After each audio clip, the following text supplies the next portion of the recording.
I'll do that. And the grass is no longer green. Yeah.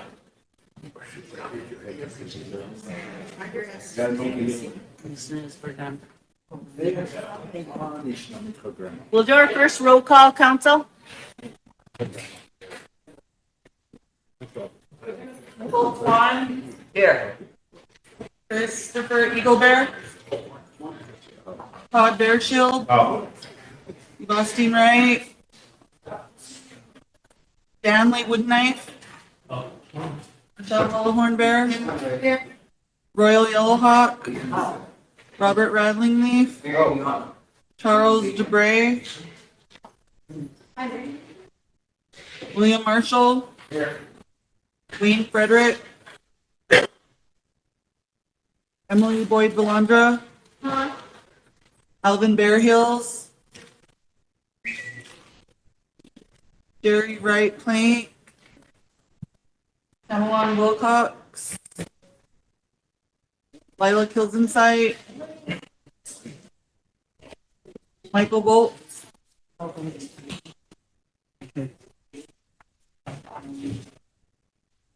William Kindle. Here. Ed Black Bear the Third. Oh. Ernie Little Thunder. Yeah.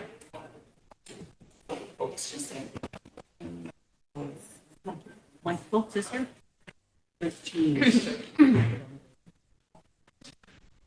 we have a quorum? Royal, will you do the honors?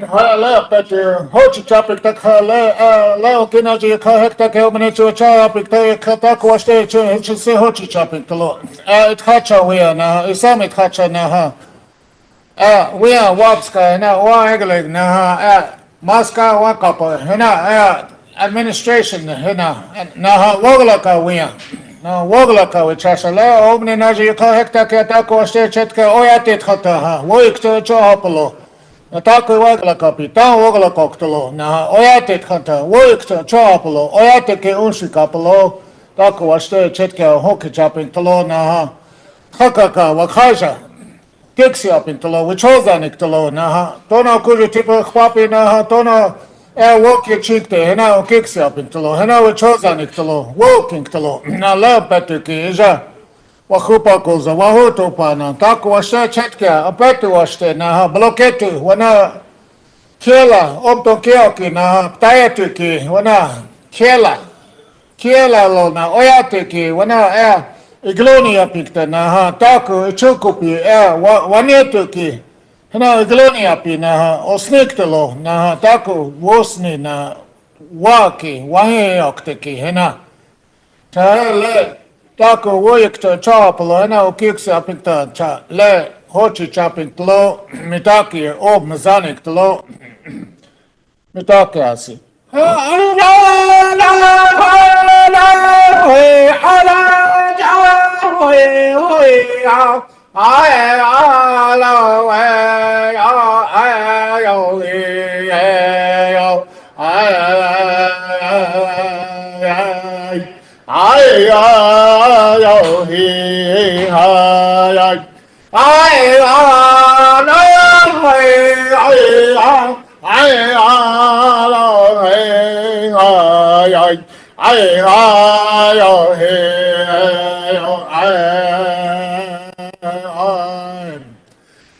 Koka shalaya pithawa ba ke nawe yogishni henajik tela ay akhlate ay oh ya take ay weche chagik ta Le chamuelo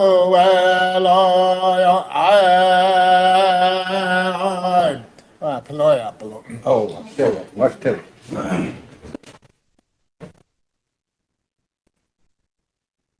Morning, council. We'll start with our constitutional officer reports today. I have a report from my last meeting in Rapid City. That was between Rosebud, Pine Ridge, and Cheyenne River. And the purpose of that is they have a building up in Rapid City that is pretty much leased to the Oyate Health. And it's a clinic that they're establishing. Because we have shares there, Rosebud is included in whatever services that they're going to be establishing in there. Our people can go there for care. But if it's something they don't have, then you're referred to Monument. Because of the Chisda area, there's only so much they can do with us. But this is something that was in place prior to me becoming the president. However, when I went, they updated me on what information I needed to know in regard to what they're doing. Right now, it's still in the planning phases. It's got a lot of rooms and a lot of area for specialty care. There's going to be another meeting at the end of the month or next week. They're still getting the notices out to us. But the reason they wanted me there was to update on what had been going on with it for the last few years. And they had the layout and where everybody has a section. That was pretty much what they went over. They were talking about some of the land issues that are going on, some of the exchanges. But primarily the meeting was to update and make decisions on what other services they wanted to provide to the people out of this facility. It's a rather large, it does belong to the government, and they're providing these spaces to the tribes, the 3 tribes. So people can go up there once everything is set up. The only thing is that if it's something that they don't provide there in that clinic, then you'll have to go to Monument Health. And the Fair Board Committee met on Monday. Everything's moving along pretty well. There's going to be one-way traffic going in and out. The powwow grounds looks fantastic. It's very green. They've been watering it regularly. They've got roads prepared for one-way traffic in and out. There'll be lighting set up between the powwow area over to the ball field that will be permanently set there. The rodeo grounds is pretty much set. So everything's moving along really well. Next week's going to be pretty busy. Admin leave will be granted on Thursday for the preparation for everything that's going on, to participation for families to go to the start of the 149th annual. Today I have, at your request, you wanted several programs here. I just seen Bob walk in. He's going to come up to give you guys your FEMA report you requested. So we'll start with him. I have KNI and Koya here. KNI and Koya here. They're going to be discussing the radio station with you. It's something that needs to be discussed ASAP. And the chief of police will be here to respond to Ben's request. Yes, Toots. Good morning, everyone. We also requested a meeting ASAP about the nursing home. That needs to be addressed, and we also did one with a separate meeting with the court. We want to bring them all up, and we wanted to hear from the courts because prosecutor's office, they're really suffering. And we're thankful that you gave a report on one of your travels this morning. If you could do not just a verbal, but right when you're done with your travel, shoot us an email. We need more communication and let us know how you voice for the people here on the Rosebud, because you've been in term for a year, and I think you've traveled more than some of our presidents have in 3 years. So thank you for your report today, but that was the first report that we received from you. And I'd like to say something else. We have an employee here whose house burned probably about 2.5 years ago, and they had insurance. So the reason why they're receiving their home 2.5 years later is because her insurance paid for it. Nobody on this council body had anything to do with it. None of the administrators had anything to do with this family receiving their home. in St. Francis. They're receiving their home because there was a process and it took a long process, and that process that took time was because of the tribal process. So they're receiving that new home, not through the tribe. Their insurance is paying the tribe for that new home, and they do deserve it. She had insurance and she lost her husband, and she's waited 2.5 years and finally gets to move into that home without her companion. So whatever is being out there saying that that family had preference, or, we prioritized, or that they had special treatment, they did not, because of her insurance. And she paid the tribe, her insurance paid the tribe for that home. So, I hope that we really have good communication from here forward. We have so much to address, so much. We all have to, even the 100 homes, we have people waiting with, they already have, the banks are ready to loan them the money. So much to deal with, you guys, but let's have a good meeting and let's discuss whatever we need to today for the people. That's who. Thank you, Phillips. Ben? Thank you, Madam Chair. Thank you, Council. Good morning. Is there, by chance, we can, I know the Fair Board, maybe they picked the security for the fair. Can we hear from that person who got that contract, so we can actually reassure the public about the safety of the fair? So that way, we can kind of go along with the fair as planned and no real concerns, because I know there's some concerns right now due to other fairs having some tragedy. So I'd like to maybe hear from them, or maybe send out an email that what they're planning to do to help. I know we have security every year, but we just want to make sure. I know law enforcement's going to do their part. They're going to be here along with other tribes. But just to reassure our public that it'll be a safe fair as we can put it. So. Yeah. I'll have her come this afternoon. I mentioned earlier, I granted admin leave this morning for the ones that are in Spring Creek dealing with their issues. Okay, So, that's all I want to do. Thank you. okay, thank you. Bob, do you want to come up and give your report?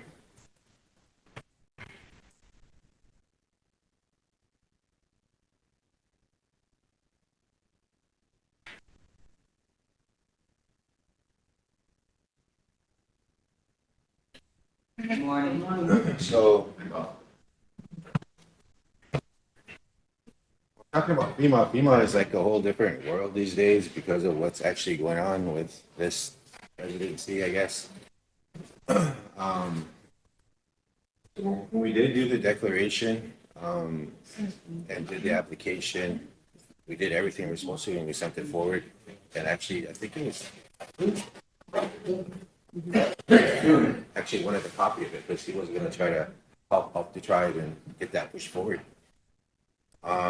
During that time, Mark Pettit, he's one of the main guys with FEMA who come up here and collaborates with us and to help us get our application done.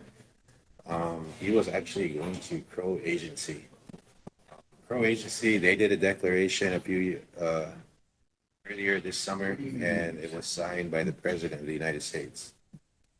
So they were pretty lucky. I don't know what their damage was up there, but within the past couple of years, we had to make a certain threshold. I don't know if you guys don't know that. Then it was like 500,000. Now they dropped it down to like 100,000 just for the tribes. I think our damage assessments came up to like 285,000. Their damage assessment was 8 houses that were destroyed, and we actually have 5 that were completely destroyed. Destroyed meaning it has no roof on it. Some of those houses are still being lived in right now. We at the time we put plastic over it right away. We had ARPA come in with their guys and we put plastic over it. That was just to try to save some of their property that was inside. Some of them, they're not even livable. I'm pretty sure they're probably at the family's house, and some of them, you guys know the story about a lot of them, you know what I mean? So right now we were denied a couple weeks ago. Mark Pettit has sent us a letter to appeal it. So with that letter, we have 60 days to do that. And what we had during Nine and Natural, um, Eric Antoine came in and he kind of gave his little presentation on it. And he's gonna have to do a resolution. We have to do a resolution for that letter in order for it to go forward. And when we do, it's not saying that it's gonna be approved, you know. I don't know why, but I think we do meet that threshold to get some of those houses replaced. I asked Sarah to come down. She's still on her way. There are other grants out there that she's working with SWA to go after, and I think that's the imminent threat grant. And I want her to talk about that and let you guys know, give you guys an update on that, so that because she's more into that grant. I can't tell you what that all entails, but I do know that there's like $750,000 there, and the last I heard was that it was in its final viewing, and I'm not too sure if it was approved or not.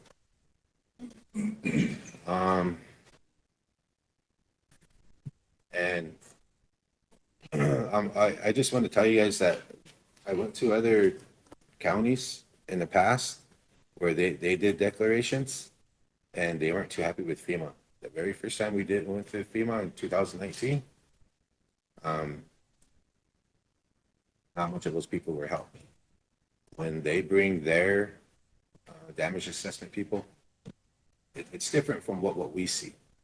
No matter how many pictures we take, what we do, video, whatever, they come in and they'll see a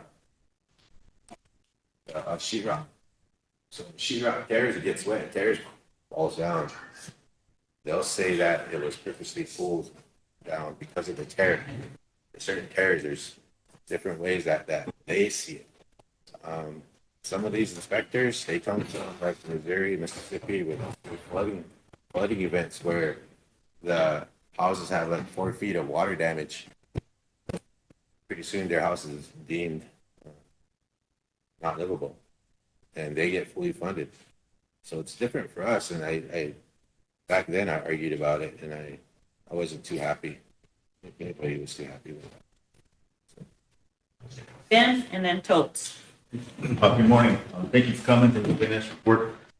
I know we're going to have an uphill battle with FEMA no matter what. I mean, that's kind of what we wanted to, and I don't want to say we're going to rely on FEMA, because again, with all the history that we had with FEMA, especially now with the administration, federal administration, denying pretty much everybody with that FEMA.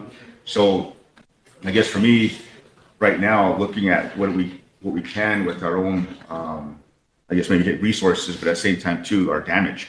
Because the people's houses that are damaged, it's going to get worse, and it's going to continue to get worse until it is unlivable, because that's kind of where that's coming out right after that. So like last night with the storm, some housing damage. I don't know if we have any housing damage, but compare that to like maybe 3 weeks ago, we had another bad storm, and then some of these roofs got tore. Then let's say last night, it got worse, so I'm kind of concerned that, by the time we get any type of relief, it's going to be kind of difficult. But looking at other avenues, I know you mentioned Sarah's going to come in and do some, get some funding and stuff, but is there any other way that we could get any type of resources? I know like I went out there for donations, maybe asking for different entities to, support or help out or of anything. So that way we have some kind of relief for our people for that. Because otherwise it's going to be next year before we see anything. So, and I know the chairman's office is trying to do things with the IHIP. That's another big difficult situation. So it's really kind of frustrating. I think at the beginning of the year, we had a lot of these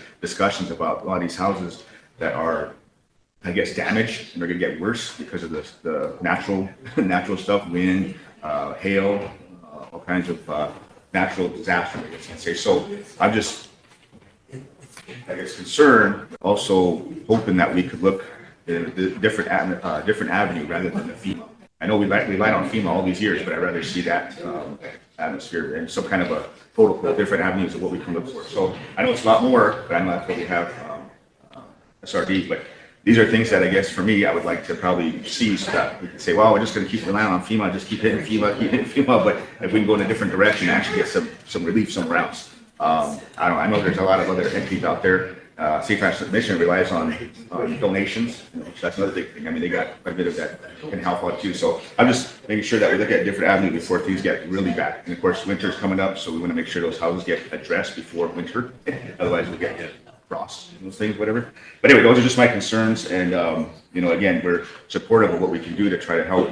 But I think FEMA is going to be kind of a uphill battle, really uphill battle. So I want to see a different avenue where we can actually either go in a different direction. But anyway, that's just my concerns and my thoughts and just my yes. So the kind of answer that. So at one point in time, probably in 2019, they created that donation button on the website, and I don't know if people are still donating to that or not. Back then, I think there was quite a bit of money at one point in time. I don't know. That's not my. That's probably the council's deal to however they want to spend that. And then when we do call Red Cross, they'll just come up with like a damage assessment, assist with cards. If your house isn't livable, they'll help you in some way, whether getting some clothing, some food, or maybe a room for a couple nights. The Salvation Army, they'll come up, bring some food, or if you need clothes, they'll bring that too. It's whatever we request. And partnership with Good Americans, I'm not too sure what they can help with, if it's any type of building material, or if they can reach out to some of their donors for that.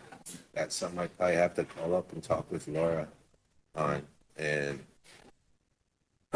you're right. I think when we rely on FEMA, we get denied. Then what? I think at one point in time we did get that reimbursement from them, and I think we still have some. I'm not too sure how much is there. I don't get it. Look, I have to request that.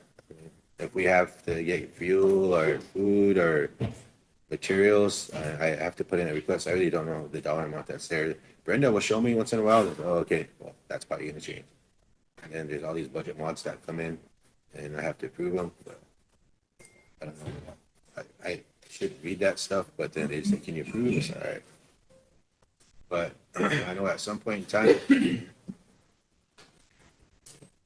maybe if we reach out to certain people, they can probably start donating again, because that's what's needed. We have Sioux 400s, transitionals. We have trailer houses that are probably in the 80s on down that really unlivable conditions. We have some of the FEMA trailers out there. The windows broke, and she was trying to take it out to go get the windows replaced, but it's actually part of the wall, so she can't take it out. The top window is one that needs to be replaced. She can't take the window out. And there's only so much that I could do. I can't hire contractors to go out. I think that should be like ARPA thing.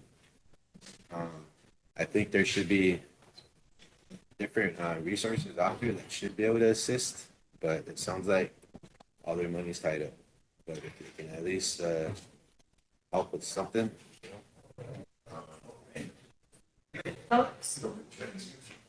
Good morning.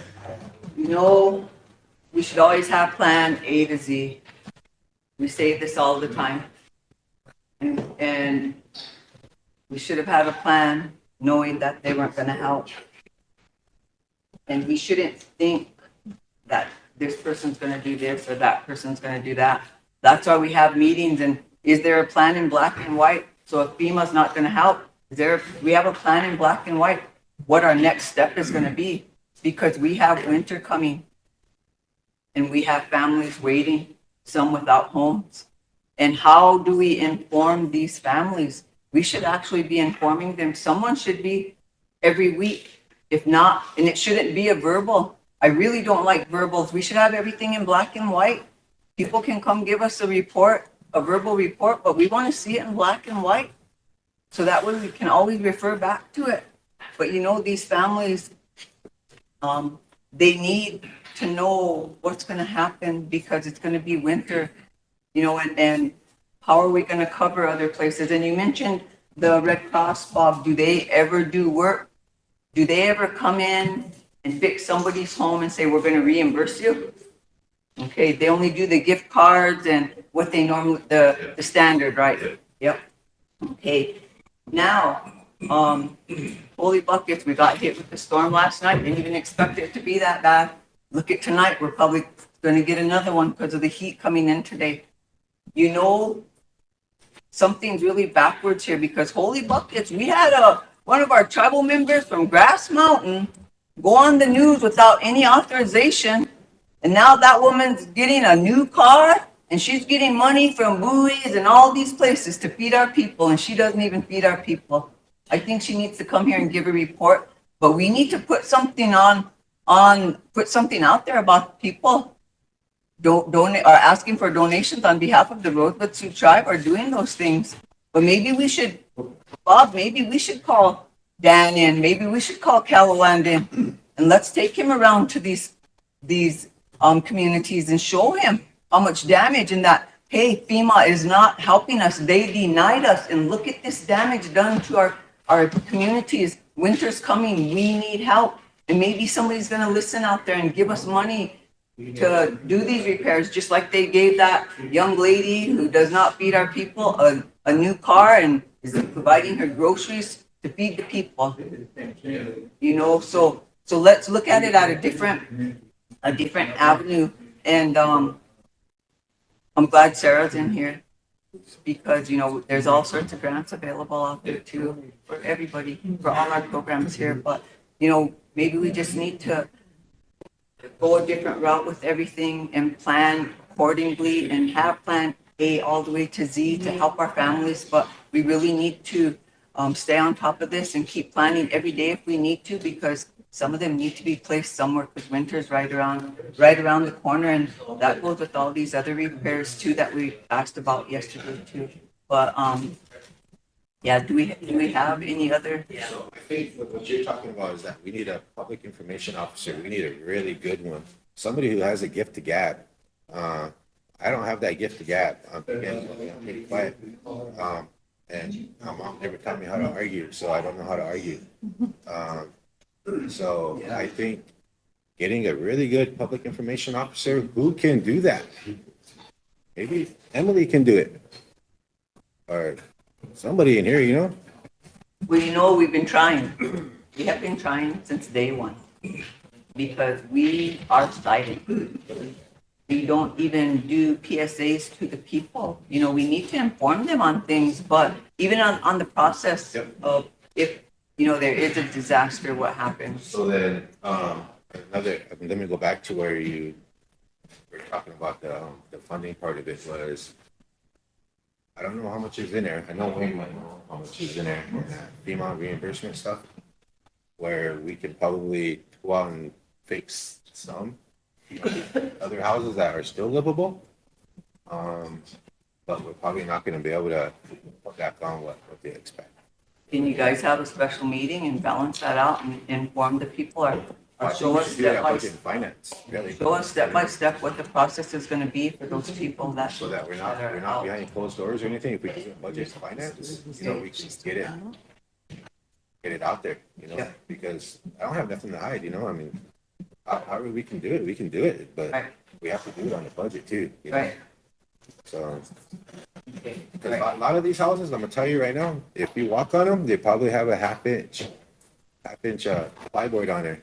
Plyboard, not OSB, but plyboard where it feels soft, you know, you feel like you're gonna go through, but if you change to OSB is more engineered. And what I was told by one of the inspectors at ARPA was that it's not layers where it'll peel.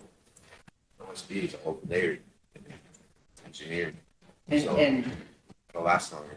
you know, that's why we need to be diligent and consistent with everything. But I just want to remind everybody also that we work for the people. So when we greet them, you know, regardless, like with this going on right now, it's going to be a busy day. Shit, Bob, you're probably going to get, you know, 200, 300 calls, you know, direct them to somebody. But if you need a mental break, a wellness break, step back, take a deep breath, you know, before, don't, you know, none of us should ever disrespect our people and our people vice versa.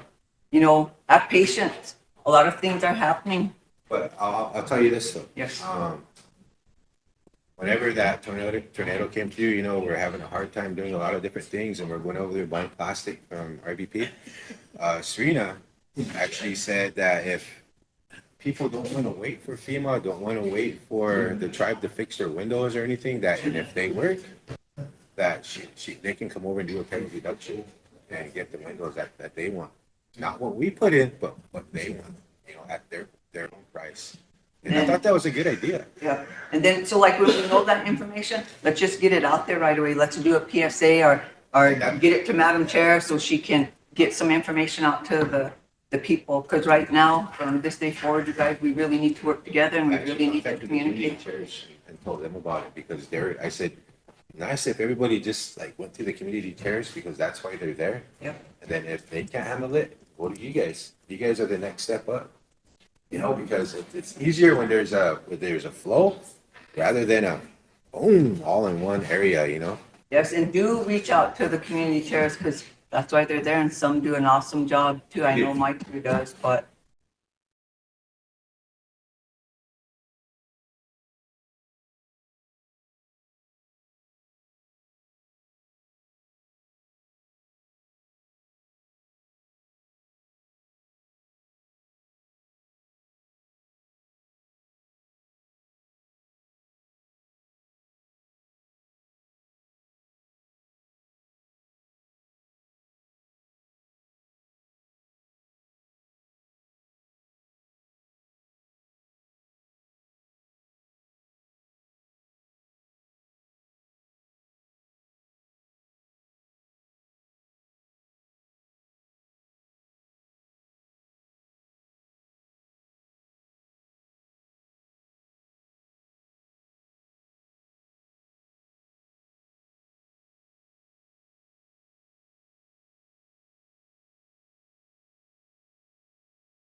and having different options for that.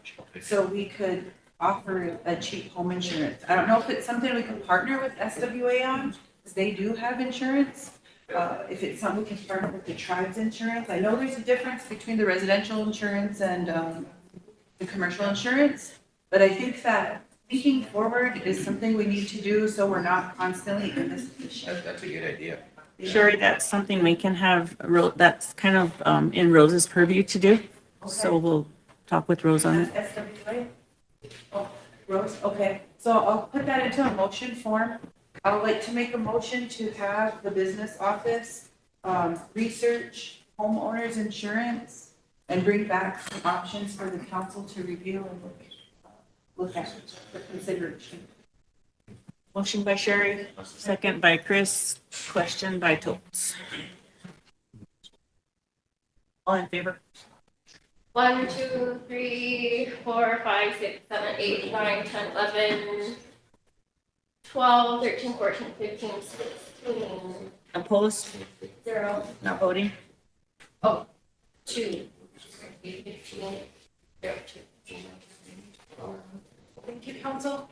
Sherry. After Sarah kind of talked about that. Yeah, well, we'll have to keep our limit on the 3 minutes. Okay. Because we got a lot of people and then I've got all these people that I brought in to present. Emily, you'll be next after she does hers. I requested, Bob, remember there was a resolution, between, you and Shorty, did you bring that today? Oh, she might tell you here somewhere that.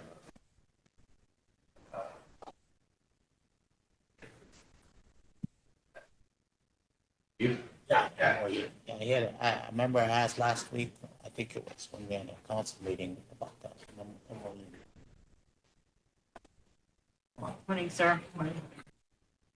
But Morning, council. Bob just messaged me and asked me to come down. I was like, what do I need to bring? So I was trying to make copies of the grant narrative for everybody, but I was only able to make 5 copies. I also made 10 copies of the resolution that y'all authorized, the petition resolution for the submission of the HUD imminent threat grant. We worked with SWA Corporation. SWA is the lead applicant for this grant, only because they're in really good standings with HUD and their audits are up to date and they have a better chance of being awarded over the tribe right now because we're behind on some audits. And so that was the best decision as far as being able to receive funds from the tribe from HUD. And so I worked with Monica at SWA, and then we also met with tribal leadership. We had a grant meeting with Bob and other key players with the ARPA and before submission to discuss what we were actually going to fund with this grant. Because after the April storm, it came to my attention that what was reported to our office was that there were 8 completely damaged homes and 9 majorly damaged homes that required, like if they didn't get any work, they would soon be completely destroyed. And so we're trying to prioritize because it's only $750,000 without that presidential disaster declaration that we were hoping for. Without that, then we were only limited to $750,000 to apply for. And so we had a meeting and we discussed the best way to prioritize what we were going to do. And so the application went into HUD to replace 5 homes that were on the completely damaged list. Like I said, there were 8, but we sat down and we went through them and some were not considered to be primary residences. Some of them were abandoned units that had not had nobody living in them, but they make the abandoned or the completely destroyed list. So we removed 3 structures from the homes to be replaced. And we submitted a grant to HUD to replace 5 for 5 of the families who lost their homes. 1 is out in Ring Thunder, 1 in Spring Creek, and then 3 of them in St. Francis community. And so I was working with like Kelly on the St. Francis community chair, kind of bouncing some ideas back to her because one of the issues with this grant was, or with the replacing of housing, is that some of these structures were located on lots of land that didn't belong to the resident. There were also some ownership, questions on who actually was the owner and who was actually going to receive the new home. So we made those decisions in a meeting prior to submission, and ultimately what ended up, we submitted the grant. We submitted the grant for the 5. And we decided that, because we had different options on what we were going to do, like were we going to go buy mobile homes because some of the homes that were lost were mobile homes. Are we going to replace a mobile home with a mobile home kind of thing? But then we started to think about the trauma that these families had endured who were sleeping in their trailer houses when the tornado hit and were flipped over. And some of those people were children. We started to think about the trauma that may have caused to these families. And we thought, well, we're going to provide them with a stick-built house, like a actual home. And so we worked with the treasurer's office and the ARPA office to come up with some cost estimates. And out of the tribe's housing project, this grant will purchase 5 homes from the tribe and to replace these homes. So the grant will buy the homes from the tribe and we will place these homes out in the communities. Well, there's going to be some land issues with probably 4 of them where they don't have a home site. And so in the resolution that you guys had approved initially, this is the petition resolution. I hope you all read it because the tribe is committing to something pretty significant here.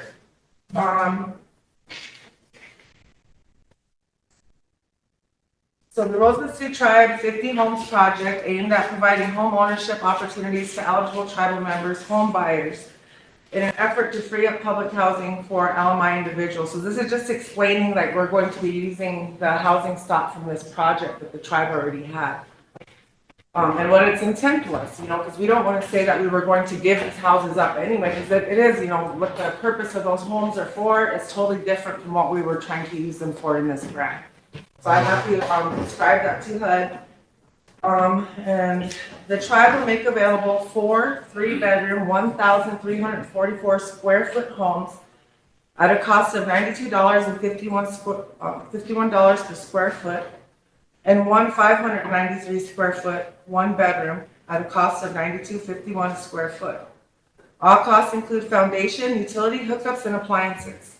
Revenue received by the tribe for the emergency home replacements will be utilized to replenish its housing inventory.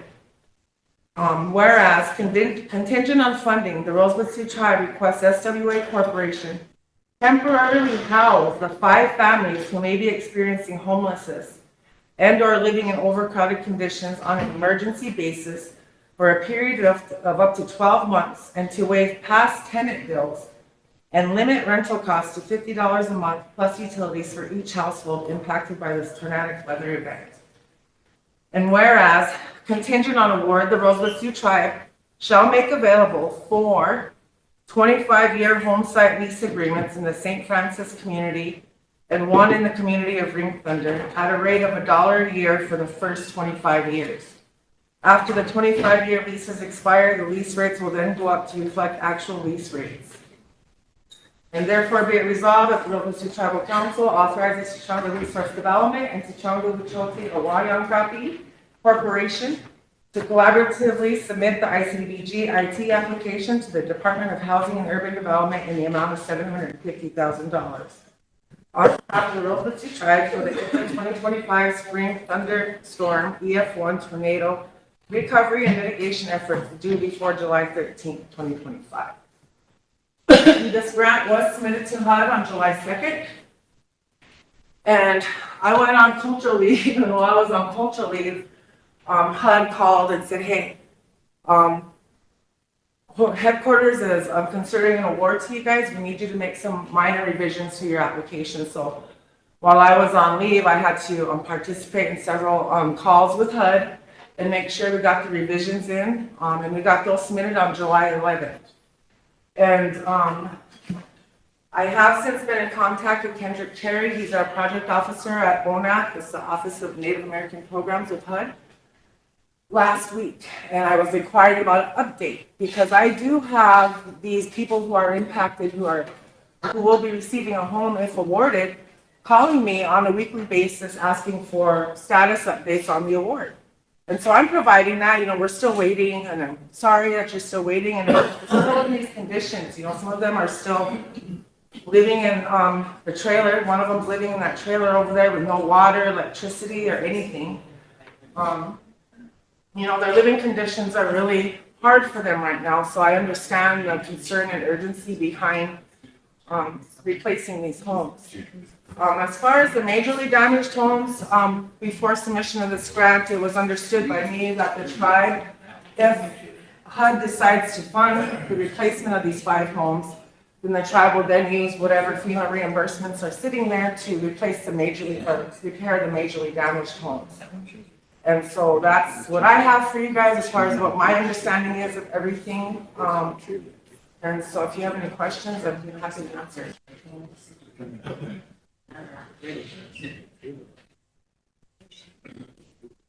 Sorry, the next one is going to be Emily.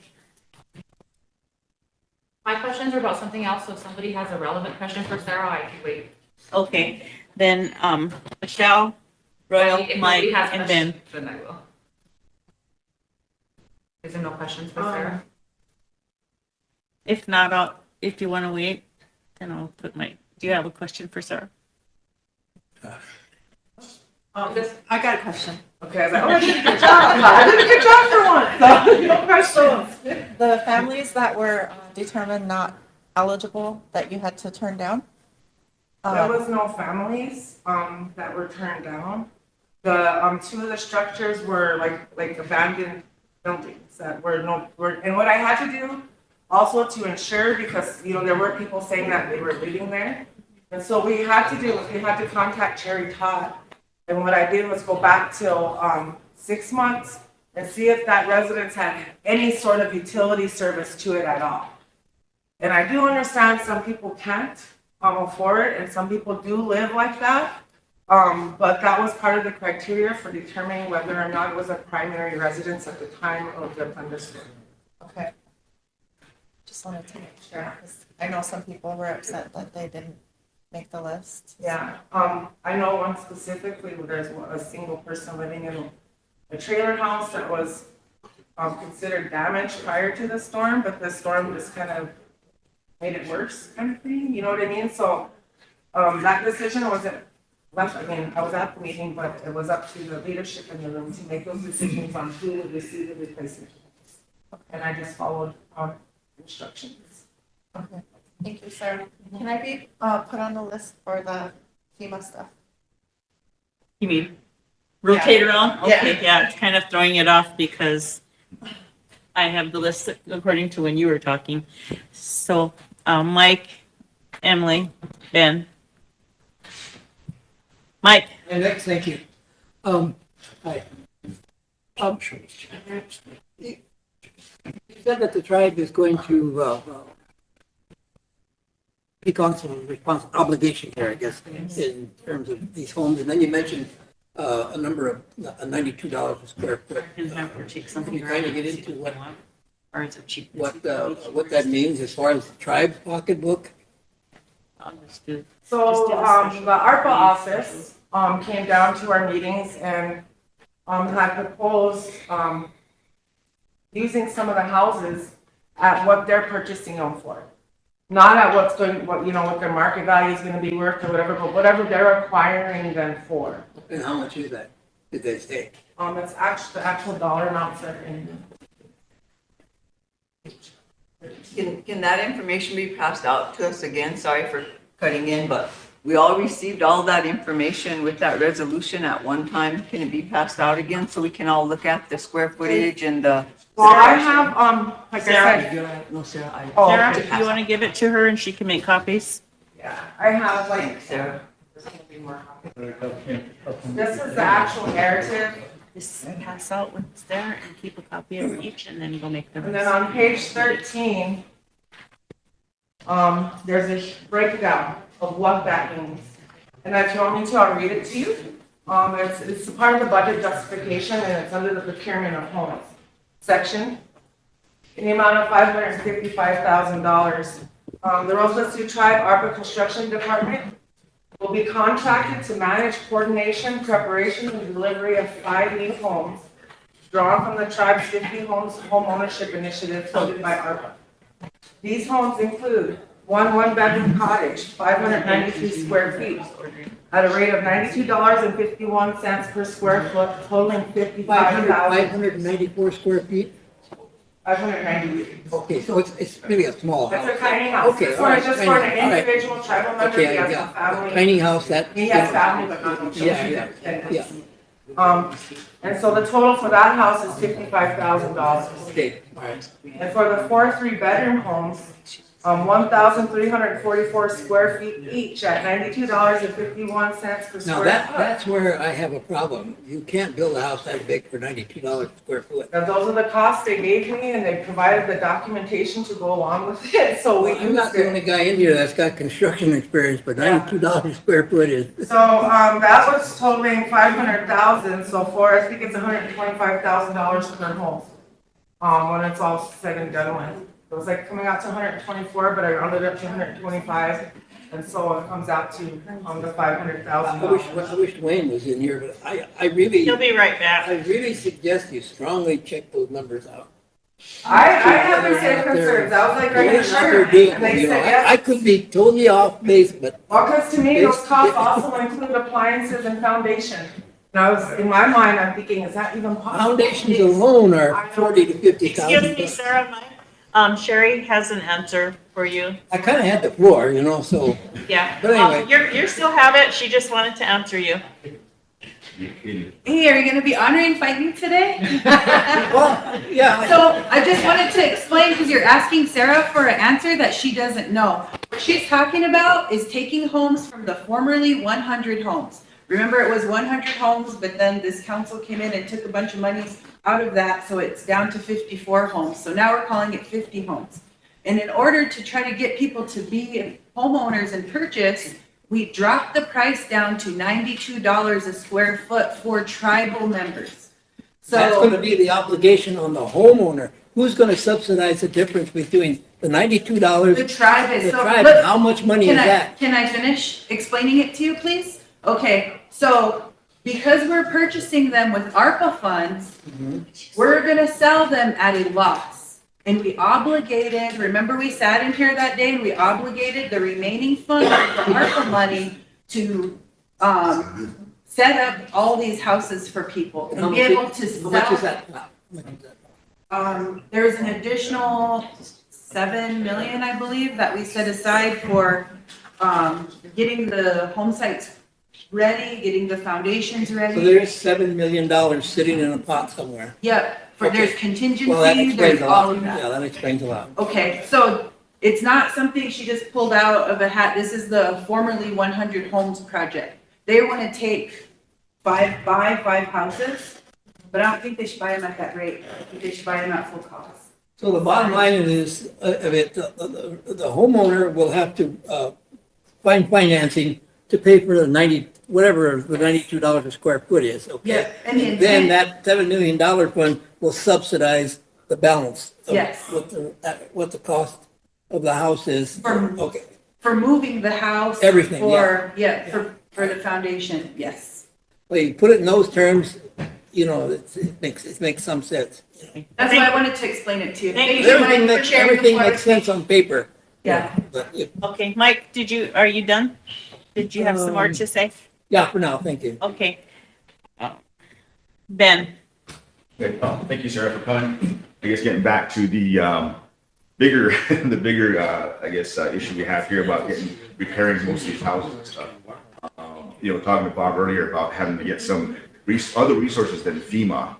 Do you see with SRD finding any other funding to help with the, I guess, construction of some of these houses that got destroyed? I mean, I know we're focusing more on the houses that got destroyed and we're doing all that, but the bigger picture of, you know, we have a lot of houses even during the winter time, now coming up through the summertime, and we don't have anybody, or not anybody, we don't have any place to turn to get that funding to help, I guess, repair those damages. Have you looked in that area or? We've been looking, and just recently FEMA put out a funding announcement for 15 grant announcements. They put the announcement on August 1st and the grants are due this Friday. Giving tribes 15 days to prepare full applications, which is not even, you know, especially when you're talking about the types of grants that they have out there. So one of the things traditionally that we could have used was the Tribal Homeland Security Grant Program. We could have put some emergency funds away, but if you read the announcement, they've changed the scope of that funding announcement. And so now it requires tribes to work with ICE and things like that to make sure, and it's more talking, they changed it for terrorist attacks and things like that. And so they took out that emergency preparedness and homeland security stuff and really made it about this whole ICE and immigrations and terrorism and all this kind of stuff. So it kind of knocked us out of being able to apply for that, like how we might have traditionally applied for that funding. Okay. So, I mean, with the federal landscape right now, is not in favor of these types of grant activities, you know what I mean? And so I don't see on the federal landscape, that's not to say that on the non-federal side, with foundations and things like that, that we can't find something. And we do have access to that. I know Ken's always looking on there to see for funding on foundations that may be able to help us to mitigate some of these things, but right now there's just nothing out there. Yeah, that's what I said. I know talking to Bob earlier after you heard that FEMA is not going to be cooperative no matter what with tribes. I know that's kind of where it's coming, but I would like to go in a different direction to try to get see if we can get funding to help with that. I mean, I know there's probably other resources out there that can help, again, to repair most of these damaged houses and stuff. So here we are as a tribe looking for some resources to come in with funding to help with a lot of these houses that are getting damaged. So those are just my concerns. Again, I think there's maybe a couple houses out there that are still waiting for repairs. I think since fall of last year. So those are just some concerns that I have that we'll continue to keep having this conversation until it's. There's still some houses out there from the winter storm in Yep. 2022 that have not been addressed. Definitely. You know, so I know that we do have people out there who are in dire need. Yep. And we will continue to look for funding opportunities. And like I said, we'll probably shift our gaze towards the non-federal funding pots and see what's available out there. But because, traditionally we go for federal opportunities, and now we're seeing a need to start transitioning away from the federal grants and go more towards foundation funding. So that's one of our strategies to try to address the inequities that are going on. Okay, thank you. Emily, is your question for Sarah or for, okay. Yes, hi. Thank you for being here. No, it's for you, Sarah, for Sarah. Yeah, thank you. I created one, in time. I didn't want to lose my spot on the question list. Is it okay if I sit down so I can read? Yeah. Okay, thank you. So thank you for all the work. I just had a couple questions. The first one that's most relevant to you is, has anything recently come across or that you're aware of, since we're talking about funding opportunities or diversifying funding, regarding emergency preparedness planning for community-based? Because a lot of our plans are really good at the level that we're up here, but some of them, for example, our tornado plan that we saw through this last thing in April was really heavily reliant on what your community preparedness plan is. And not every community had a plan. Some of them were outdated. So I was just wondering, have you seen any opportunities to fund anything like that? There is a grant out there specifically for that, but it has not yet come open this year. Okay. There is an emergency preparedness grant. I know Bob and I have kicked that, I think a couple years ago, we're kicking that around about, how to use that, but we never applied for it. And it is one of those ones that comes open annually, but it's not open right now. Okay. And if it was under FEMA, then I don't know if they cut it because I didn't see it. And I think it was under FEMA, but I didn't see it in the list of grants that they published on August. Well, maybe if you're looking for the other type of grants, keep an eye out, just because I feel like that's a big gap that we could get fixed, and then we don't have to redo it every time, because we all know our officers sometimes change yearly within our communities, but a plan, if we had it, or a guide, however you want to look at it, you would just update it as new people come in. But some of our don't even have that bare minimum having that. So in relation to that, I was wondering, and this might be a Bob question, so I apologize, are there any current collaboration efforts between any of our tribal entities, programs, departments, or subsidiaries, anything?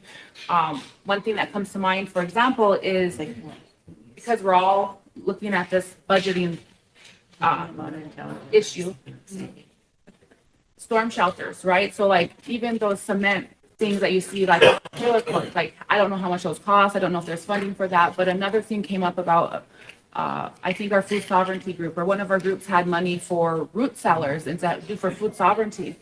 So the question came about, why can we not collaborate and put root cellars in that can also serve as safety shelters for some of our families that are living really remotely, or not by a school, or not by within a community boundaries. And so I just don't know if we can start, or when is appropriate, or who the appropriate person is to kind of tie those two things together, because I really feel collaboration is going to be key to get us through the rest of this administration right now. So I just wanted to throw that out there also about, if we can make some of those connections or things like that within our local entities. And then the last thing that I wanted to say is, I don't know if there's a way that we can have Eric or somebody more appropriate, Madam, research what it would look like, or maybe research and draft a policy of what it could look like. When you go to other vendors or a store in Martin or Sioux Falls or Rapid City, and they ask you to round up at checkout, I was wondering what it would look like for the tribe to be able to develop that, because not just for a storm, but prom, our pool, there's so many different things that I think if we had a policy or a procedure to properly fundraise and then manage and monitor and get it to the appropriate places, I think that could work here. Because I know when I go to Valentine or when I go to Martin, like I said, for grocery shopping, it's almost always asked, would you like to round up for, it's homecoming this time, or, something like that. So I just didn't know if that's something we would maybe need a motion for, or if that would have to go to Budget and Finance or the Tax Commission. I'm not sure, but I would really like to get that started just so we can see what that could look like. Let's have him look at it first because in some of your federal, there is a clause on solicitation for Well, I'm additional. not talking specifically for FEMA or even I'm talking in general for Yeah. a tribe, just having that resource. So if I can make a motion and if I get support.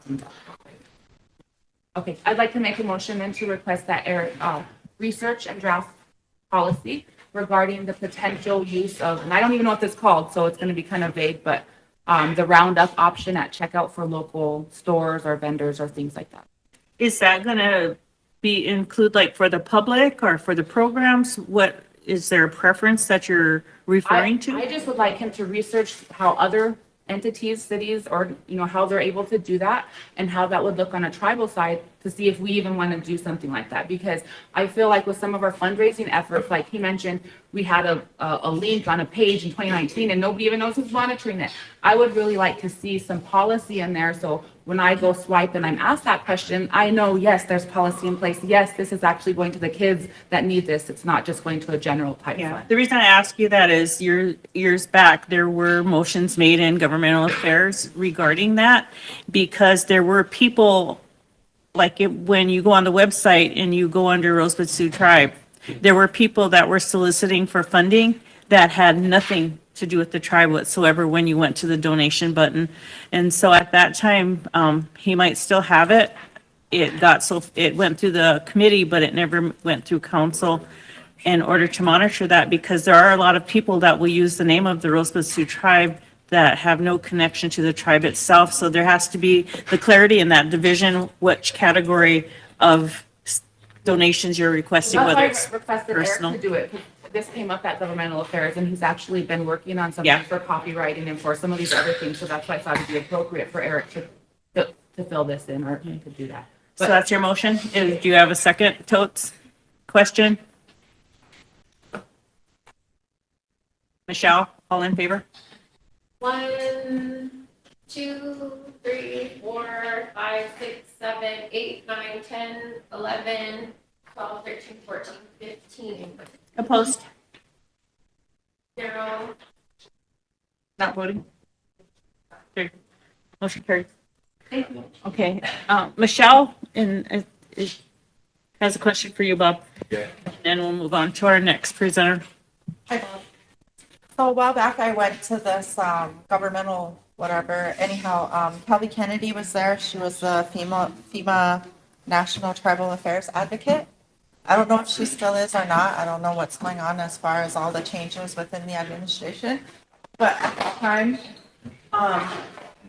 she gave some information as far as FEMA, and I was just curious because she said that they had these free consultations where they paid for everything. I don't know if they still do that or if that's something you guys attend. We haven't attended any one, but if we need their assistance, anything like we did last time, this information together, I requested their assistance. They brought me to get everything done, get their damage assessments done, Yeah. and then they got everything together, and that's how we got our stuff. Yes. She stated that those consultations were free. They pay for the hotel, they pay for the flights, they pay for the food, and they don't require reimbursement. They're just free for the tribes, so you can go. That Yeah. training that's coming up in September, I think it is. So those are different types of trainings. I think there's 5 different types. I think IHS is a big part of that. And if I can find that email, I'll send it to you guys. Yeah, I think, I don't know who all works with you, but I think it would be beneficial because she said they do help, they help, when you apply for reimbursements, they help with that. And she also stated that an emergency plan had to be activated in order to be reimbursed. And you also had to have a hazard mitigation plan. Yep.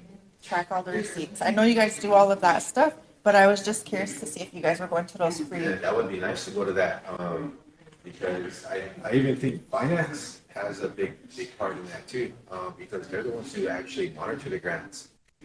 So what they'll do is if we can send however much people from finance to that one training, it's from beginning to end, from starting the declaration to closing out. Yeah. And finance has a big part in that. And they teach you how to track the contract, hours yeah, and everything. Everything. They they'll tell us as monitors, they'll say, all right, we need this and we need this. Because if we don't have paper upside down, let's say, then we Then you have to don't do it put it over. right. Yep. Yeah, she said, in 2019, $14 million was granted to Indian country, but it didn't tell like where. But then there was over 300 million granted elsewhere, other than Indian country, because they weren't following the steps as far as reimbursement. So that one specific training you're talking about, that one, we guys, just to be in there and see what it's like. See the beginning to the end of how everything is. That's like 7 days, 7 days It's a long. whole week, so. You're flying down there, it's a dorm setting, you get your own dorm, there's a cafeteria there, you go to training right away, that whole week. And then I think it's like on a Wednesday or Thursday, you start doing your scenarios. Friday, they do like the ending scenario, Saturday, you graduate, Sunday, you're coming home. They do them in different locations too, I think, it's not just one. And then I was gonna ask if there was a backup plan, but Sarah already covered that too with, as far as the houses and things like that too. But just wanted to mention that and. You know, maybe when you guys go out there, you guys should, I can come back in here and talk to you guys a little bit more about some other things. All right, because otherwise, the phone's gonna blow up if I say something. So I wanna wait till that's off. So, Do it on our break. Okay. Tammy, before he goes. I have two questions, one for Sarah and then one for you. The Seagull Wife mobile home, that's the one in Ring Thunder, right? Yes, I think so. I don't know, there was a few mobile homes. there's a lot of them, most of them Yeah, are. they were all mostly mobile homes. Okay, so which, is this the Seagull Wide mobile home that was owned by the Ring Thunder community? That's probably part of it.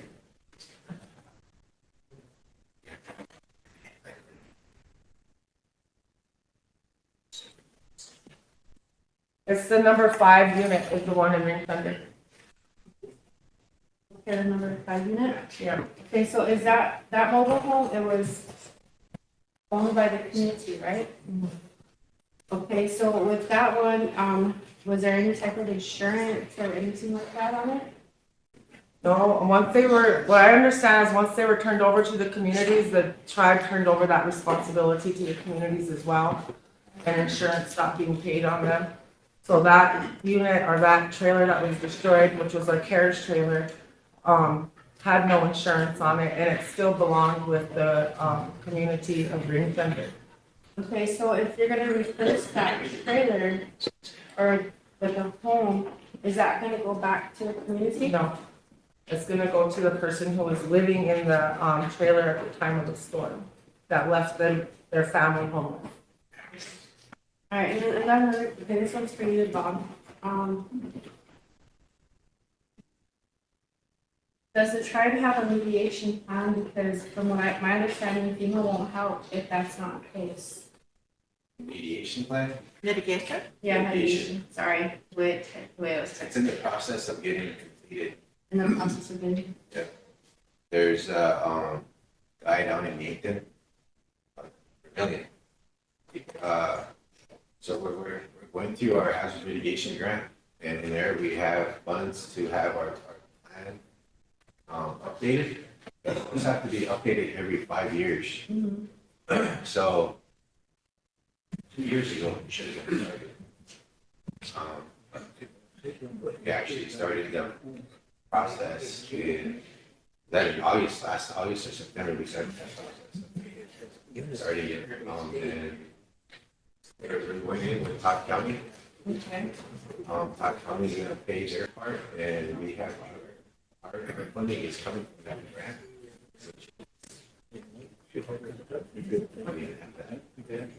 What's the time frame? And then there's like 25% time, so as soon as he starts having meetings, we have to go and assist him and sign in, and that's what we do. So when we do get that plan, it's gonna show all attendance meetings, there's gonna be like 5 meetings that we have. And, I think we need to update that plan too, because in Aaron, he has 3 dams. And we actually have 8 dams that are within the Cobb County area that are high hazard. And 2 of them, one's in wet, and the other one's down in Skip. Is there a timeframe for any of this? Hopefully by June 1st, it'll be completed, or January 1st, it'll be completed and approved. You'll know because we'll be bringing it here, it has to be a resolution. All right, those are the only questions. I have. And then in 3 years, after that's approved, we're just gonna go with the tribe. Just the tribe is gonna have.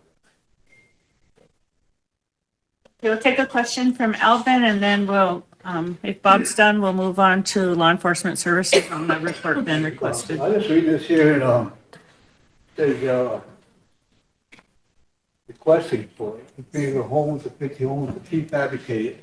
Are you talking about the ones that are being built here, those you consider prefabricated? There. The, Or are you talking about outside source? for the homes that we're gonna Yeah. use, they're the ones that are being built here. Okay, that's all I need. Yeah. Okay, Bob, that's it? Okay. Shake it with his hand. We'll be healed up. Next, we'll have, after Bob's done, we'll have Wacy, our chief of police, come up and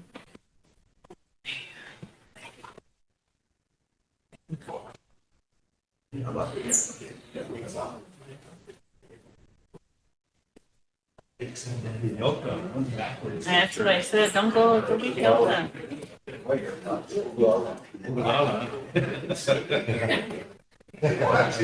For this report, you need to be off air or on? Yeah. Off? Okay. Council, because the report that Ben requested yesterday is something that cannot be on the air, we're not going into exec, but we are going off the air until he's done. It shouldn't be very long.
Oskatek te ju unke ne cha unkiu chuk ta khana le TV ogna uya kok ta kha.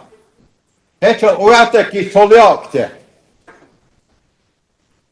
We're inviting a lot of people in, and we got to provide that security for them.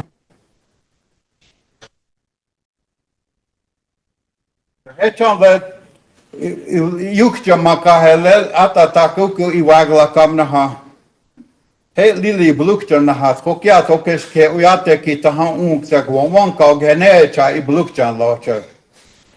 You know, Mr. Fredericks had a good idea of putting fence around there, but that's not going to stop him. What are you going to do? Put a fence around IHS too? It's people's actions that cause harm. No fence is going to stop that. Chalena, Dokes Kena, the security guards are not hired. We see that ya una Dokes get that one ichung the Kenecho in speech hacking the cop. Get them down here, train them, tell them what your expectations are and how they're supposed to act. Just like what Toad said, or somebody said, they had a security jacket or a vest in back of their pocket and walk around like throwing gang signs and stuff. We don't expect to see that. When a grandma or a grandpa sees somebody in an orange vest, they should feel secure instead of having it hanging out of the pocket and act like a gang member. I don't know. Naku takuai chukik tele U.S. Marshals ki umnational le washi chunkya. What is the police department's feelings on working with them side by side regarding deportation?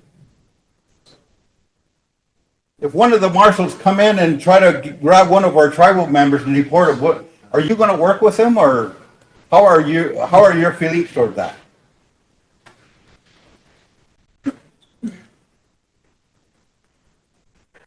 If we have a really good working relationship with them. If they come here and try to do that, I'm not gonna let anything like that.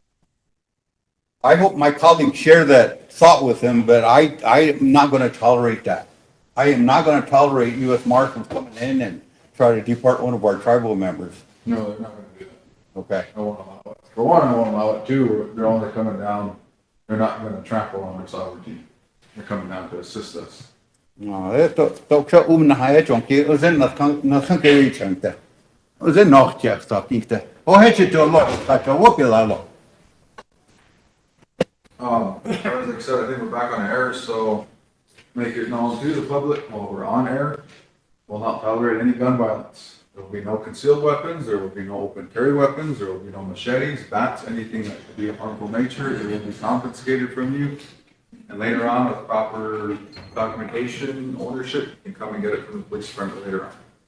But we will not tolerate any violence at Rosebud. If you are seen doing any of those things, you will be apprehended. You will be taken to jail. Unless Bob wants to help me put a TP into a model. But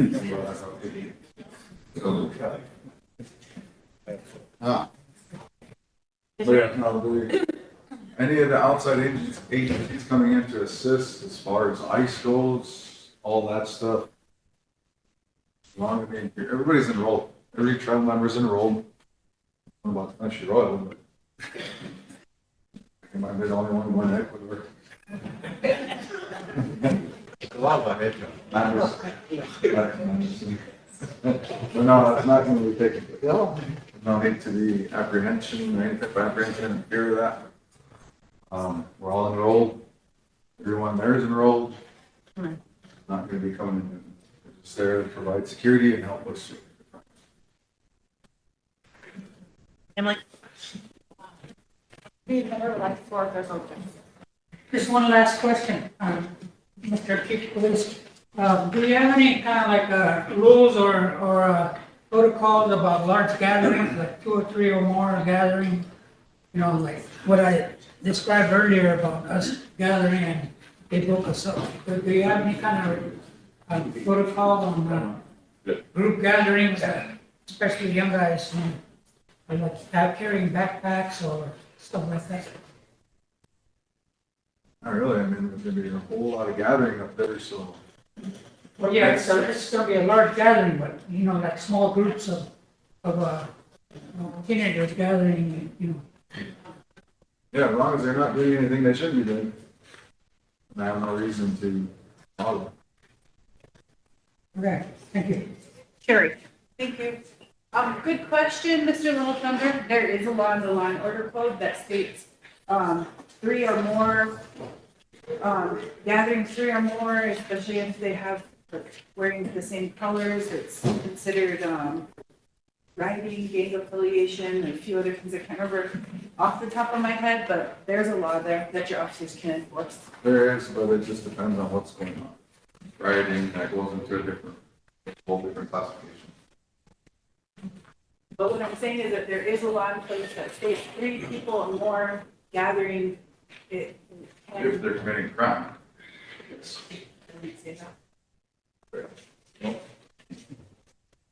Mike. If there's 3 or more people gathering and I'm just coming up to bother you. I'll pull it up and I'll show it to you. Mike Bolts. Hey, Sheriff, Racy, good morning.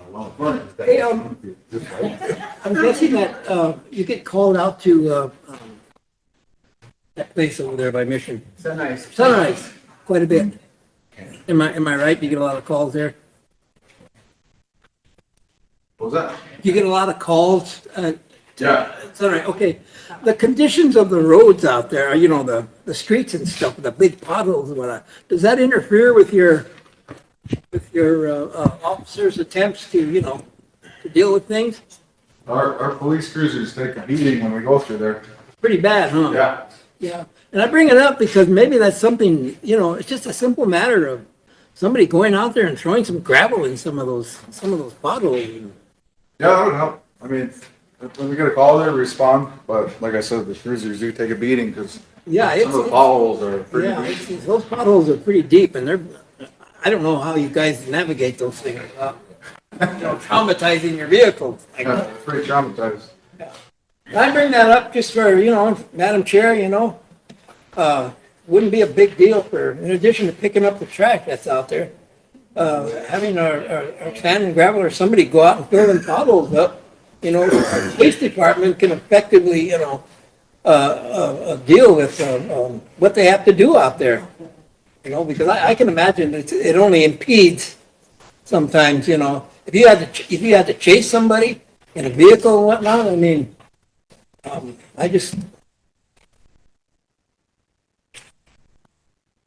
so, a recommendation. That's not our responsibility, that's Costello, and we've been waiting, how many years? We need to sue them, we need to do something to them. You know, the people, our Oyate that's living there, they have no choice because they have nowhere else to go. We don't have housing for them. Winter's coming again, we're gonna be hauling water. You know, they're worried about the gun violence up there too. That's Costello. And Kellerland finally did a drive-through. So let's hope they do a story on them. Dan was here a couple weeks ago and did a drive-through. So let's hope that something gets done. But we really do. Are you listeners that are living there? Go file a lawsuit against Costello. No one should be living under those conditions, and we need to do something about it to help them. But, Wasey, speaking on that behalf, I had some just texting asking if there's an MOU or anything in place with the city or how you guys are working together with all that's going on with the, with Sunrise Apartment. So like if they get a call with someone, a report, someone having a gun, and you guys are en route, do you have anything in place, an MOU or anything, so the city of Mission can help us out in some areas too?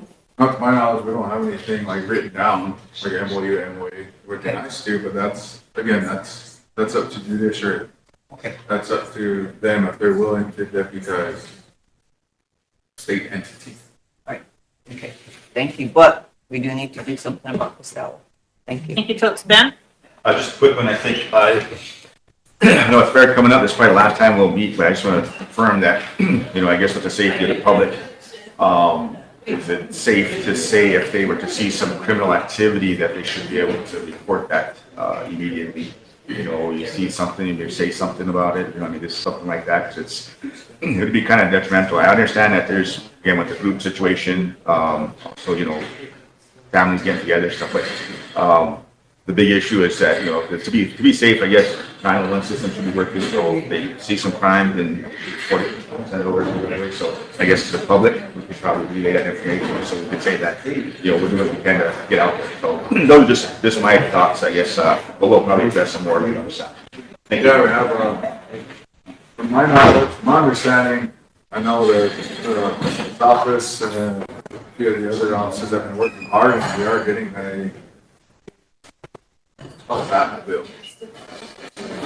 Pretty much, we can have a need on wheels, putting the station there at the fair. What's happened, like they said, there's gonna be officers there present, and that will stay there, there'll be somebody there at all times. Call 911, if you can't call 911 too quick, find us. Yeah, so that'll be here on Tuesday, and then one of his officers is to be trained and taught how to maneuver everything on the inside. Also with what Wacy has shared with the council and the public on the air about the restriction on weapons and guns, machetes, so forth. That is on all of our posters, on our websites. It is everywhere noted, and we'll have a sign up at the fairgrounds that states it as well. Thank you. If there's no more questions for Wacy, we're going to take about a 15-minute break, and lunch is coming for all of you. Then we'll work through.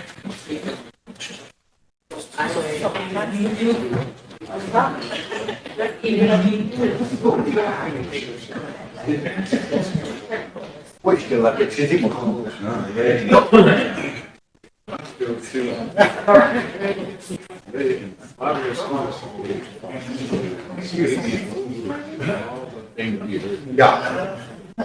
Word for word, yeah.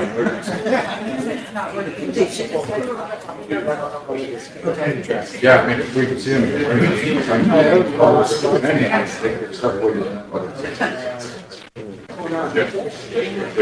Break. Stretch your legs. Get your circulation moving.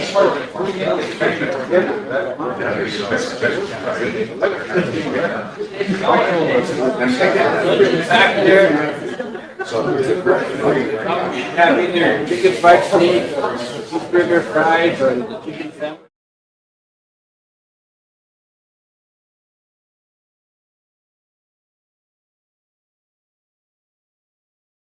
There's 3 so I could look at this.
Yeah, I got 15 on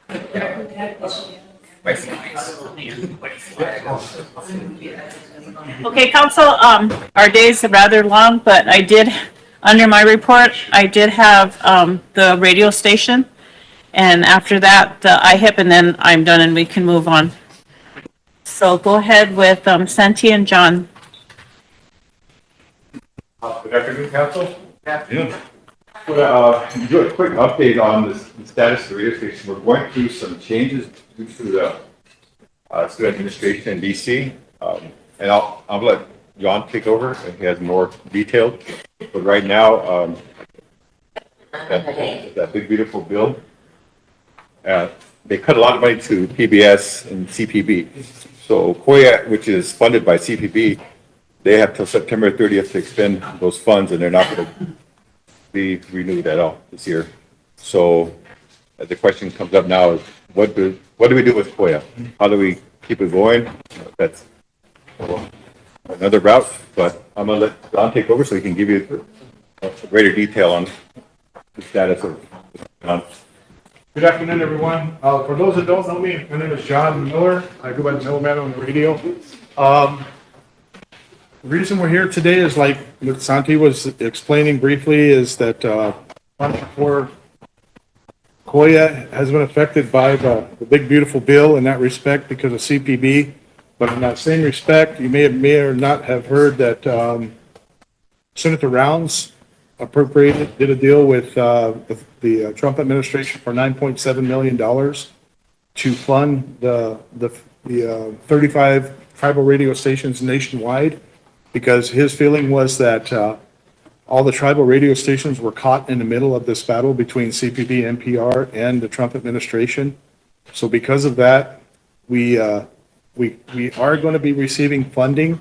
The tentative dates have not been set yet, but every part of information that I have received, both from a reporter source that I have off reservation and also through Native Public Media, is that we're going to be funded through the BIA. They're going to funnel the money through the Bureau of Indian Affairs at this point, but we don't know exactly if it's going to be the end of December or the 1st of January.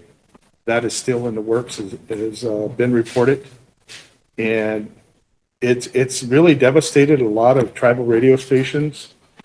I'm here today to basically try to, quell any kind of questions or answers or whatever the case, rumors that somebody might have or may have heard or whatever the case may be.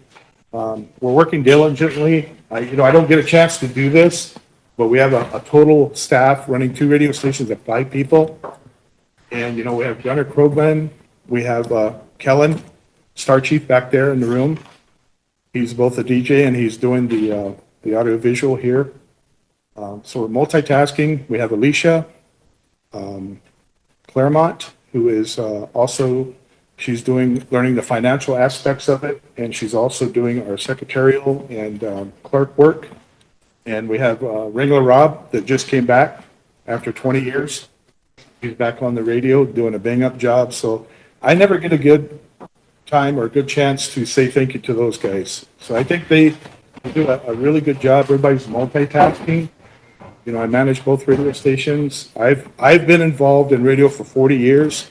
I started at KINI back in 1985 as a volunteer under Brother Charles, and have been involved in basically every aspect of it since that time. I've, of course, done different jobs. I've volunteered probably half of that time. Prior to coming back full-time, I volunteered on weekends at weekend shows that I did up there. I really believe in putting the power back into our listeners' hands as far as what they want to hear.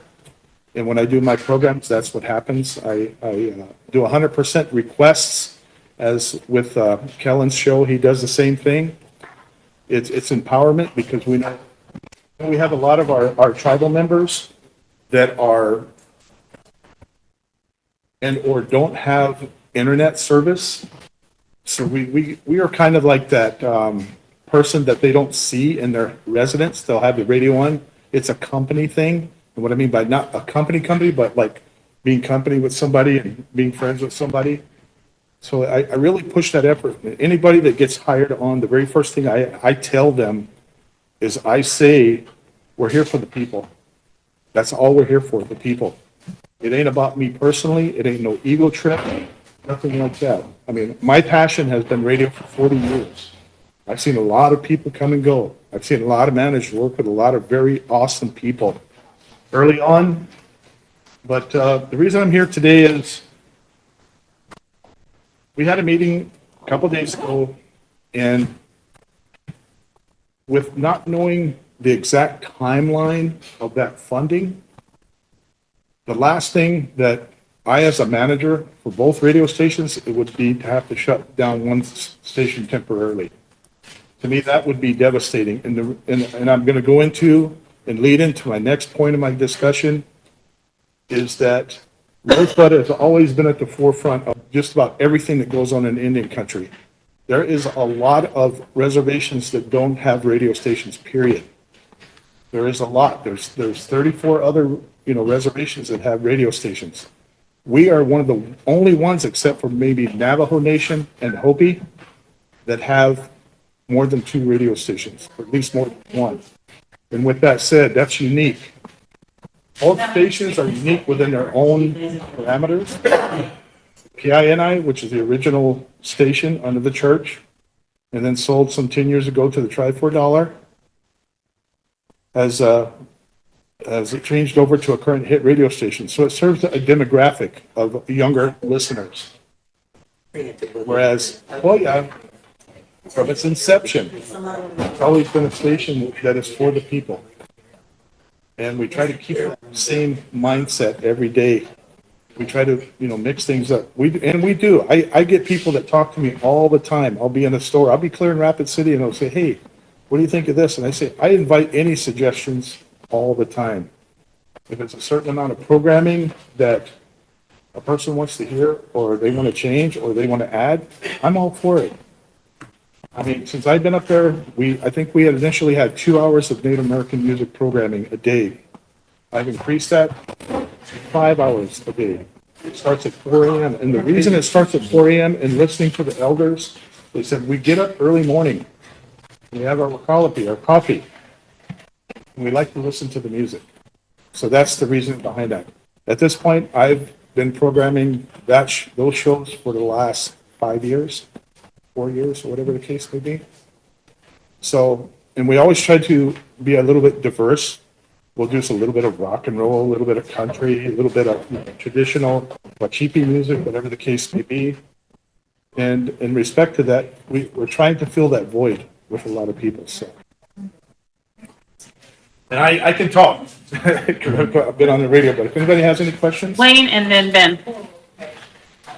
Yeah. So you were able to secure funding for the Koya and KNI? KINI has basically... They're for-profit. Yeah, they're for-profit, and we are very aggressive seeking out sponsors in response to raising revenue.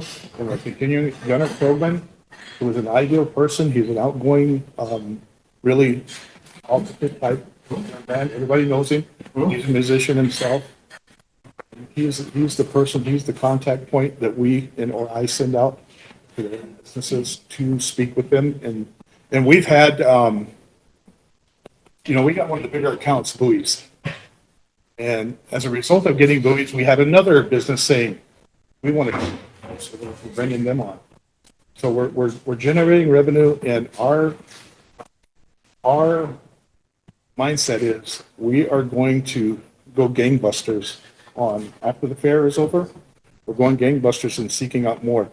And respect to our meeting we had the other morning is, you have your hometown stations, KWYR, you have KVSH, and you have other stations around here. They have a hometown dominance on the commercial portions of it, raising money that way. So we're still branching out. We're going to Martin, we're going to Valentine, we're going to Winter, we're going heck up to Pier, up to Rapid City, and trying to raise money in that respect and showing them that. But out of that one funding that they're securing for Indian country. That's for Koya.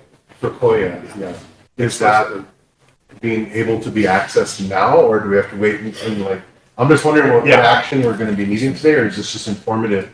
Because I thought it was saved, and then we just kind of had to wonder about, making sure that the for-profit one actually makes money too. Yeah. So that we keep all of our employees in the radio station. Koya is actually, is still generating some revenue. Of course, we charge council, so anything that is paid by council goes to the Koya revenue. We've also got buoys, part of the revenue. All Stop's gonna be coming back on and doing some stuff with us, so that's gonna go both sides. What we try to do is offer a unique deal to our businesses to entice them to advertise on both, whereas it's more of a public service type side with the Koya because of the nonprofit and or the non-commercial radio license. Whereas, you know. It goes on the public broadcasting Yeah, side. it falls into that, but I read a message the other day where somebody had sarcastically made a remark off a reservation person. They said, well, I thought we were done with all these public radio stations. And just that quick, somebody answered, tribal stations are not public radio stations. They are tribal radio stations, which is a big difference in designation. And I thought that was really good that they did that. And the person that made that criticism never responded to that. He basically got put in his place. Is Koya safe? We are safe in the sense of if we can stay in business, and what I mean by that, on air. And one thing that I threw out as a point of conversation is to reimburse the tribe for the 3 months, at least 3 months, October, November, December. We'll get the grant in because it's still at this point going to be, and I got what we got funded. We basically went on a budget of about, what was awarded to us was about $221,000. And then we had about $45,000 of restricted monies that we couldn't use except for very certain, and we were very limited on the ability to use that money. So about $170,000 for a whole year. Okay. Which, when you think about it in this day and age, is not a lot of money for a radio station. It pays, yeah, it pays salaries. And electrical. Yeah, electrical, telephone, you know, whatever it is. We were told that any monies that we did not spend on our current budget, we have to send back. We're not sending anything back. No. Because You justify. we're justifyingly doing budget modifications and we're refurbishing our current studios to bring them, and Ben, you can speak for this. It's probably not been updated for years, and we're doing that. You know, we're putting to bring in the both stations in the 21st century with all the latest equipment and working on the towers, working on the transmitters and stuff like that too as well. So it's a lot of work. It's a lot of work, and like I said, I basically go. My schedule is 24 hours a day, 7 days a week. Ben? Thank you, John. Yes, you were coming, give us an update on it. So what I'm taking on this is that, you know, you're looking for some funding to help you out until you get this, the original funding that's coming in. So that's kind of what my take on this is, I guess. But, you know, for me, there's a lot of questions, I think. I was kind of waiting to see when you guys would come up. Because again, we're getting a lot of concerns, me being on the radio before too, and, you know, having that, understanding of how that radio programming working and how it works and everything. But you know, the other thing too is I've seen a lot of takeaways also. You know, we haven't heard any games, you know, any type of I guess out there public type broadcasting where you, I mean, not public, right, but within the communities, I guess, went to celebrations or, you know, whatever you guys put out there. I mean, it would be great to see a lot more of that on there. And then we're also getting complaints about how you're transmitting not very far. You know, you only go as far, I think it said to Valentine and it cuts out, you know, or even went up to maybe even not even winter and it cuts out. So those are some concerns. The other thing is, I know when I was there before volunteering, I volunteered most of my time on it. That was one of the biggest things that we did was volunteer time. Sure. But I do believe, I think when the mission had it, the church, if you will, when they had it, they did quite a bit of fundraising. Mm-hmm. You know, I know he went up to Rapid City, the guy at the time, Roger Cuervo Jr., he went up to Rapid City and got a lot of contracts up there during their big events up there. Mm-hmm. And they were able to bring it back and they were able to, you know, promote that quite a bit down here. So it's really interesting that they they went away from that. And I think, I kind of do believe, I mean, wasn't really a marketing guy either, but he had that capability, understanding to know what he needed to do to get that funding to help it. So it helped them to get up there and understand what it is to, put in, I guess, all the commercials and all that type of stuff. So he understood that. So he was able to relate to them more with that. So that kind of brought up a lot of revenue for KINI. But I know with Koya, and as we brought it up, I was working at KNI at the time too, not working, volunteering. There was a mesh between KNI and Koya. Somebody they got let go from KNI, and they ended up coming down here saying we need our own radio station. So they ended up getting a radio station on it. So it really kind of one of the benefit parts, I guess, about having our own. Then of course that funding kind of had some issues on it, but when they sold it to the tribe, again, now it's a duplicate type service again. So now we got to determine how this works and stuff, So it was really kind of frustrating for me to know that, we moved them all in the same area. I thought they would be better separated, only because, you'd be able to get the funding source to the right area, things to that effect.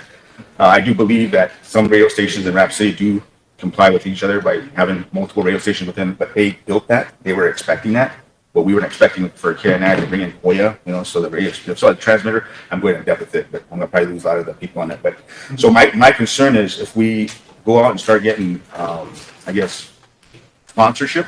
I think again, when I was volunteering on radio, we did have sponsorship through the Jewel 2 Theater. We had quite a bit of issues there, and also through again buoys and then all stuff. So my thoughts on this as we move forward is because we're trying to, I guess we're going to be kind of being stingy enough, if you will, on these types of things. But again, with that big, beautiful bill, you got to cut, same thing with everything else. The casino's in the same boat too. We try to get at least some people over there to spend money. In this case here, you're trying to get sponsorship so that you can continue on with that type of stuff. So, but I guess, I don't know where we'd be able to get that type of funding. That's my concern.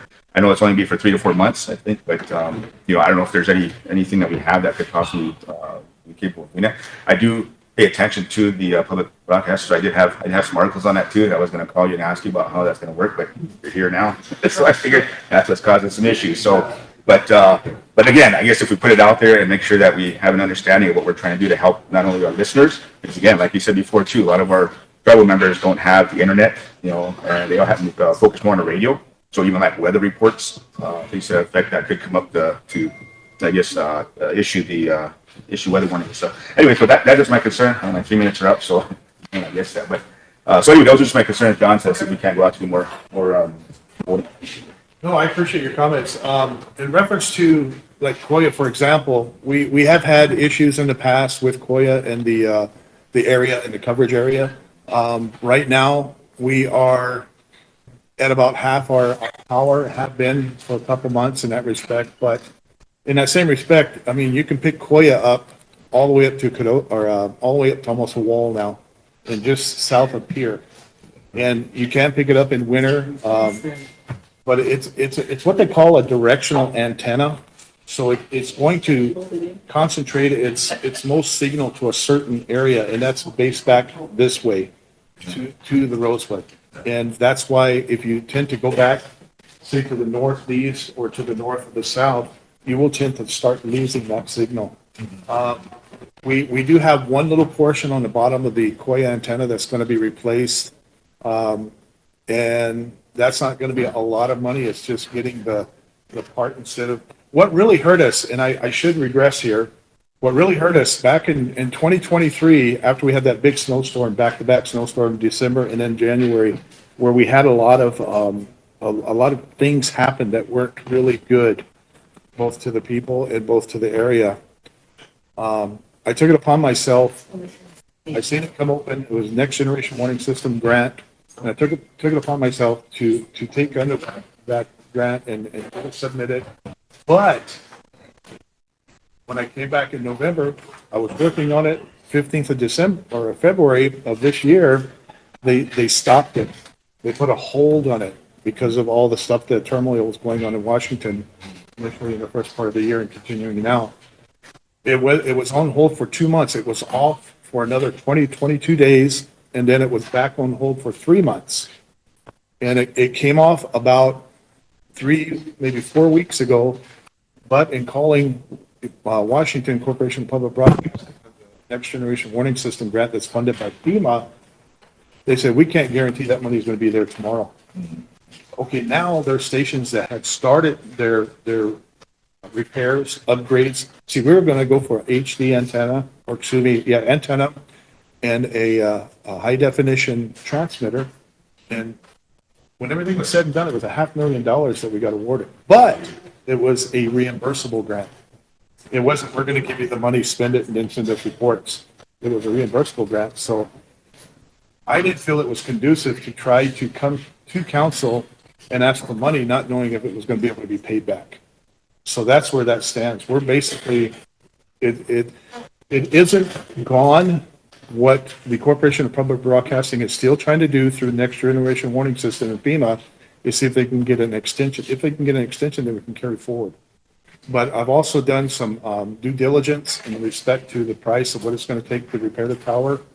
And it's all done by lightning. Mother Nature has its way. And then it's a small issue within the transmitter. We're intentionally keeping the power at half right now for Hoya for the simple reason it will burn up that antenna the rest of the array.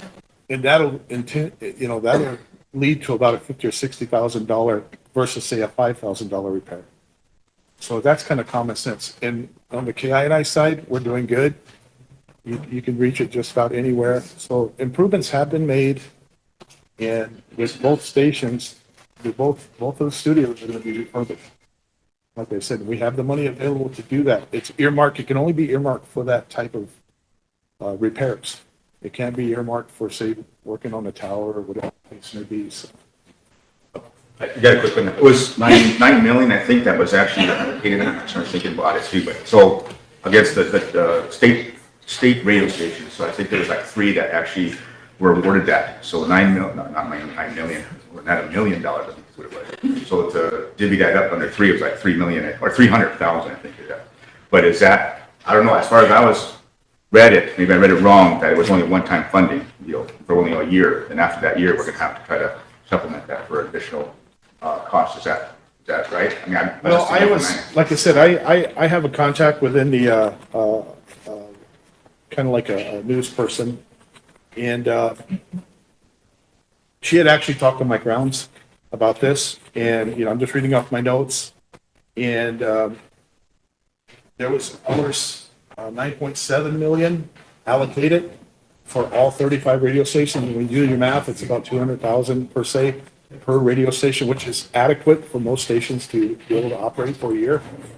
98% of tribal radio stations were funded by CPB. We're not the only ones. But, like I said, my passion is no matter what. We've also talked about what both of these gentlemen had brought up about fundraising. Yeah, we're going to go gangbusters on that too. We're going to go gangbusters on that. I've gotten the permission to write donation letters and send them out. And I'm going to hit up some people. I mean, I've already been in contact with one person that is kind of a big wig, and just kind of put a feeler out there, and we'll see what happens with that one. So. Yeah, there's just some of the articles that I read on behalf of the public broadcasting, and that's one of the things that I've seen out there was that it was $1 million. I think it split up within tribal radio stations, and then through the state of South Dakota. So it was just for the state of South Dakota that Senator Rounds is actually promoting for, actually helping out with. So again, it was a 300,000 that would come in for the year, but I didn't know if it was continuous or continuing, or it was just that one-time funding part of it. So that's what I was kind of relating to. If that's what it would be, because again, next year we'll probably be in the same boat. Where we have to start looking at funding possibly. If I can have any say in it, we won't have to do much of the asking for an allocation in that respect. Not to say we wouldn't need some, but not for a whole year. That's what I'm anticipating. Because it's going to take a lot of hard work. It's going to take a lot of just getting out there and making the contacts. I mean, you can understand of it, and making folks realize that we were caught in the middle of this. We're the byproduct of 2 entities not getting along, and that's basically even what Senator Rounds said. He said that tribal radio stations are the byproduct of what these two entities are not getting along, so it's wrong that they are being treated this way. Yeah, definitely, definitely. That was I think basically- even some of the newspapers, I think in some of the up east area, northeast, that have been shut down because of these types of Exactly. So there's a lot of issues that are coming up right now, and then again, too, it's hitting here right now, so we need to figure out how we're gonna do this and what we're gonna do. But anyway, that's one of the things I wanted to just relay. Thank you. Any more questions for John? Emily? Hi, I was just wondering, do you have like a request for us today to approve? He of- does, that's why he's here. I know, but I don't have it in front of me, and so I was just wondering if that's Well, something that, this is more verbal at this Okay. point because it's within the preliminary steps. but you don't have like an amount that you would need to be able to float you We into. got a ballpark figure, yes, in reference to, I was looking at some of my information here. And like I said, we initially were funded for, $221,000 or $223,000. You take about 46,000 out of that, so, roughly about 170,000 maybe for the whole year. That would run Hoya. And plus, any extra revenue that we can bring in. I guess I have to take their word, and what I mean by their word, more or less, Senator Rounds, when he makes the comment that it is coming, but unsure of the exact time because they're still working out all the details going from CPB to BIA. So would that be like maybe like a monthly drawdown or something that we could give you maybe a couple months and then reassess or something? I was just wondering, 'cause Yeah. I think funding for the whole year might be a little bit. No, it's not for the But if we were whole year. able to, No, it's not. Let me clarify that. It's not for the whole year. It's just probably no later than the end of January. Because they're telling me, and what I mean by there is my contacts, one in Washington, one here in the state of South Dakota, are saying, and also Native Public Media, who we go through under Corporation of Public Broadcasting that has, they're basically the folks that help all the tribal radio stations stay in compliance and with the SEC or whatever the case may be. But they're also telling us that, and it's happening so fast, just like everything else and every other funding source that's been clawed back, the big word there. It's happening so fast, so it's changing on a weekly basis of what they're telling us when it's going to be available versus if it's going to be December, at the end of December, the 1st of January, because it's going to take them that long to figure out the process and see. I'm hoping that they do it like they do under Corporation of Public Broadcasting, where they give you, we have to do reports. I have to do financial reports. I have to do the EEO reports. I have to do all these reports and turn them in order to get the funding drawdowns. And it's through a staggered process as well, so. so would we be giving like a blanket approval just to cover your cost if there's ever a lack of talent? I guess I'm just asking, are we kind of giving you a blanket approval for an undisclosed amount and we're not sure? Yeah. With a certain threshold or Yeah. something? It's gonna be part of our budgeting process. Yeah. Yeah. we'll have to General do plan. that. Real quick, Council, How would you if I can add, the money that's been allocated hasn't been divvied up yet. So we don't know what amounts the organization could get. So they named DOI and BIA as the management portion for that funding. So it's going to go filter down. And whenever that happens, we don't know. They're saying December, January, but How many radio stations are there in Indian country that are gonna benefit from this $9.7 million? 35. And how that gets divvied up, you don't know yet. We just assume that they're going to divvy it up evenly. Because basically every radio station, depending on their staff, the way ours was figured is, I think they figured like three. Bottom line, John, what does it cost to operate the 2 radio stations right now? Annually? Yeah, I mean, that's what, I was just trying to get it to a point where we can, approve something for you guys to get you, I just wasn't sure what that looks like. I thought you came to get a purchase approved. Yes. Like right here, now this is the revenue as of August 2025. This is the revenue versus expenses.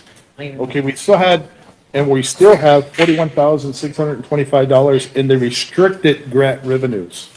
Those are very explicit on how you can and cannot use them. On the grant revenue, we still have we had total $157,992. And of that, we have roughly about 57,549. Now, This is really simple. Yeah. What's the operating cost for the two radio stations right now? All funds considered. I'd say between 350 to 400,000 a year. Okay, and right now, What's the ask? What are they asking for? well, I don't know. I'm not sure what you. We're asking just to be able to stay on the air. Well, that's gonna be a budgeting thing. I thought you were here to get a purchase approved. Yeah. That exceeded Wayne's authority. This purchase that went through budget and finance. I thought that needs council approval. I thought that's what you're here for. Now, as far as your funding for next, that's gonna be, right now, they're in general fund, both radio stations, to the tune of $350,000, which they still have money left. Yeah. So they're okay for this year, but. Yeah, we're good for No, this year. no, depending on how much money they're gonna need from the tribe, that's gonna be part of our budgeting process, because it has to come out of general fund.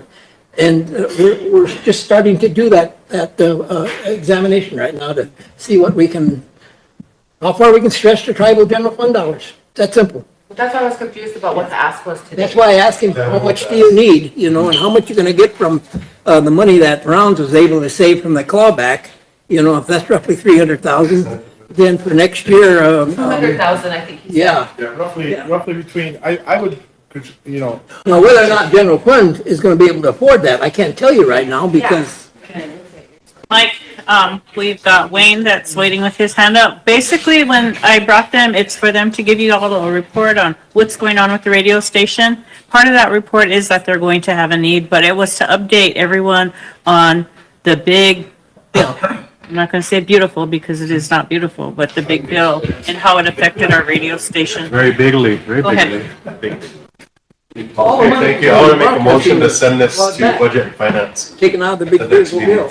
Because I don't have anything in front of me. Question. Motion by Wayne, second by Ben, question by Emily to send him to Budget and Finance. All in favor? 1, 2, 3, 4, 5, What's the 6, motion? 7, 8. Send it to Budget and Finance. I thought we already dealt with it at budget and finance. Now, what's going on We here? didn't hear it. no, the one I'm talking about is for the operation for the 3 or 4 months for Koya. This is for operation. Again, don't pass that right now, because we don't know. Point of order, Mike. Ah, Jesus. There's a count going on. Make decisions out of your butt now. Okay, finish counting. All right, can you put your hands back up so she can finish counting, please? 1, 2, 3, 4, 5, 6, 7, 8, 9, 10, 11, 12, 13, 14. Wayne will be there. Opposed? Opposed? 0. Not voting? 3. You're not AC on here. Yeah. All right, thank you. Oh, Sherry? Before you go, you guys have to get approval for a purchase, right? Yes. Okay. Yes. There you go, Wayne. That's where Mike. There we go, that's what That's, in defense of Mike, that's where he was coming from. He kind of got mixed up a little bit. We do have a purchase that we need to make, for our programming that, we went with a company that is way cheaper than what we were working with before. They've been very understanding for the last 2 months. We owe them, we're paying them for the whole year. And the full amount is $7,000. You can't even hire a DJ for $7,000. And these guys are going to provide a DJ, and we talked about it. You were at the meeting. That was at budget finance. Yeah. I'm sorry, I'm gonna call point of order. Madam Chair, you may as well. Sorry. I just wanted to let the council know, sorry that I wasn't here when they first started reporting. They came to Economic Development Committee and we asked them to come back with some information on some possible solutions. If the funding goes away, it's roughly $178,000. 180,000. 180,000 from the funding source. The other half of that gets funded, what, 138,000? 150,000 from the general account. So we talked about possibly having KINA absorb them if we need to, if we can't afford to keep Koya up. But I just wanted to let you know that, and I'll bring that forth whenever they come back with those numbers to the council for some other options, if it comes to the point where we can't afford to keep Koya going. Also retaining the staff at Koya and absorbing the mechanic. Thank you, council. Okay, sure. Okay, now. You're gonna make a motion to approve of his purchase? Do we have it? I don't even have anything in front of us. Oh, you don't have it with you? We didn't attach that yet, but 7,000 It is came required. It came your budget. Oh. Also, the reason why this contract is going in front of the council is not because of dollar amount, it's because it requires a waiver of sound. Yeah. So that's the only reason why it's here. And I think Eric has worked out the It's language. Eric has worked out the language with the firm, so the language is good, but you guys are the only ones that can waive sovereign immunity. That's what you're talking about, Mike. It's really not anything, yeah. Yeah, you walked out too soon. Yeah. But we do have the funding available. Yeah. Do you have a copy of it in your setup there? Never one of your team. We were told it was here by the secretary's office this morning. That's what I was asking, if that's what this was, that affiliation agreement. Yeah, affiliation agreement. Oh. Yeah. She's got it. It's in the folders, under budget and equipment. Madam Chair? Yes, Mike. I was under the impression John was asking us to guarantee funding down the road. And we don't know how much we can, that's what I thought he was. Yeah, that's why we were all confused. We're not there yet.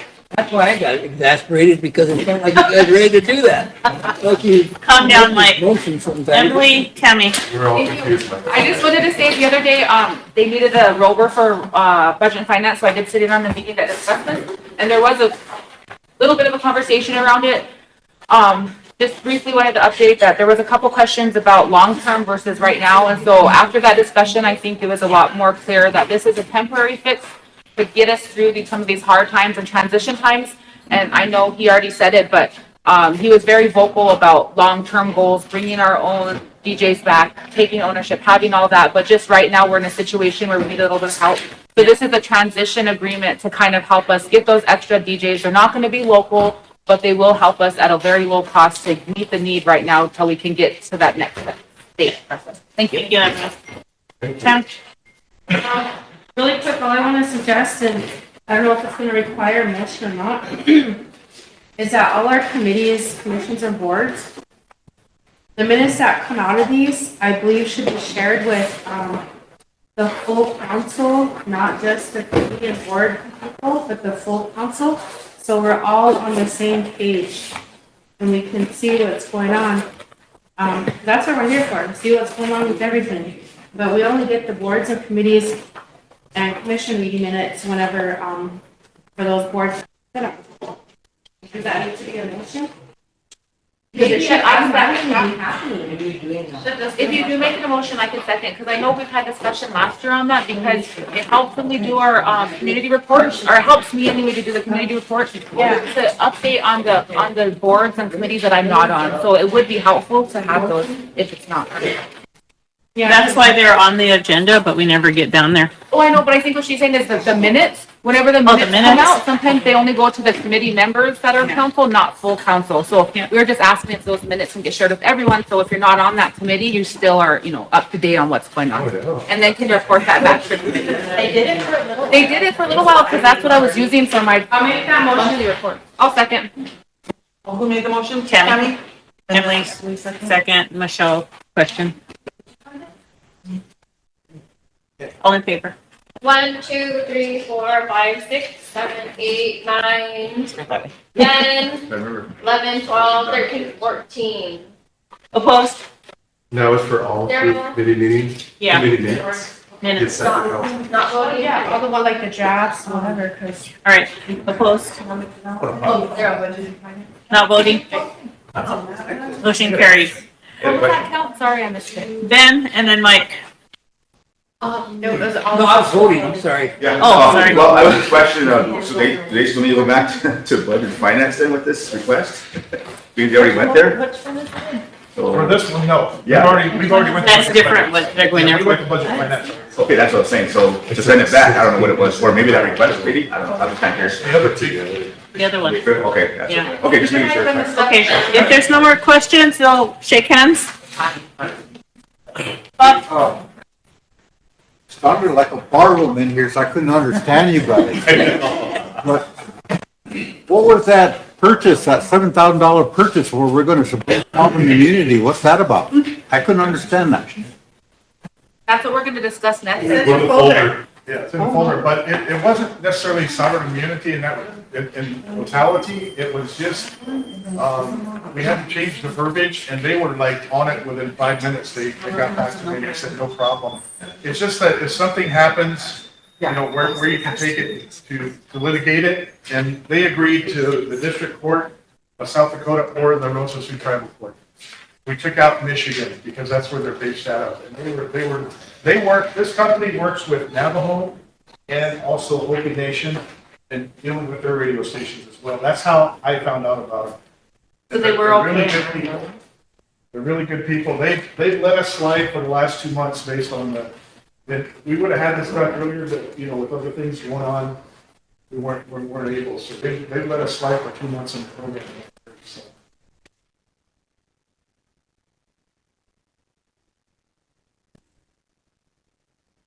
Tammy, did you have a question?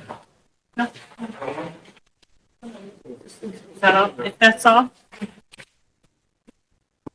No more questions? Oh, what's that resolution? Someone needs to bring it on forward. Can someone bring the resolution on? Budget and finance. Budget and finance, Mike Bolts. It's in that one packet. It's in budget and finance, and there's a big packet. It's like 7 pages in. 25, 188. A beautiful packet. Yeah. 25, 188. No. Because I don't understand why we have to go to litigation. Why would we have to go to litigation if there's no due? It's just that, it's a contract. they call it an agreement, but it's, in case. Mike, they you don't bring get it on the- for approval? I'll move to bring on, I guess, is it to amend? No, resolution 2025-188. Okay, 188 or 189? 188. 188, all right. Need a second? Give me the guy. Does it say it on?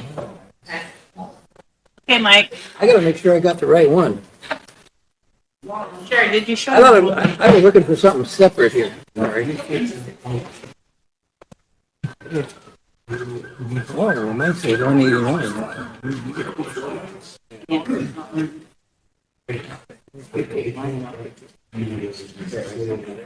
This is an old one. Okay, Madam Chair. Yes. Starting with the 1, 2, 3, 4, the 6th, or the 5th whereas. Okay. Whereas Rosebud Sioux Tribe owns and operates KOYA, a FCC licensed non-commercial FM station, as a public service for the people of the Rosebud Sioux Tribe. And whereas the Rosebud Sioux Tribe Information Technology Department operates and manages KOYA radio station for the Rosebud Sioux Tribe as the broadcaster, and has requested approval of an affiliation agreement with Local Radio Network, LLC, P.O. Box 999, Angola, Indiana, to broadcast LRN's classic hits, midnight to 6 p.m.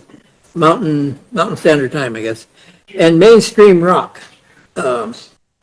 radio programming by means of broadcasting over the air from the station's present transmitting facilities in analog or digital format, including on an HD radio multicast channel. Broadcaster shall pay LRN $450 per month during the term of any renewable term. Whereas LRN grants to broadcaster the right to use the format as part of the broadcaster's full-time internet streaming of stations broadcast, subject to the terms and conditions of this agreement, and conditioned on broadcasters compliance with all applicable laws with regard to set internet streaming, including royalties for sound performance fees. LRN may terminate stations' rights to transmit the materials licensed hereunder over the internet upon 30 days written notice. Whereas notwithstanding anything contained in the agreement to the contrary, broadcast agrees and acknowledges that in addition to the network commercials furnished to the station by LRN herein, LRN shall have the right to include in content sponsorship, billboards, and live sponsor mentions, free of any cost or expense to LRN or offset broadcaster, and such material shall be broadcaster. And such material shall be broadcast by broadcaster as set forth herein without any alterations, edits, or deletion.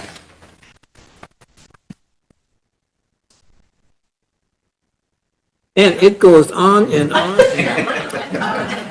We're waiting for you to say that. Yeah. Go on. Okay.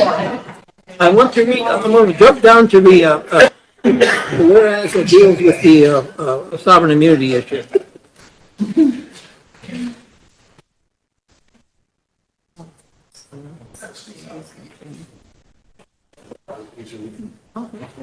Just give me a second here. Sure, I'm reading this now.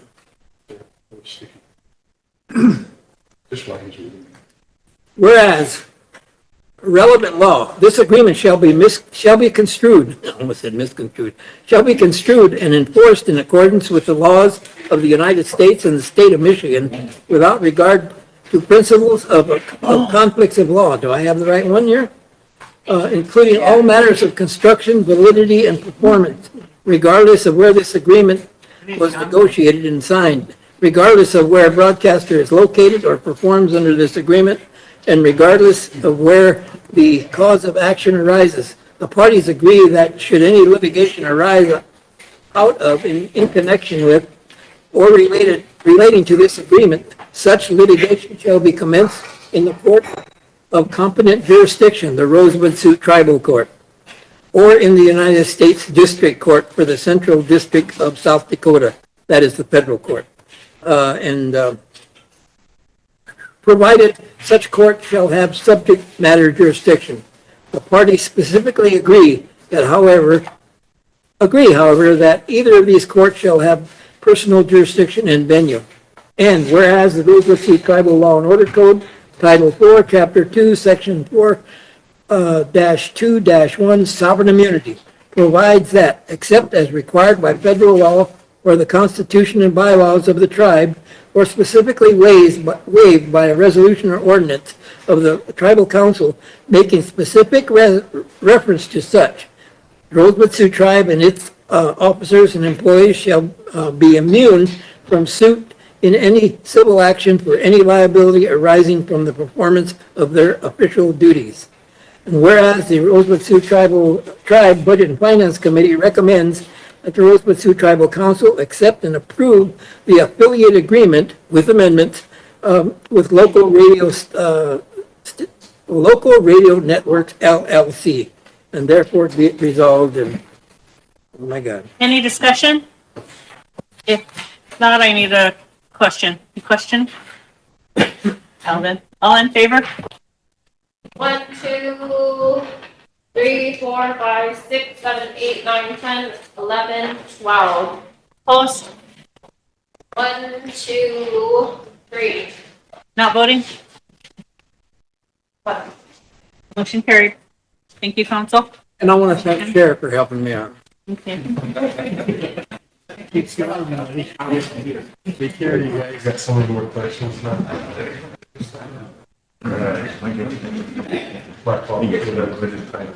The last part of my report is I asked Josh to do our IHIP report to all of you, and we have one resolution we need to go through. This resolution will allow us to start work on the homes on Friday, by at least the soonest by Friday.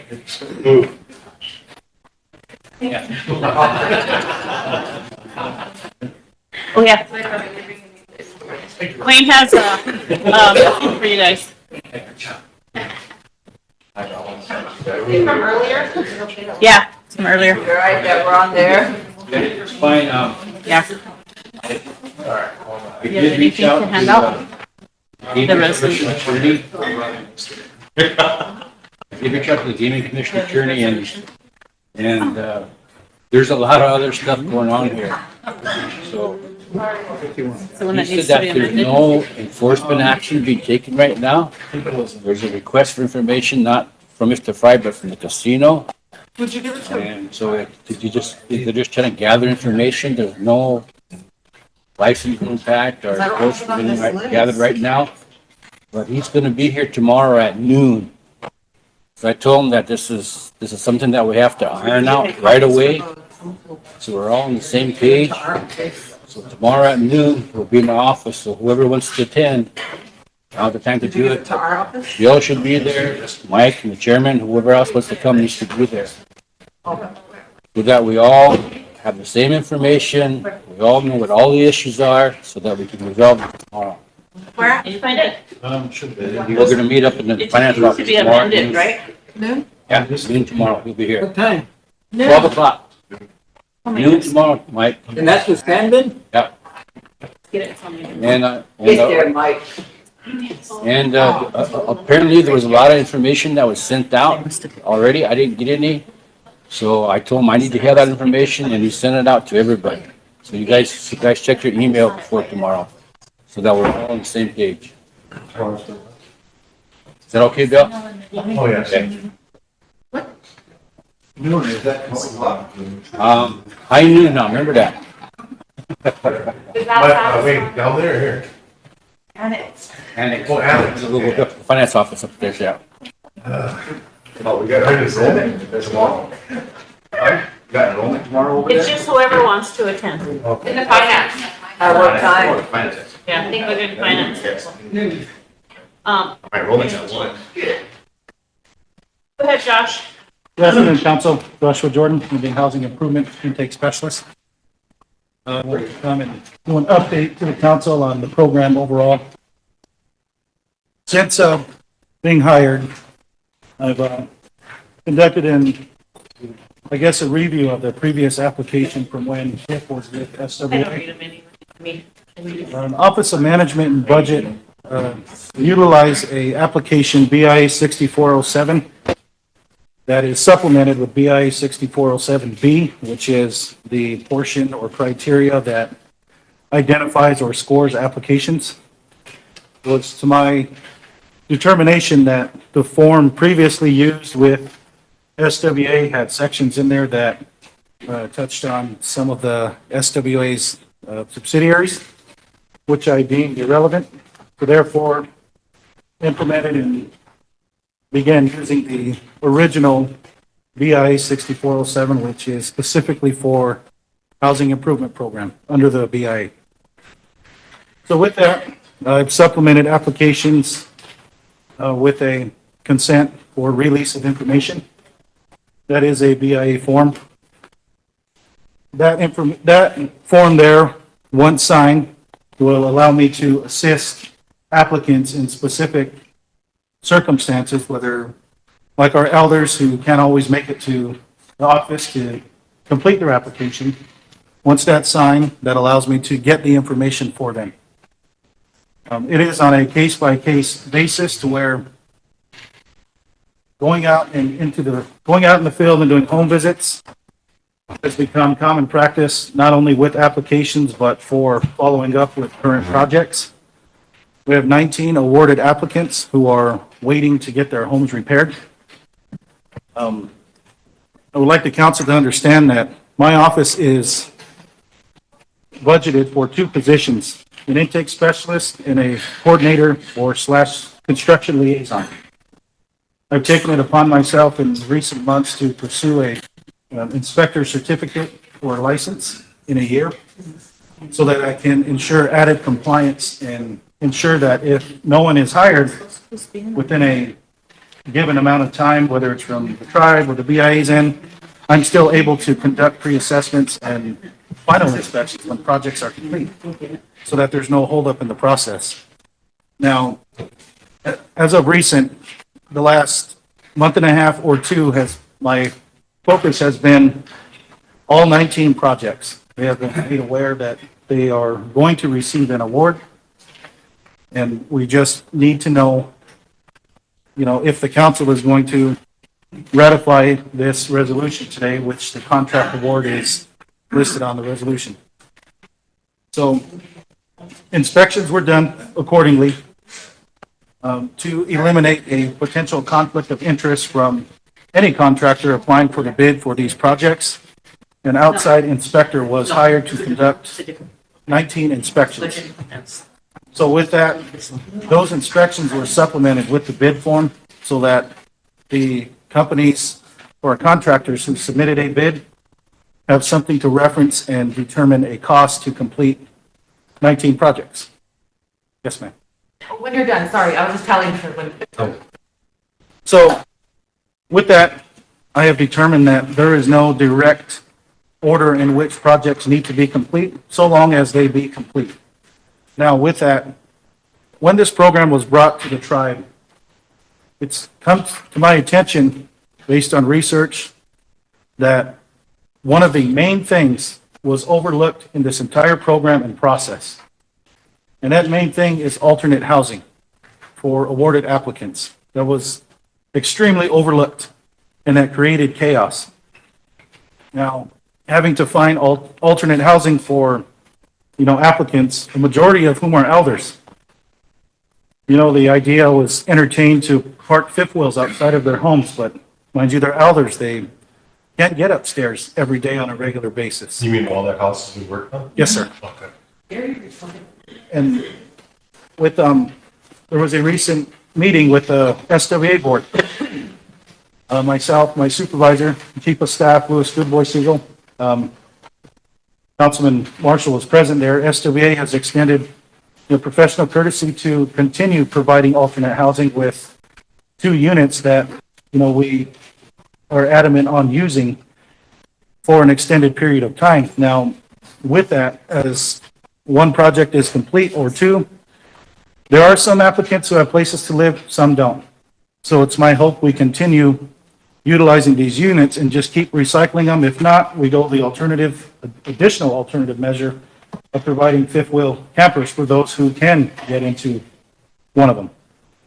Now, with that, it comes down to construction. When projects start,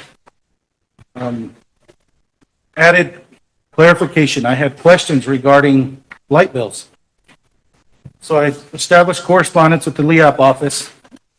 And after visiting with Acting Regional Housing Officer Andre Janice and corresponding with our agency here in Mission, IHIT can cover the electric bill for applicants while their house is getting worked on. So the reason I wanted to coordinate or correspond with LEAP is so we can reference who is getting services. We can free up a spot and service more elders or tribal members. That's the idea behind that. Now, additionally, with these 19 projects, in Resolution 2025-91, we identified 32 eligible applicants, 19 being the priority. 80,000 per home, 15% contingency for a total of 92,000 per project should we run into added issues within floors, roofs, siding, mold, anything. So we are covered. Now, 19 are done. Recalculate, reassess, and it's our hope that we can service 13 more. Now with that, the BIA has extended a professional courtesy to allow the tribe or my office to deviate from the awardee list should there be firm justification on why they need to be on there. Major repairs, holes in roofs, I understand that sounds crazy because it is, that's what's identified on a lot of applications anyway. But the most severe cases, which touches to the overall scope of housing improvement, neediest of the needy, servicing those who need it the most. Also, additionally, with projects, if there are any trees that need to be cut down or power lines or equipment access. It's my hope and intention to coordinate with EPP to keep that wood and have it split for the winter and distribute it accordingly. Emily? Hello, thank you. Is it okay if I sit down? I have a couple of questions. Yes, ma'am. Thank you for coming today, and thank you just for providing that update. I think it's really refreshing to hear so much effort and thought be put into the planning and just foresight of it, so I just wanted to thank you for that. Yesterday, there was a little bit of a discussion about this program and the future of the program. And so along those lines, I was just wondering, have we clarified the funding? Because I know when it first started, it was just to use up an old pot of money, a lot of money that was sitting there, but there was also future funding. So in an effort to get, if we are going to get back to that discussion that was trying to get started yesterday, I would just want to know how you secured future funding, not just the previous funding, or you know what I mean, the old funding? Yes, ma'am. I'm aware of yesterday's council meeting. So I did correspond with the BIA and SRD to touch on the funding and contract portion of that. So it's coming directly from the sources. Okay, and so that's already done, the tribe's already done that, or do we need to still take action to make sure? So, of all of the 638 programs, HIP was one of the ones identified that they are in their new recontracting year for FY '26. We did receive a tentative proposal, but it's not a full proposal because there was not a resolution attached. So, the funding will be coming. We need a proposal for the next contract. I was just confused between like SWA and here and everybody's roles still. I did watch the meeting, so just to clarify, the funding is and how it's always been with the tribe. Yeah, we know. SWA was a subcontract, and they administered HIP on a reimbursable basis. So just so that there's clarification, whether or not HIP becomes a standalone is a tribal decision, and how that functions is a tribal decision. So, just so that. But it hasn't been done yet. It has There's a not. possibility, but it hasn't been. Okay, So thank you that for would, that. the easiest way to do that would be to stipulate in that resolution with your package who's gonna be administering those funds. Okay, thank you. And that'll be for the future, the 2026. I just wanted to make sure, because I was confused.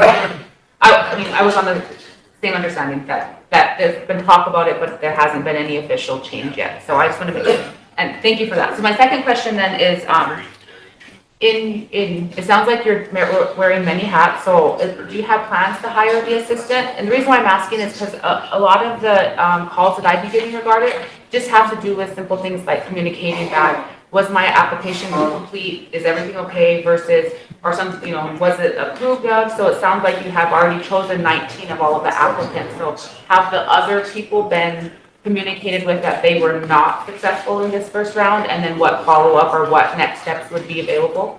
So in regard to that, Councilwoman, I'm glad you brought that up. I did bring one to reference. I didn't make copies. I do apologize. So we'll go over that process in its entirety, if you don't mind. It won't be long.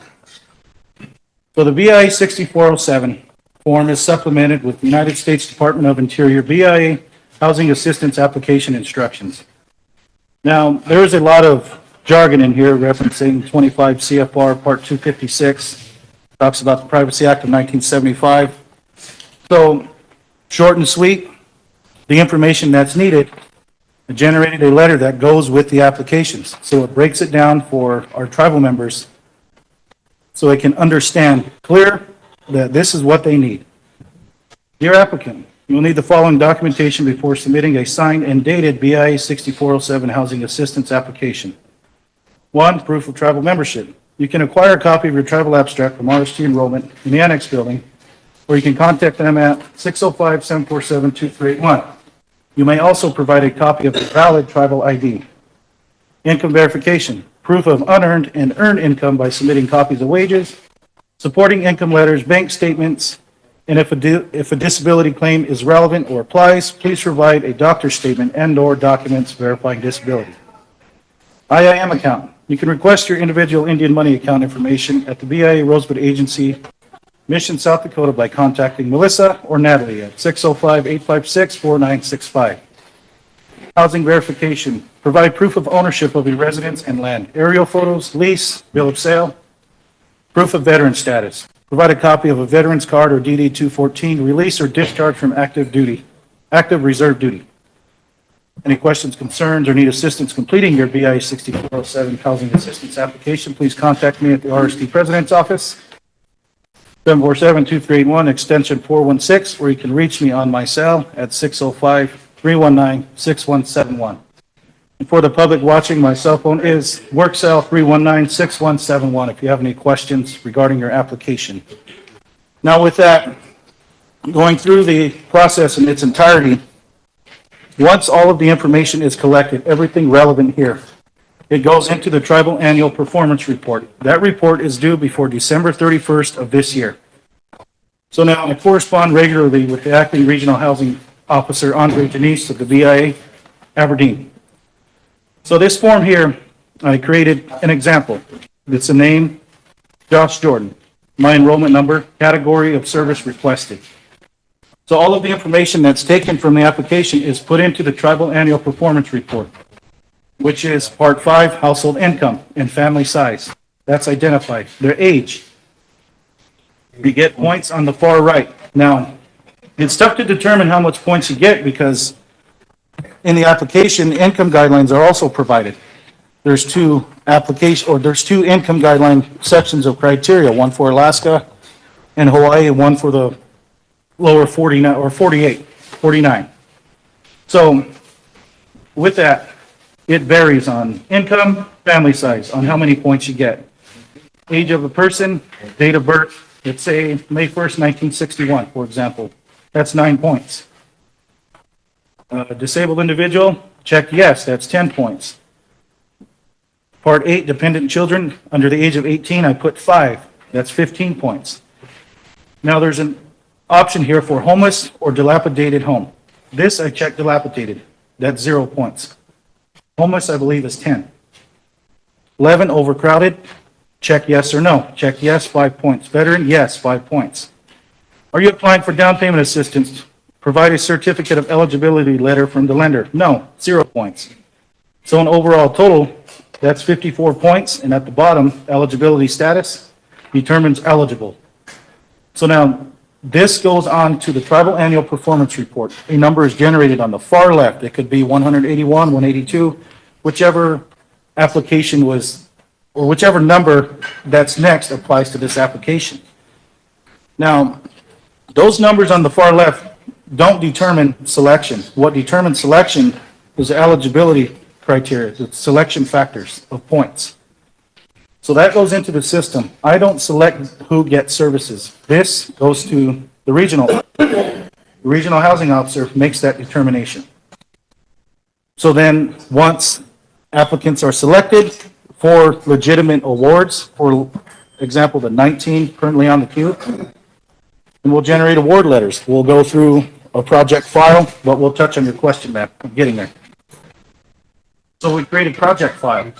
Authorization to release is on one folder, one side. Checklist for HIP applications is here. More information. This is the form, the TAPR form, award letter, award notification, aerial description, everything. Then we got another BIA form. It's the grant agreement that just basically identifies which category of services they're requesting or awarded for. It says they can't sell their house in 10 years. You got an inspection report. And then here, this is where all of the change orders, project costs, everything's going to go here. To reference, itemized, everything. Then certification of final inspection from the BIA. So now, whenever applicants are deemed ineligible, a letter will also go out that touches on why they were not eligible for services. Now, mind you, the word eligible means, okay, I'm going to get something. That's how it sounds, but it really doesn't. Ineligible, well, we can't service you. You got to wait a year to apply again. That's how I interpreted it from 70 IAM 7, Indian Affairs Manual, Section 7. Now, in the letter that's sent out to applicants who were not selected for services, is as follows. Name, P.O. Box, community, physical address, dear Mr. Mrs. I regret/glad to inform you you are eligible or not eligible for services from the Rosebud Sioux Tribe Indian Housing Improvement Program.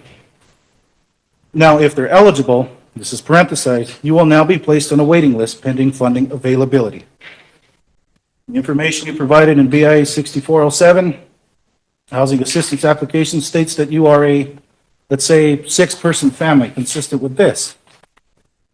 Now, you report your income as, let's say, $41,962 annually, based on the income guidelines set in place by the U.S. Department of Interior, Bureau of Indian Affairs. You exceed the annual income amount to qualify for services. And then income guidelines that go with the original application are sent with this. I provided the income guideline point schedule for your reference, highlighting which section they fell under. Because you aren't eligible, the Rosebud Sioux Tribe Indian Housing Improvement will retain and consider your application for 3 more years. During this 3-year period, you must ensure that the information in your application remains accurate and that you provide an annual written update if any information has changed. It is encouraged you provide or submit any updated information before today is August 14th, 2026, which is a deadline for your annual application update. Again, contact information for questions or concerns. That in a nutshell. So now, this whole process with this ineligibility, I believe it's not 3 years. I've determined it could be 4 because they were denied the first year anyway, 4 on a technicality. So with this process, ma'am, does this answer your question? So just to clarify, when somebody is deemed ineligible or eligible, they receive that letter? Yes, ma'am. And However, what's the timeline from when they apply to when they should expect a letter? Because that's what the calls I've been getting, they're saying they haven't heard anything. And so to know that that's built into the process, I would just be able to want to give them a timeline. Like if you turned it in last month, you should be hearing back with them in 6 weeks or 4 weeks or, you know, like, do you have an idea of? you know, my best, based on my work, I would say it's safe to say about 2 months. Okay. Because those that are ineligible, you know, I And they keep. get a letter either way, right? Either Yes, you're- ma'am, eligible or ineligible. And then real quickly, the 19 that you said that were successful, is that successful as in funding is available, they're gonna get something? Or was that the 19 eligible on the waiting list? 19 awards. 19 awards, and then do you remember how many were deemed eligible of the total amount that have applied? I believe with. Like your waiting list, I should say? So the previous tapper that the BIA has utilized to make this selection, that total, man. Let's see, I just have it here. 1 minute.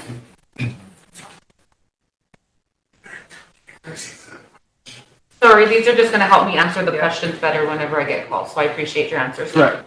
So, 1 minute, I just have it here. And you can follow up if you don't have that number. I was just wanting to know, like, how many applicants came in versus how many were deemed eligible versus there's 19 awards. So I wanted to. Okay. So this is a tapper from January that was submitted to the BIA where these 19 projects were selected from, the highest priority points. Now, this is a tribal work plan. This is basically a paraphrased version of the tapper, okay? So number of applications received as of 1/24/25, when this was first started, to March 25, 247 with 81 ineligible. Now, number of eligible applicants is determined at 166. So recently, corresponding with the BI again on a regular basis, this is what I do, reference the 19 who are receiving services, remove them from this tapper so people can move up. That's part of the process. So with that, because there are many applications to present day, 46 incomplete, missing just the basic stuff in abstract. Enrollment's been really helpful in that regard. You know, BIA with Individual Indian Monies account, they send it right away. But it's just getting them complete is, you know, what takes some time. And I understand that we need to get applications complete. We need a lot out there. We got to get our numbers up. but I'm doing the job of two people, and I'm playing catch-up on a regular daily basis. Thank you for that, and I appreciate that, and I think, I for sure, but I hope all of us understand that you are putting that effort in, and that's why I asked if there are any plans to get you an assistant or get you something, because I think the amount of need right here is so high that I also feel we could use this as an opportunity just to gain data on our housing needs, on where we could put better priorities or more effort other places than just this specific program. So that's why I asked that question about capacity, because I feel it's an important job, and if you need the support, I think we should help. You guys don't know what's going on. Thank you. And one of the things to keep in mind is that this money has sat for 10 years. Oh, yes, yep. And so where it's at right now has been a big leap to actually getting those that need help on their repairs done. And he's done a lot of work for it and is very thorough. So thank you. Michelle, Wayne Totes. Most of my questions are answered. I just have one. So how soon after the resolution gets passed will the work begin? I believe the company now selected contractor can mobilize. Wayne Totes, Bill. Thank you. Well, most of my questions were answered too. Thanks, Joshua. Except for, I thought when we were first hearing about the IHIT money, I thought it was almost double than the 1.6. I thought it was literally like 3 or 4 more. So I believe that administrative costs. 2.1, I understand. 2.1. So of that, the 8 projects that were allocated for FY '23 are still with SWA. So that money was included in that 2.6 or whatever it was that was given to at the time. Okay. So there's still more coming. and then there's also the 360 or something, so of down payment assistance that was given to Tom. So those 2 pots were also in that. All right. And then before we lose track, Mr. Chair, can we do the resolution? Sure. Are you gonna read it in? I'll read it in. Are you gonna read it in? I'll read it in. Okay. 195. Move for emergency. 195. Oh, it has a number?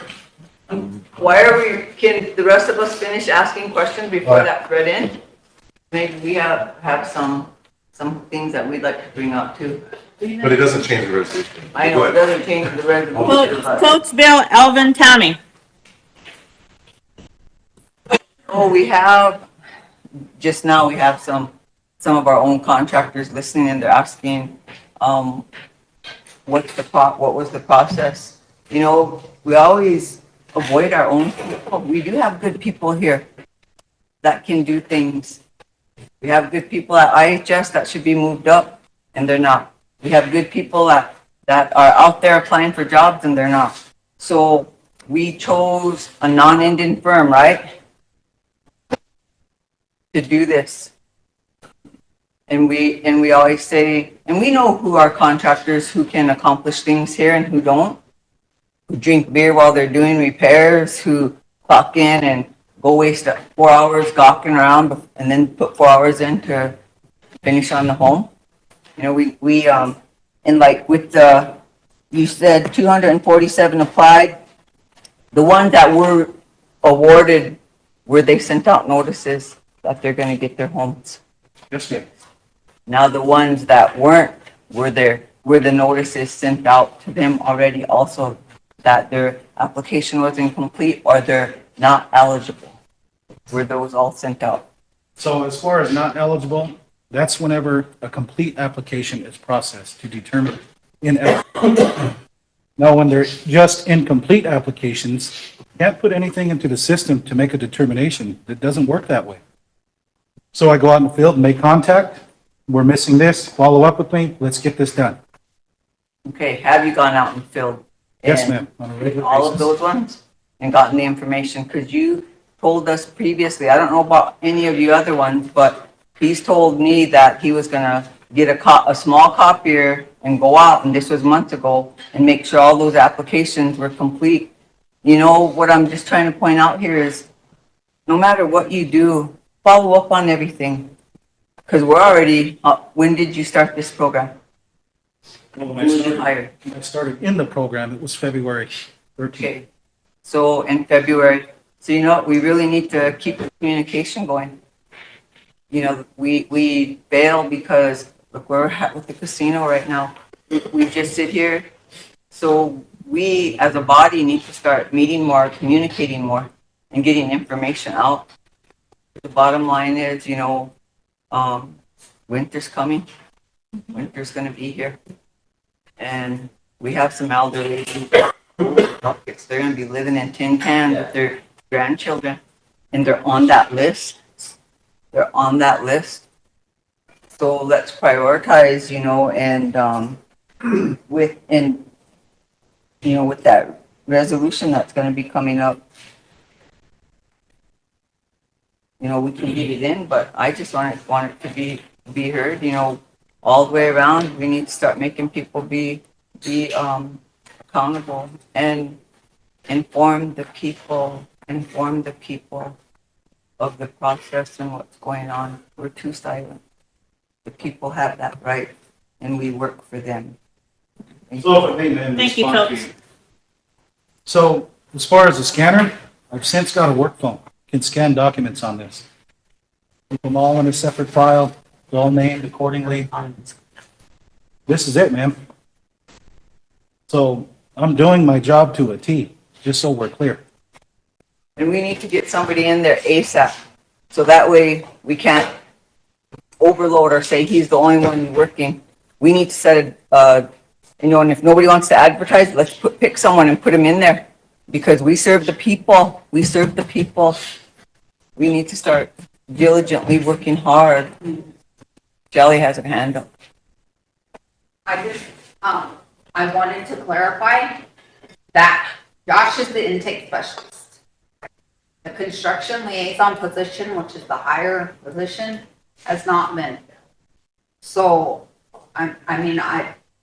he communicates with us regularly. He and I and Andre are on phone calls regularly, trying to hash out issues. I think he does a lot. But I also know that he's one person, and I work as one person. So I know how that is. He needs that second position filled, or there should be two positions in there. Because he can't do the intake and process all the applications and then manage the construction side of it. I mean, it's a lot. It's not fair to him, and it's not fair to the people. He's already told us he works sometimes 12-hour days trying to get the stuff done. He's told us that several times. So we need to make it a point to either put someone in there to help him or advertise, because he can't do it alone. He's like probably out of burnout. I also think it's important to have that position filled, because I believe according to the job description, that person actually has the authority to make some decisions, but he does not. Are you almost done with your training, Josh? Yes, ma'am. The reason that it hasn't been filled is because he has taken the extra effort to become certified. It has been paid for by one of the other programs for him to be certified as that person, so he can carry that. And so that's why the other one hasn't been filled, but we can put somebody in there to help him. Yeah. So The office helped him in the beginning to get all the applications in, so, we just need to let him finish what he's doing. So when he gets certified, we need to have somebody to Yeah, slide then in we'll have right some- away to help him then. Okay. Alvin, Tammy, Chris, Mike. Thank you. I just had a few questions for you. Who does the selection process? The BIA, sir, Regional Housing. Yeah, who's that, him? If I can finish, sir. BIA, Regional Housing Officer. You know, Andre Janice, the BIA in Aberdeen. He's finishing. I mentioned Josh, let him before finish. that, it's down to two, these two, the house was like tin cans, and winter's coming up. I don't know if they were selected, but I'm concerned about this, you know? One in Horse Creek and one Swiftbed. People out the reservation never get any help. That's anywhere. Oh, thank you. And the other question, I guess, what's your procedure on doing your roof? So You have a procedure? your first question, sir. Can you, what? I understand that, He's hard of hearing, is Josh. using, 1x4 styrofoam. I think I think you might have missed on, maybe that's the contractor's fault. So he doesn't hear. That needs to be done. Those are properly, that's to be properly done. We have 19. Okay.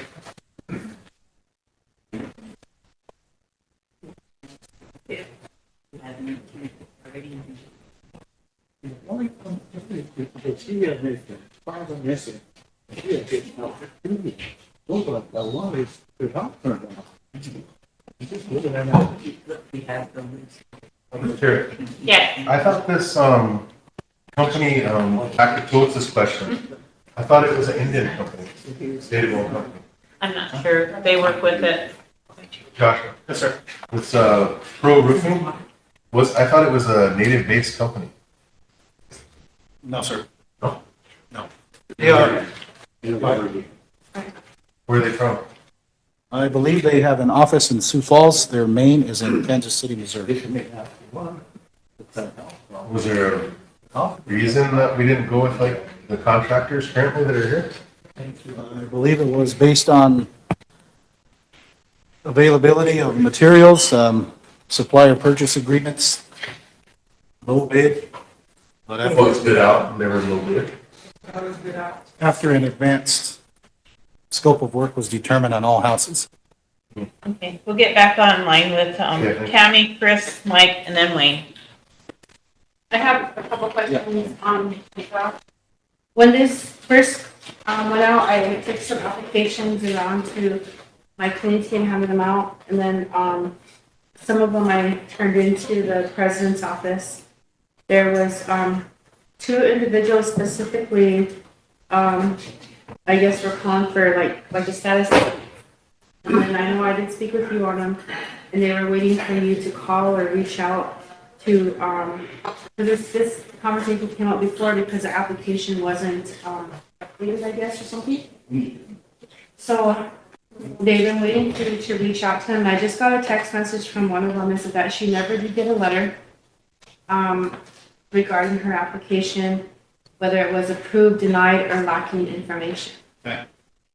So, because we are on air, would you be able to write that down to me so I can reference that Yes. and follow up on it? And will you actually follow up on it? Because, they've asked before, well, he said he will call, he said he will this and that, and he never did, and we waited. And it's not our fault that we provided the wrong application at that time. So, I'm like, okay, and So I'm tracking that, and fault is out of the question. Now, as I've stated previously, one person did a job of 2. I'm trying. I'm playing keep up. So if you can provide and I understand that, So- I'm not getting mad at you or anything. I'm Understood. letting you know what's being said to me. But I will give you the names and whatnot, because I know when this first started, there was like one application that went out that wasn't the right application at that time, or maybe needed to be amended. I can't remember. I know this came before council before, and we were kind of upset because it's like, well, why did we even bother giving them these applications and et cetera, et cetera. But I will give you the information of those 2 applicants, and then you can follow up with somebody else. Thank Thank you. Chris, Mike, Wayne. And we still have BI and Wayne Boyd to go yet. Yeah, just real brief, I've heard a lot of things today that you've said that really made me question a lot of things that in recent history that you told us in other atmospheres. Like, let's go back to our, I don't know if you talked about what was said during interviews. But anyways, you told us that we asked you why you were leaving this area and going for a different area out there. And you said it's because you thought that this iHit program was in good standings, that it would be able to be transitioned smoothly. And yet today we're hearing that you're working on you're trying to work on building your criteria up so that you'll be able to be more, more spread out than you currently are. Working on a current training right now, and it's almost done, you say. And so you were just going to leave all of that? So leave it all high and If I dry. may, sir, interject briefly, you are very misunderstood. So my certification is for an inspector to be under this office. I'm not going anywhere. And now as far as broadening horizons and ensuring that process is, still accurate and compliant within the Indian Affairs Manual and the CFR, just as well as the tribes, I see no issue of it to ensure that I'm pushing myself further in my own position under my own office.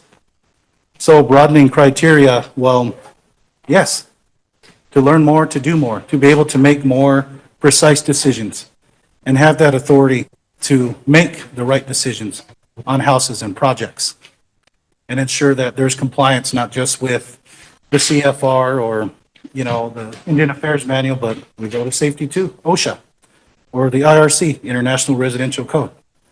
So I'm not going anywhere. Mike Wing. Well, if I did, sir, my employment is out of the question or concern of council. This is the council chambers and not some backdoor HR office. Wow. Point of order, I would appreciate him talking to our council reps like that. Sure. Mike. So,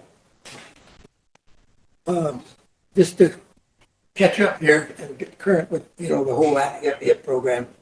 This is our first project involving the tribes taking over of the HIP project activities from here on out, correct? And then there's some unspent money that SWA never used left over that we're going to try to spend. I heard that at some point. So Yes, the money that was budgeted for this program was unspent for several years. There's also still the 8 projects, and I don't believe there's been a whole lot of movement on those as well. Okay, and what was how much money was that? That unspent money? Is it 1.6? No. Like 300,000, give or take. Of old money, if I could put it that way. FY 23 funds, yes. Okay, so, $300,000. This contract is for 1.6 million? Or? Okay, let me back up. Let me back up. There's administrative costs So, out of that. yeah, okay, so we're gonna rely on this old money plus, current year's allocation, which is how much? We haven't gotten that amount yet. The way it works is they're Well, let me put it this way. What do we have to spend right now? Right now, the tribe has to spend the 1.6. How much? The 1.6. Well, that's what I'm trying to get at, but Yeah. I'm confused by the way you answered it. Okay, so we do have $1.6 million to kick this activity off. Okay. And then, in terms of down the road, it's gonna depend on whether or not, HIP money comes in at all. Okay, but that's another day, another time. So, these, as I understand it, that, applicants, the way they're prioritized, I guess, is it used to be kind of first, it was done in chronological order. I mean, that's how you assess, No. or how does that So work? right now, there is a report that is generated as he receives them applications. He enters that information that the recipient puts on their application. That auto generates a ranking system. So that information automatically goes to the priority listing, and applicants are listed by the number of points they generate and the type of assistance. Okay, so there is a machine does it then? Yes. Yeah, okay. Yes. Right. Well, I'm old school. It used to be done, first come, first serve. Yeah, that Okay, just rolled out a few years ago. Yeah, now, I understand. I don't need to see that. Okay, so, now, do we have identified a scope of work for each of these 19 units that have been selected? Yes, sir. Yes. For each individual unit, there is a scope of work. Correct. Okay, all right. Now, we have winter months coming up. is that going to play a role in, you know, how the project moves along? I believe it may, sir. We really have to move on this. Because we're talking outside roofing, we're talking siding, that sort of stuff. Okay. And that's been taken into consideration as far as the contract with this, what they call pro roofing? Yes, sir. So some dialogue was entertained to the point where the contractor would, conduct repairs or replacement of roofs, focus on the exterior roofs and siding when it comes to the point of winter, weather becoming a factor. Right. So if we can get that done beforehand, then when winter hits, they can focus on the interior. Are some of these houses currently occupied? So to my knowledge, right now, there is 17 of the 19 occupied. Okay, and arrangements have been made to relocate those people in the event they need to be relocated for like interior work on the house, but it has to be extensive. Yes, sir. So it's outlined previously that the homeowner must move out of the home with all of their belongings so that. That's their responsibility, then is it their responsibility to find a place to live and so just so that, we know. Yes, sir, it is. Wayne, where did he go? Okay, for now, I'm done. Thank you.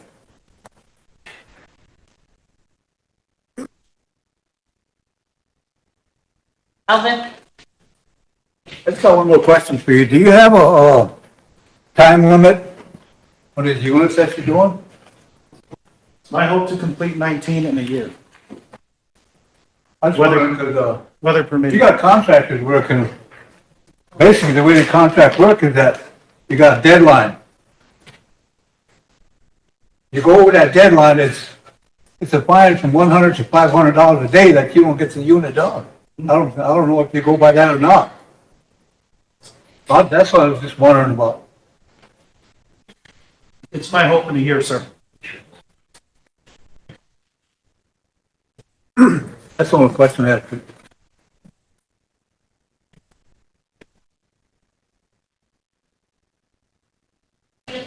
Shelley, I know that when this, it was kind of at risk to get lots, a couple years ago, there was meetings with President Herman and we met at the BIA about what we could do moving forward, which is why we're here today with the resolution that this council approved creating this position in place to get on the president's office. But, so with all of the applicants that were submitted, does that help us justify a need to get more funding in the future? Applications are based on, so, in the new scope, part of that is outreach, and that's huge. But again, you have one person in that office trying to manage construction and intake, so, but outreach was also written into that scope. And we were informed earlier this week when we were on a call with Andre that both Rosebud and our sisters drive Koala, their applications were down by 1,000. So, you show the need, you get more funds, basically, is kind of how it works. So we really need to focus on outreach, I think. But again, requiring more people to do that. So as far as the application process goes, is the need qualifiers only within the people that meet the application guidelines? No. Okay, so the more applications we have on file, the better. Correct. Okay, so one last question regarding this is, whenever the new funding cycle comes up or any negotiations, are we able to, if we have a high rate of people that aren't qualifying because of, I remember seeing the list of qualifications, it's actually hard to qualify for a lot of people. how do we go about negotiating changes to that, IHIP? We had some discussion, and if we want to sit down and have a housing meeting, we can have further discussion about some workarounds that Sarah and I have been talking about and kicking around for several months. Basically has to do with the boundary travel policy. That we're lacking currently? Can we bring that to economic development? Notice to proceed. Okay, thank you, sir. We'll invite you to challenge it. And the other thing with that, Terry, is that at the time that we took the applicants, we were on a deadline. They gave us a very short deadline of 30 days. I asked if we could have an extension. They gave us a few more weeks. So they gave us, you know, it sat there for all those years, and then we finally got started on it, and then we were put on a deadline of, you gotta have these in by December 31st. And so I asked Andre, could you ask if we can have an extension to get more people to apply? So we did a lot of extra double time to try to get as much as we could, but we had that deadline that restricted us, or otherwise we could easily make that extra 1,000. Because the oldest funding is 2018, right? Or is it 17? 17 that it first came here. Yeah. It's been sitting there waiting. Understandable. Thank you. So Wayne was gonna read that resolution, and I'm not sure where he went, so we can get moved on. Mike Foltz? As far as the project timeline, you know, for completion and everything, I noticed it said the project is expected to be, not as an underline expected. Any particular reason for using that word as opposed from required, or? I didn't draft the resolution, sir. That came from the in-house attorney. So that is expected to be fully completed within 1 year from notice to proceed. That leads to me to kind of believe, using the word expected, it could go beyond a year. And that's okay if everybody else is okay with it, but is that how we understand, it's hard to understand this? Or is the understanding to be that within 1 year of notice to proceed, it has to be done? Well, you know, sir, you are the governing body. It is up to you. I am comfortable. Well, I thought you guys or your office put the agreement together. I'm saying a year, sir. I believe it can be done in a year, if not sooner. Okay, so, And as far as funding. and if it isn't done, then what? And I guess that's on the Bureau. Yeah, so 638 funds are there until expended, so, Okay, which is why we have 10 funds sitting. okay, all right, so, So, all right, I mean, you're not gonna lose the money, all right. but, There's no consequences then if, well, yes and no. Not with your current funding. But I will say that, you know, there's been. if we're not finished, we're not going to be able to access new funding. Is that what you're saying? And that's fine if that's the way it is. Well, I mean, there's, central office has noticed that the money was sitting. So there is a potential to jeopardize future funding. Right. If you're not done, yeah, So- yeah, that's what got us into this problem to begin with. Right. Yeah, okay. So if we read Just the so we resolution understand. and get this going, we can start on Monday and start getting that money spent. Just need someone to read the resolution in so we can. I can read it moving. in. You're gonna? Thank you, Michelle. Did we already vote on it? No, I did. No, stop the He was number. gonna read it in, but Coach had a question. Okay. So it's resolution 195? 195. Motion to approve. Motion to approve, 2025-195. Need a second? Sherry? Go ahead. Start at the sixth whereas. The procurement policy and procedures requires purchases of goods and services over $25,000 in order to be approved by the Rosebud Sioux Tribal Council. And whereas the RST HIT program has recommended that the RST Budget and Finance Committee recommend that the Rosebud Sioux Tribal Council to authorize and approve the contract for services pro roofing KC LLC in the amount of $1,600,000 on a sole source basis. Are we gonna strike that one? Because did it go through budget and finance? Did it, Mike? It came to us and we passed it on to the council without discussion. Okay. So mention him. Therefore, be it resolved that the Rosebud Sioux Tribal Council approves the recommendation of the RST Budget and Finance Committee with a typo on the sole source basis Contractor Services Proving KC LLC in the amount of 1.6 million. And be it also resolved that the president of the Rosebud Sioux Tribe or her designee is authorized and directed to execute and sign the contractor services and any other related documents on behalf of the Rosebud Sioux Tribe. There's no discussion. I need a question.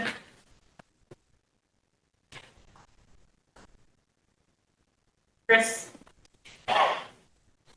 All in favor? With the amendment of that. Yeah, with the amendments. All in favor? Can I ask one more question? I'm sorry. I don't mean to hold things up here. Go ahead, Mike. Dispute resolution. What do you think, Wayne? Not to lay it on you, but I don't see a provision here for a dispute resolution, or did I miss it? I think it's been reviewed by the attorneys, right? Eric reviewed it, Eric drafted it, so. And I'm just saying, is there a provision in there for a dispute resolution? Normally, there is in a contract. Right, because they've been. Oh, normally we have it in, yeah.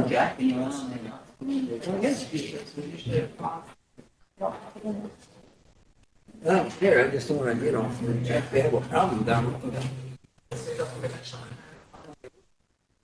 We're not sitting here.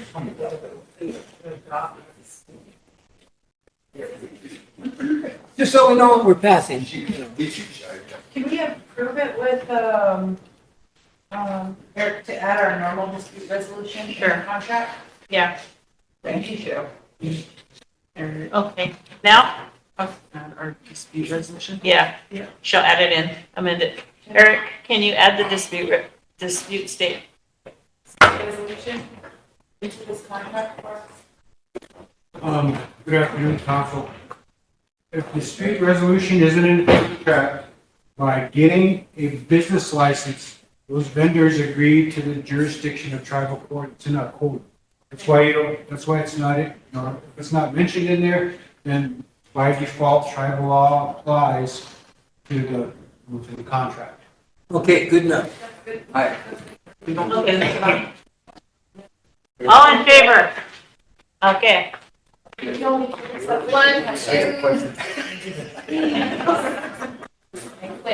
1, 2, 3, 4, 5, 6, 7, 8, 9, 10, 11, 12, 13. Opposed? 0. Not voting? 3. Motion carried. Thank you, council. Josh, shake hands.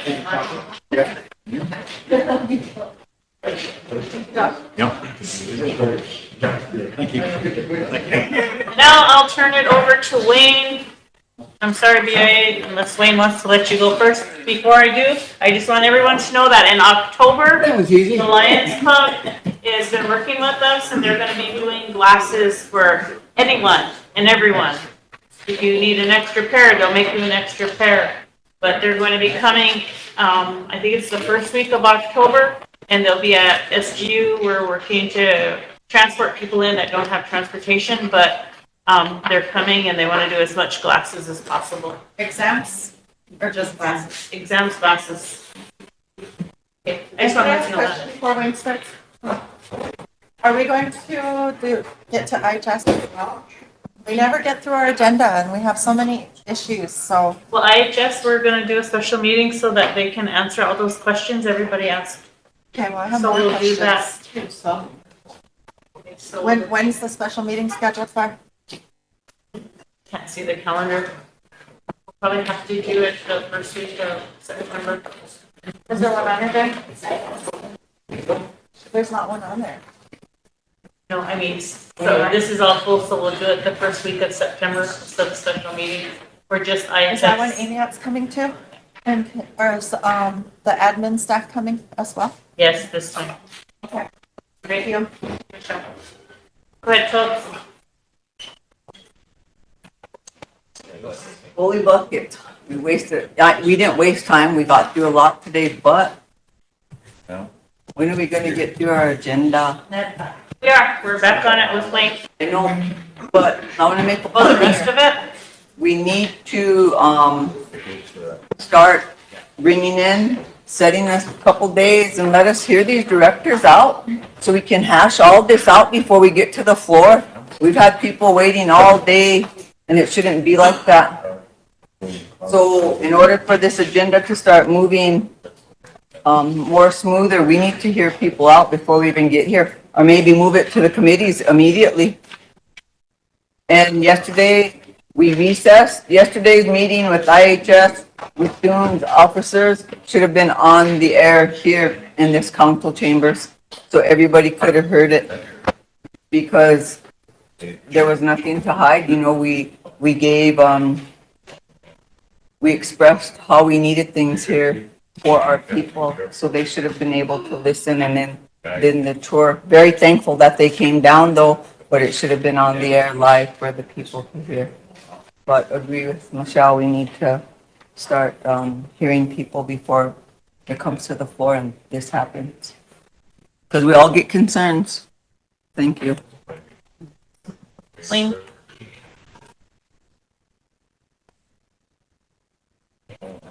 Do you think we're gonna have time to, we're always saying we're here for the people all the time. You think we're gonna have time for, to hear tribal members' concerns or complaints? I was gonna recommend her to the personnel committee. It seems like the past couple of weeks, we've been hearing a lot of complaints from tribal employees. So I recommended her to come to the council to hear have the entire council hear that. Because we've been here, I've been hearing a lot of complaints from tribal employees being rude to, the general public and especially elderly people. And especially if they're gonna be rude to elderly people, I'm not very happy with it. So I think that, we need to address that and, we need to, make some corrections here real quick. So if it's not too late, I'd like to hear her out. we do have that complaint form that is developed. A lot of people fill them out. The complaints are looked into, they're addressed, and the people are contacted. If there was a complaint submitted, I haven't seen it, I can have Louis come in to see. They got a form that, if you wanna address your complaint, they got a So I form. can address you guys, or I can address you? If it's on a personnel issue, not on the floor. But, it's not mine, it was my sister's, and she's already gone. So you can, It's only about, 5 minutes, I mean, it ain't gonna be long. are you gonna be mentioning a person's name? That's why I asked him to executive, I don't know the name, I just know of the department. Have you filled out a form for the complaint so we could address it? This happened last Friday. Okay, if you, go to the office and fill out that form, we can address it.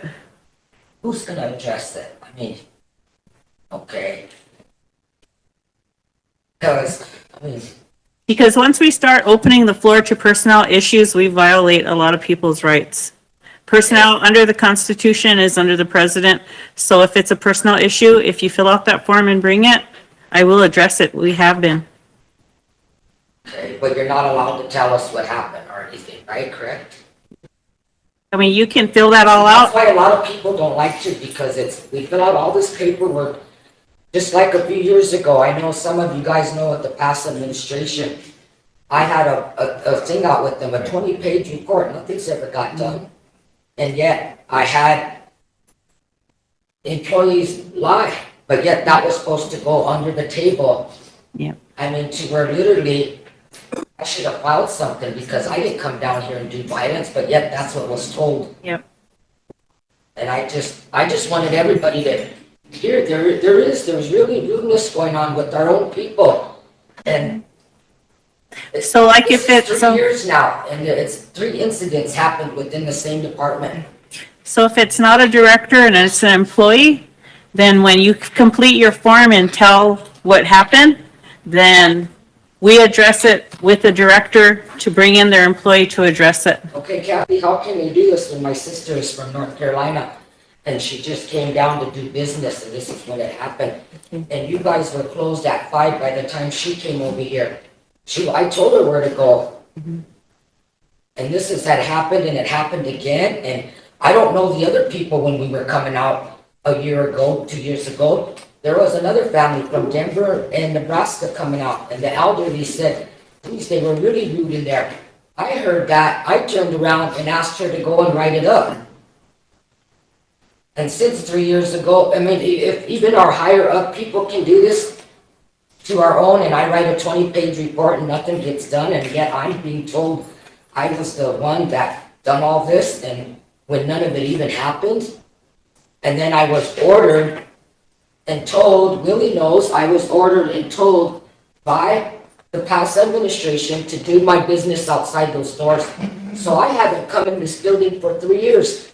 And then when I asked, I wanted to make sure with Kimmy that I don't get, and bless her soul and rest in peace for one of the ladies that saw me and came to my assistant is gone now.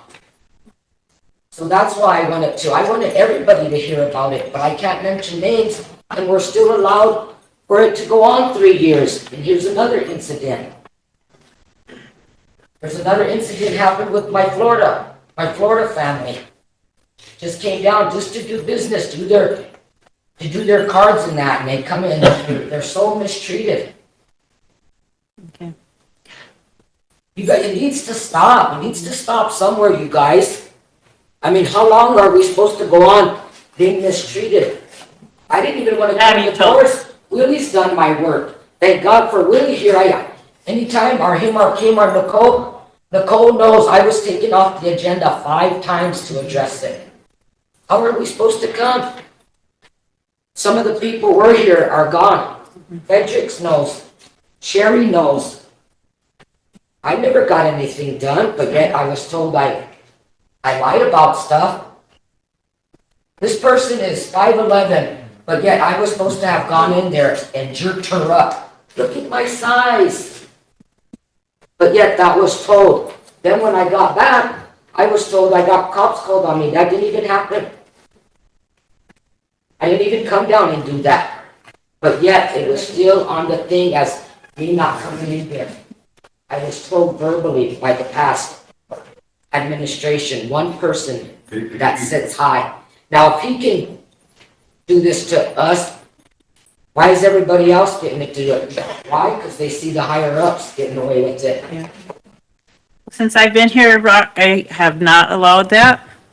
And that's why I'm asking you if you came to fill out a form. I will. We didn't know what to do. I called Sherry, I called him, I called Totes. Totes, and he was the only one that answered me because I didn't know what the guys' process was. I didn't want to ruin it, but I do want people to know what happened. Yep. So I will, if you come with me to my office, I'll meet with you real quick while Wayne does his report. We'll do it according to the policy. I'm trying to keep us in line with the Constitution and ordinances of the tribe and the policies and procedures of the tribe. And if we keep not following them, then things don't get done right. So I'll take time to be with you right now. About my right, not 2 years ago with the administration. Yeah. Where was my rights of being kicked out of here? Where was my rights telling me I could not come in my own tribal building? This is my building. Yep, that's not right, but I will meet with you. Okay. If you're okay with that. You guys. Totes and Tammy, and you can meet with Wayne. I'm gonna go meet with Rocky. I'll address mine when I'm. Okay. This goes back to customer service. We mentioned this back in September, everybody. You know what, and if we can't, all our employees should go through it again. Because each and every one of us, we should come here at 8 o'clock in the morning. Or we should stop in these programs and see how some of our people are really treated. And you know what, there needs to be cameras in every one of these offices. So we can, and it's not violating nobody's rights, it's protecting rights. So vice versa, so if somebody comes in and says, oh, so-and-so did this to me, it benefits the employee and our workers. I just witnessed something the other day with the clothing orders too. No one should have to wait because our employees are on their phone. Our people shouldn't have to wait. Somebody come in and give a big old sigh. Or, I don't want to deal with her. Can somebody else? And you people who with minds like that, you don't even belong working here. because we work for the people, we serve the people. This is really upsetting. It happens every day and we hear it and nothing's being done. Maybe we should change our ordinance. And we do need to hear what's going on with personnel issues, because we all get complaints about it. We all get complaints.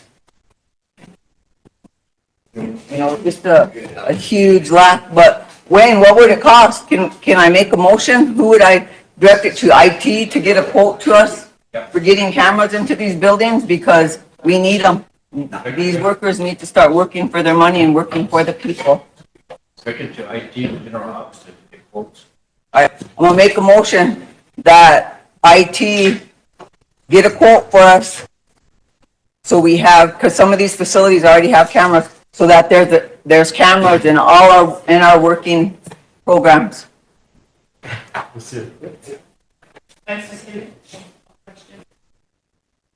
Roll call vote. I have our discussion. Or who's second? I did. Okay, I'll pull my question, because the question is the discussion.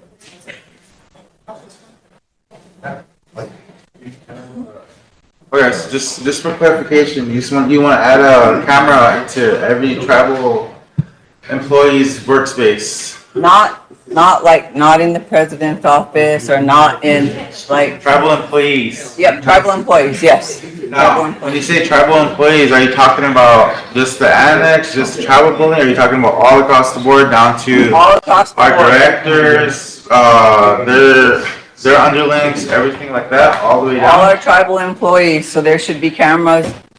And right when people enter into our secretary's office, there should be a camera in the corner, so we can visually see everything. Talking about the tribal building here? The tribal buildings, the annex building, the WIC office, but some programs already have it. Some programs already have it, so for the programs that do not have it, because there are programs that already have cameras in them, and it protects them also. It protects them. So it works both ways. You know, it works both ways. You have to get quotes for all these though?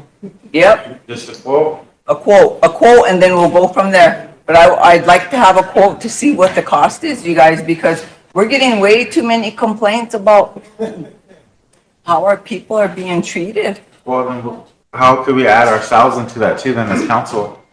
We're right here already. But you know how we are as individuals outside the way, how we talk to people, how we address them. We should already address, because when we came, we all were sworn in under oath. So we should respect the people and work for the people. So we're under oath to do our jobs, to work for the people, but for everybody else, you know, it's really getting serious for the people. They don't want to come anymore. They don't even want to come into this building anymore, some of the other buildings, because of the way they're treated. You know, and we have to figure a way out so it stops.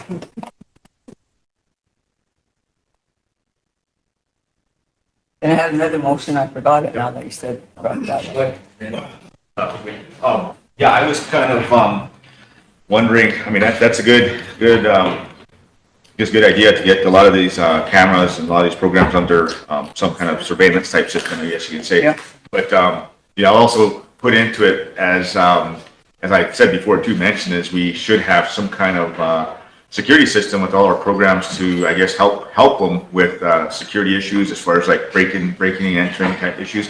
We do have a 24-hour security down here. I mean, they can probably monitor that down here, 24 hours, because they work 24 hours here. And that way they can actually relay stuff later. But that was something I was going to actually bring up later on too about that, because it is something that we should probably benefit, like an ADT system that, you know, it gets out there, sell the services to people. All these programs are looking for something to help with their breaking and entering type issues. And I know it's a different subject, but it's still something I think would be beneficial. And it's going to benefit. Yeah, benefit for the tribe and also for the program. So that might be another idea, I guess. So, you know, we have a room back here that has all those cameras in there. I mean, that's all around here. But I mean, again, if they were to have it somewhere else, they're here 24 hours. If there's a break-in, they can actually relay law enforcement or go check on something. So that's just my thoughts on it, though. Thank you. And you know what? Can we even vote on this? Because Madam Chair is not in this room right now. So let's wait till she comes in. It's just a quote, right? For now? Yeah, it's just a quote. Abby? I agree with Totes, simply because, our people, they can't come in with cameras, they can't record anything, which in my opinion, I honestly think they should be able to. Because there's been more than a few instances where, the employee was lying, saying that somebody harassed, somebody did this, somebody did that, someone had their phone out and they were recording, but when you ask, when they were told and whatever, then, witnesses were like, no, there was nothing going on. So I think we need to address that harassment policy because some people would rather record to safeguard themselves and not be accused of something that, didn't happen. That's my thing. So we need to address that harassment policy. That was another thing I wanted to bring up under personnel the other day. But I agree with Totes. We need to have cameras in these offices. We need to see work productivity, and someone says, well, so-and-so treated me bad and tried to do this, not to me, well, then we can review the camera and exactly see what happened. There's always two sides to a story, but most of the time, everybody just listens to one side and that's golden. Okay. So, I'm just gonna stand for a little bit. Just that a little bit. So you want to wait till the motion talk after? Yes, yeah, that would be. Well, I'll get started in, I have several resolutions here, but that's why Sarah's gonna stay. But I just wanted to give a couple announcements. First of all, our audit for this year is late. It's gonna get to the clearinghouse next week. That's why it's late because all the staff that left, whatever, but it's coming next week. But I wanted to explain to council just for a minute about how our funding process works now. Traditionally, all of our programs have different funding agencies. Those agencies have different types of financial management systems. Some of the systems, we can draw money down of the whole year. Some we can only draw down what we can spend in 3 days. But President Trump signed an executive order called 14222. He did that in March. And that's basically what gave those all of their authorities. So now, whenever we request money, there's a separate file that we have to fill out specifically for Doge before the money comes down. It used to take another 2 days to get the money. Now it takes as long as 2 weeks to get the money. Because all this other stuff we have to do. So and why I'm saying that is because the council authorized these $500 bonuses for the fair. So the very next day, we started getting calls that I want my bonus. Because people have to understand, we don't have access to all that cash here all the time. It has to come down. And so that's why we say the 15th they can get it so that they have cash to cover everything. It's not for you, but for the public too, that it's not that we're trying to control people's lives. It's just a matter of cash management. It's really getting difficult. But again, our audit will be in the clearinghouse by next week, so we should be okay there. There's a couple agencies that put us on pause because of it. Federal Highway is one, DOJ is one, and just recently CMS. But next week, we'll be all good after that. I wanted to give a report today on the budgeting process. The Budget and Finance Committee met briefly the other day and started to identify what our income is going to be this coming year. And then on Monday, we're going to continue that process. As of yesterday, there were still a few programs that didn't get their budgets in, and I hope you're listening. Because if your budget didn't get submitted and they start taking action next week, Let us know what program. Yeah, you guys aren't gonna be happy. So make sure all your budgets are in, because it's starting Monday. I'm not sure what it's gonna look like. For the general count, we had to absorb all the casino activities this year. Last year, we took over during half of the year, so it was only half the impact. It was only like 600,000 impact to a general count. This year, we have to absorb the whole year, so it's gonna be 1.2 million additional we have to look at. And I got some concerns, well, you heard from one of the programs today where KI and Koya, their funds are being cut. The hourly nutrition director came in, visited me last week. Her program's getting major cuts, big time cuts. So, and then as far as the rest of the programs, we don't know.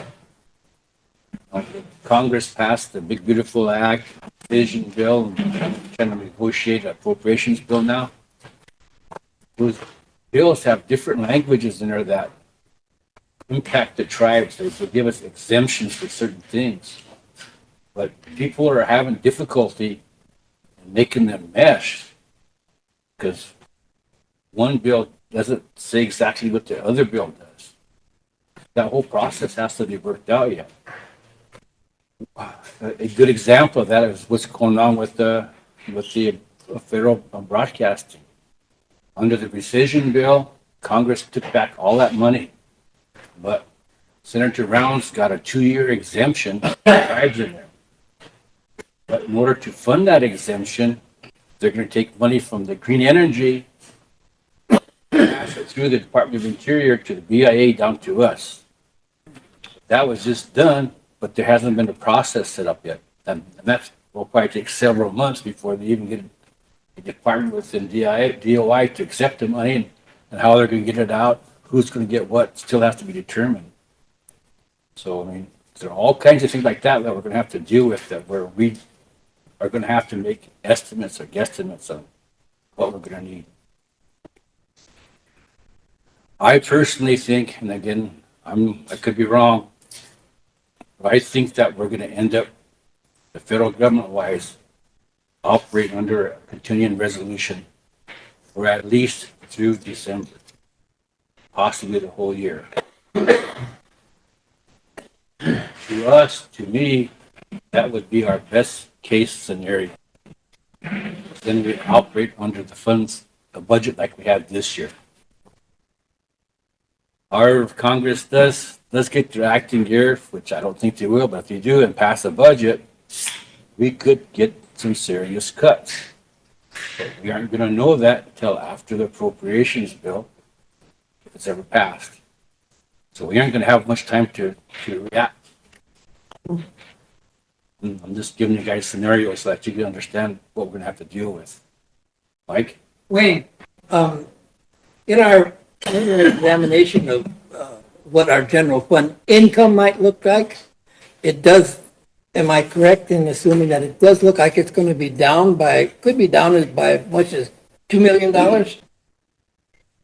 It could be down by $2 million, yeah, from last year. Okay, so knowing that, you know, all the programs that we have funded under general fund are going to be impacted one way or another.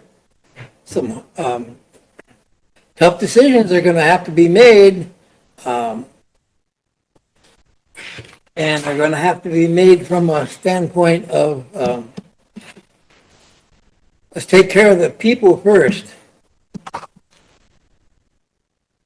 And we've already done that with school clothing. We've got LEAP, and there's just, point is, let's slow down in terms of and act rationally in terms of how we expend our money, and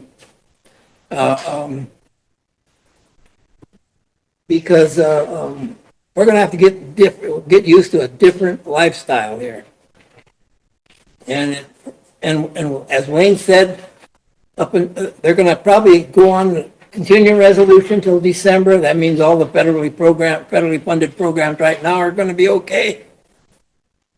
But when that new bill kicks in,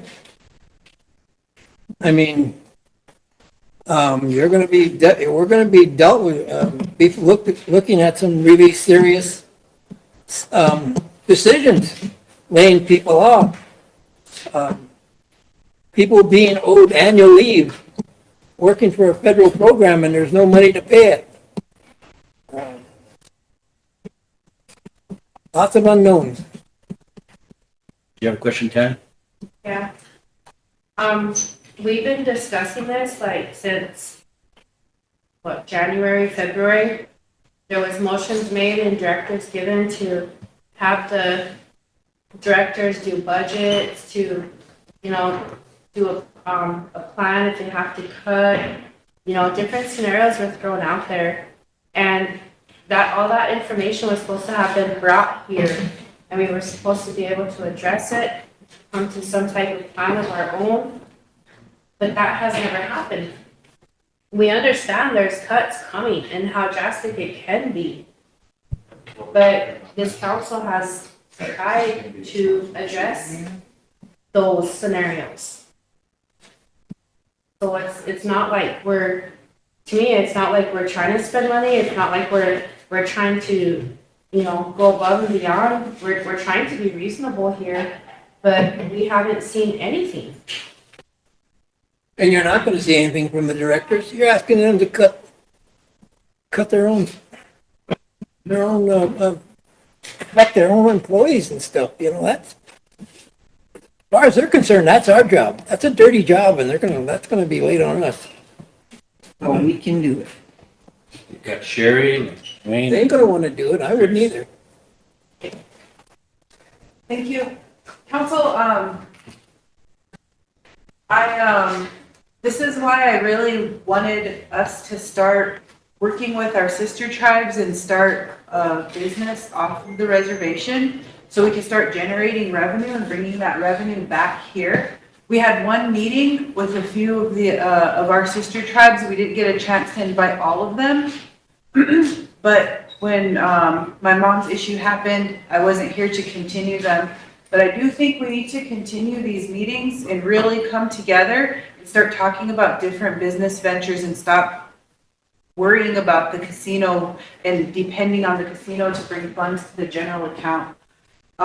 There's a lot of issues when it comes to economic development, and I know that Redco applied for SSBCI funds and they got several million for entrepreneurship.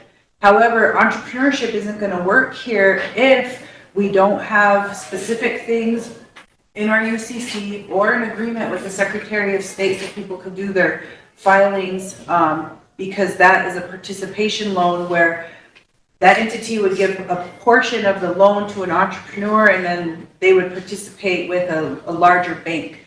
But the local businesses here also will not be able to prosper because there's not enough income here on the reservation. So we need to create jobs. So if we can start some business ventures, maybe pull some funds from our investment account and start a big business venture someplace else, just like, you know, our ancestors used to do.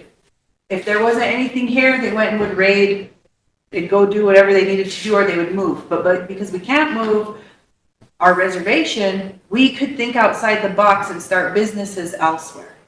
And you guys see how Rapid City is growing quickly. So why aren't we capturing any of that funding? We're always sitting here twiddling our thumbs, worried about what the government's going to give us. And look where we're at today. It's not sustainable, and it's not teaching or planning for 7 generations.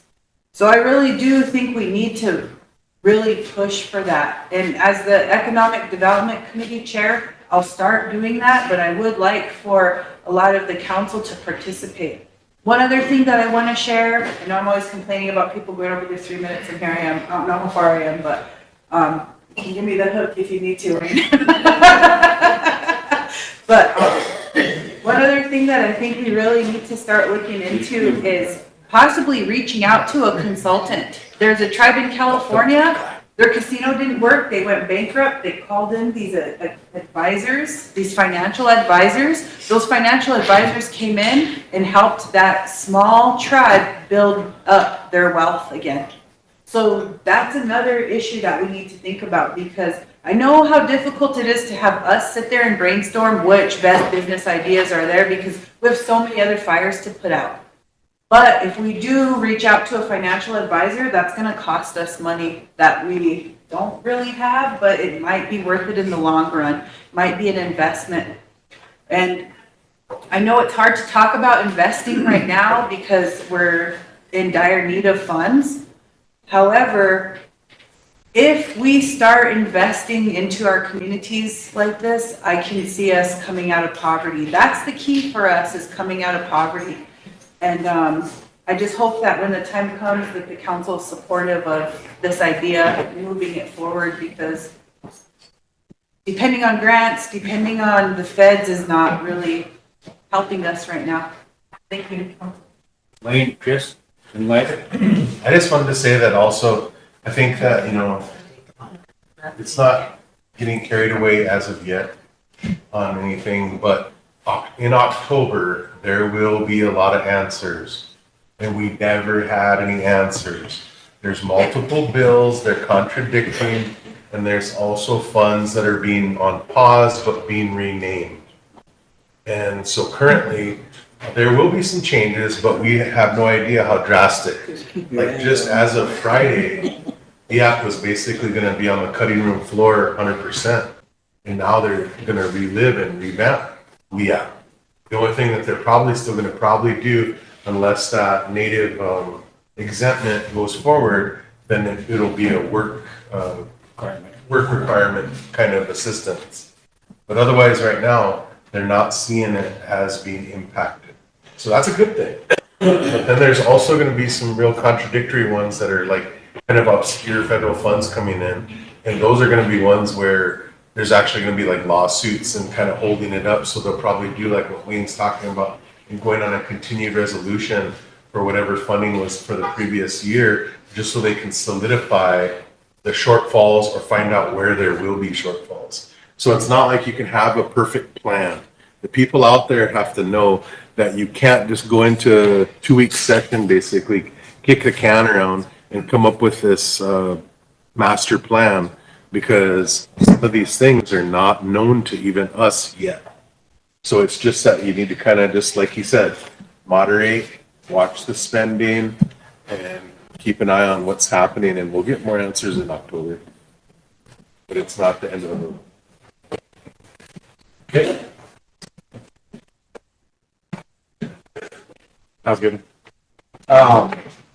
No, all my colleagues have said great things. You know, it's funny how throughout the year you always get back to this point, to the actual reality of what's going to come.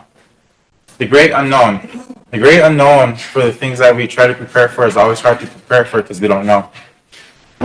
Since the beginning of the year, as soon as his first 90 days into office, you know, a lot of things started hitting us left and right. We had employees losing their jobs right off the bat just to get back in a couple of weeks later. We were in dire straits when it came to our money, and our financial advisors, our treasurer, you know, they gave us directions on what we should do just for our money-wise, for money's sake-wise. And so as me, being a young guy, just, you know, listening to people that know finances better than I do, I listened. And so my name's attached to a lot of emotions that make it impossible for us to give money out.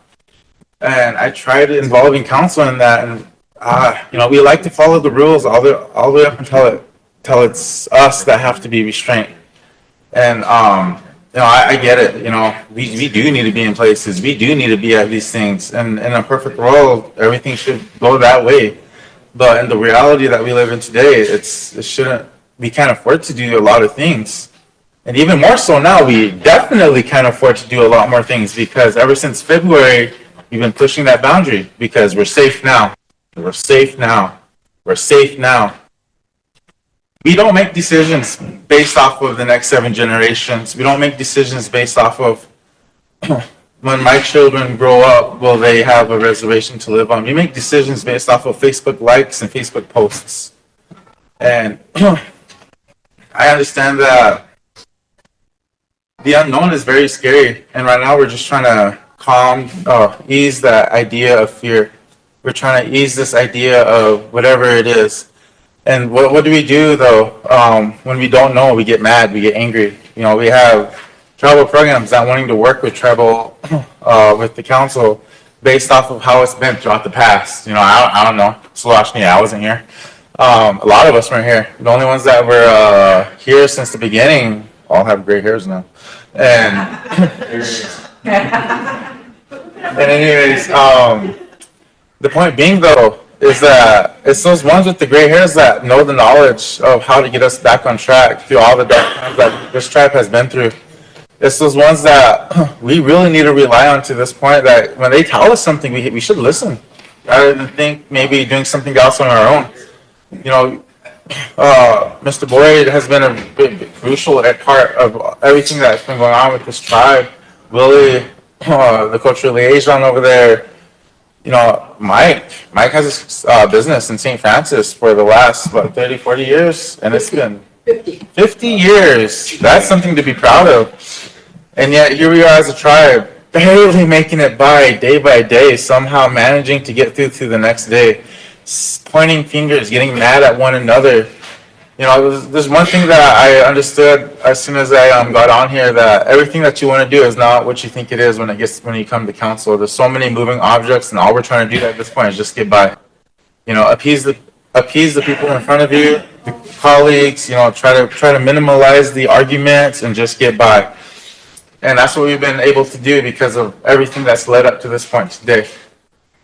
So I guess the question that I have for my colleagues is, what kind of leadership do we want to be known for? You know, who do we want to be once we move forward from what's to come?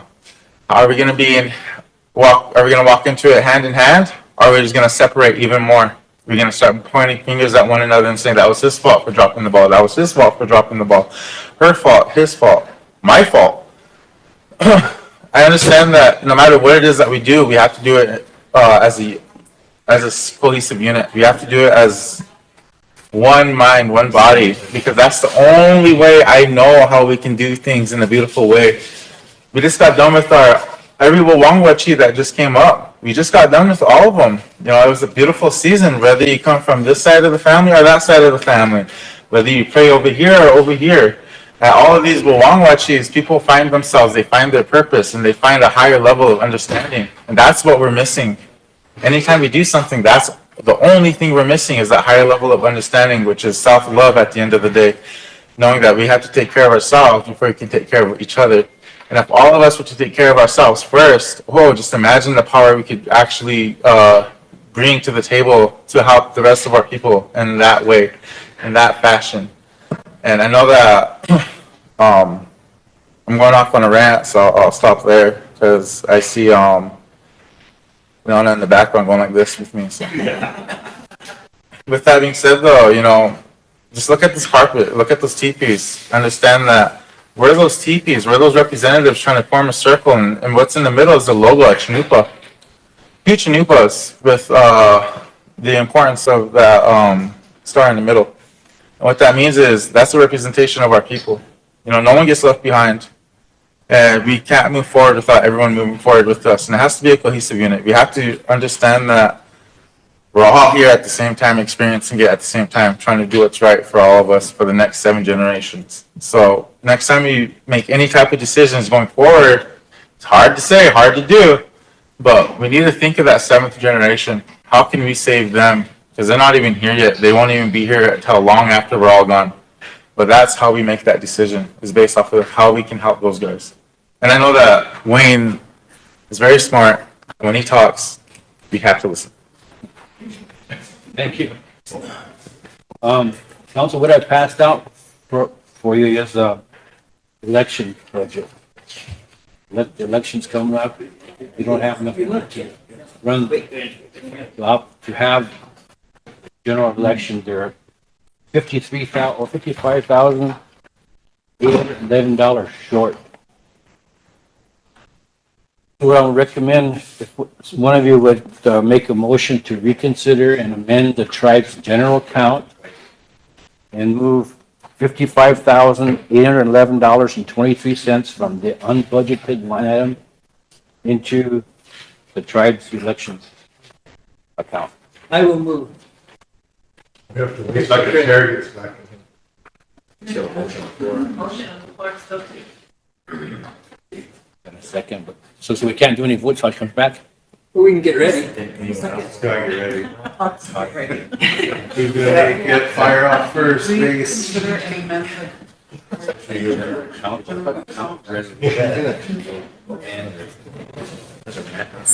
Move that amount from the unbudgeted line item.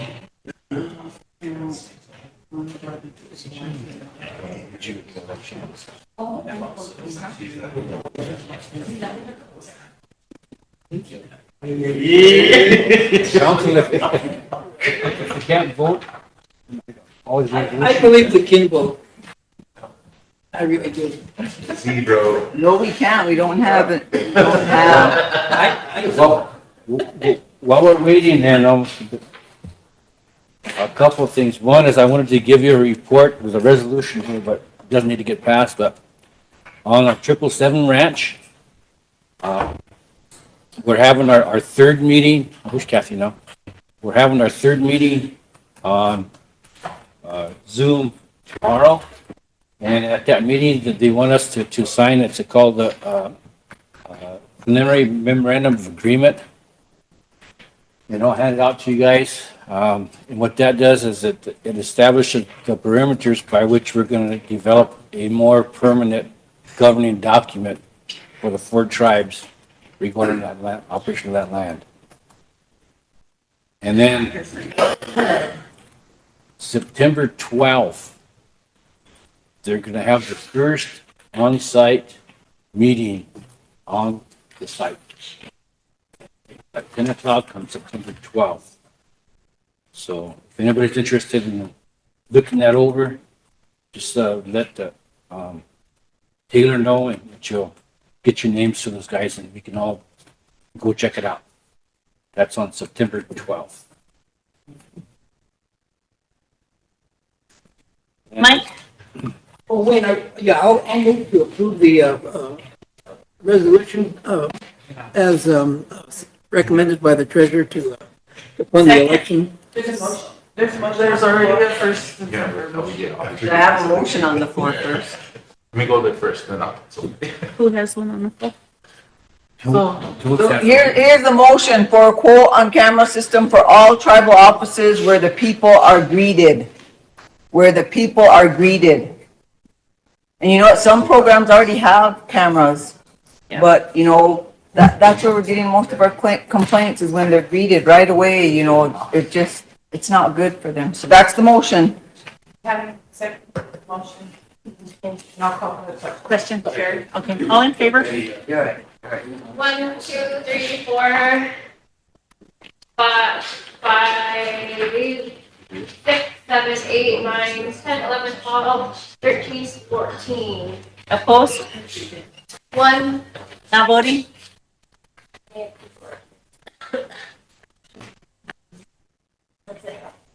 That's it? Not none? Zero? Yeah. The other one is the resolution.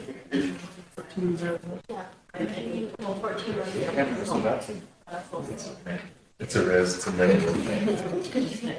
The second resolution, and a second motion made by Mike, seconded by Todd, to reconsider and amend the tribe's general account resolution and moving $55,811.23 from the general account unbudgeted line item into the tribe's election office. I'll call for the question. I have a question, because, so we have really small communities, such as mine, that probably only get maybe 50, voters, and do they really need to have a machine? Good question. You know, I mean, what's wrong with, doing the paper ballots for the extremely small? That's what your election board's there for, so, I mean, if they're the ones that set up these elections and determine how they're gonna be and stuff, so. Yeah, because at the last election, they had only the box, but not the counter, so they had to manually count the ballots. Yeah, I mean, It's $80. Yeah. I agree. That was my only question, but. No, and I agree, and we should probably sit down with those guys sometime, because these machines that you're using, they're like 15, 20 years old. And this last election, But they had it some costs a problems. lot. We just, They've been having problems with those machines, remember they forgot to put that divider in there and it costed, somebody so many votes, so they were never able to actually declare a winner. yeah, but that's a discussion you need to have with the election board. 'Cause they're the ones that run your elections. Sherry, you question? Yep. Okay. All in favor? 1, 2, 3, 4, 5, 6, 7, 8, 9, 10, 11, 12, 13, 14. Opposed? 1. Not voting? Motion carried. Thank you. Council, this other resolution that was passed out is from SRD, and that it does, in regards to the resolution we passed to contract all the BIA programs. The BIA local office allocated $33 towards that effort. So this is a resolution that SRD drafted so that we could draw the funds down. It'll be given to SRD and they can use this towards our contracting effort.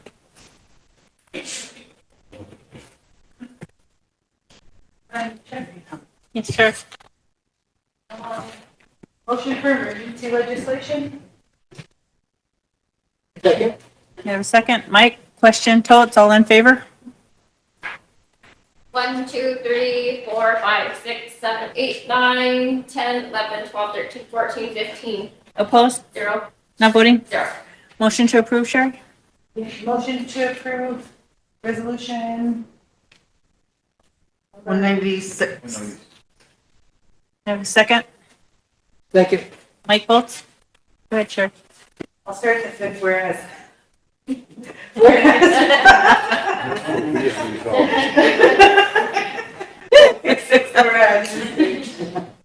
Whereas this funding opportunity is provided in response to the Rosebud Sioux Tribe Resolution number 25-154, which affirms the tribe's intent to pursue a PL 93-638 contract and/or self-governance contract for the assumption of programs, functions, services, and activities, PSFA, of the Bureau of Indian Affairs as authorized under the Indian Self-Determination Act and Education Assistance Act of 1975.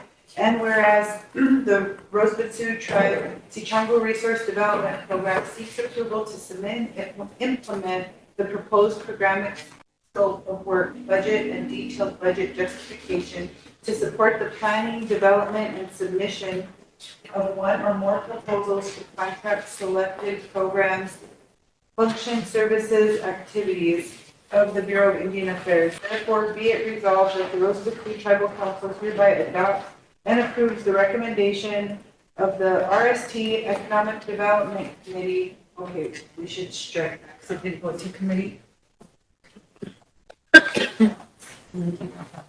Yeah. Strike out after adopts all the way to committee work and authorizes the submission of a funding request in the amount of $35,033.75 to the Bureau of Indian Affairs. This request shall be submitted on behalf of the Rosebud Sioux Development Program for the purpose of PL 93-638 pre-proposal planning. This action is taken in response to Rosebud Sioux Tribe number 25, resolution number 2025-154, which expresses the tribe's intent to enter into a PL 93-638 contract, annual self-governance contract for programs, functions, services, and activities of the Bureau of Indian Affairs as authorized under the Indian Self-Determination Act and Education Assistance Act of 1975. And be it further resolved that the president of the Rosebud Sioux tribe or his or her delegate is authorized and directed to sign any and all related documents to submit a proposal to the Bureau of Indian Affairs. Any discussion? If not, I need a question. Mike? No, call for the question. Okay. All in favor? 1, 2, 3, 4, 5, 6, 7, 8, 9, 10, 11, 12, 13, 14. Opposed? 1, Not voting? 0. Thank you. There you go. This a resolution here I'm passing out. It then comes from SRD, and it's amending resolution 2025-140 because apparently they received more money than what they originally thought. So we're just going to reconsider and amend this, and we're going to make 2 amendments, changing it from 70,000 to 119,000 on both whereases. Some good news. Some good news, yeah.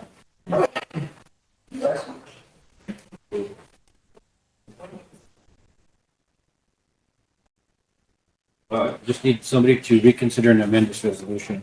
I'll make a motion to reconsider and amend 25-140. Second. And all we're gonna do is make those 2 amendments, so. So I came through Latin after.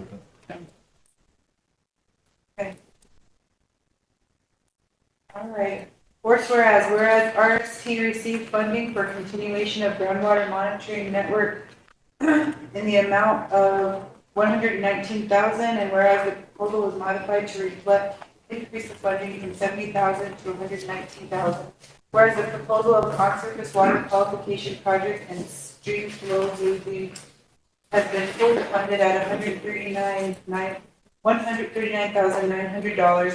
Copy of the proposal is attached. And whereas the projects will be carried out in conjunction with USGS, and whereas the proposals were reviewed by RST Land and Natural Committee and have they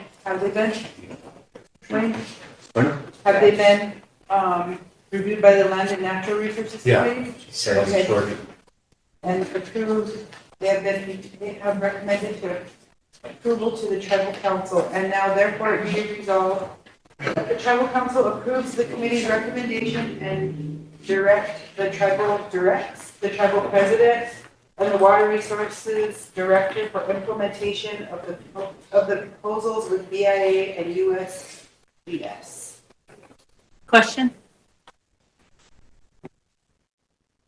Votes. All in favor?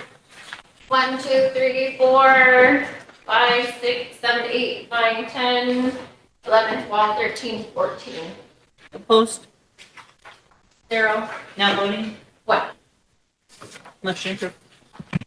Thank you. This next resolution then is coming from the veterans, and there's a deadline to have this done. So I think Bill's going to read it in, but Legislation? yeah. Okay. Motion for emergency legislation, Bill? Motion for emergency legislation for number. Hold on, Bill. Second, Sherry. Question. Wayne, all in favor for emergency legislation?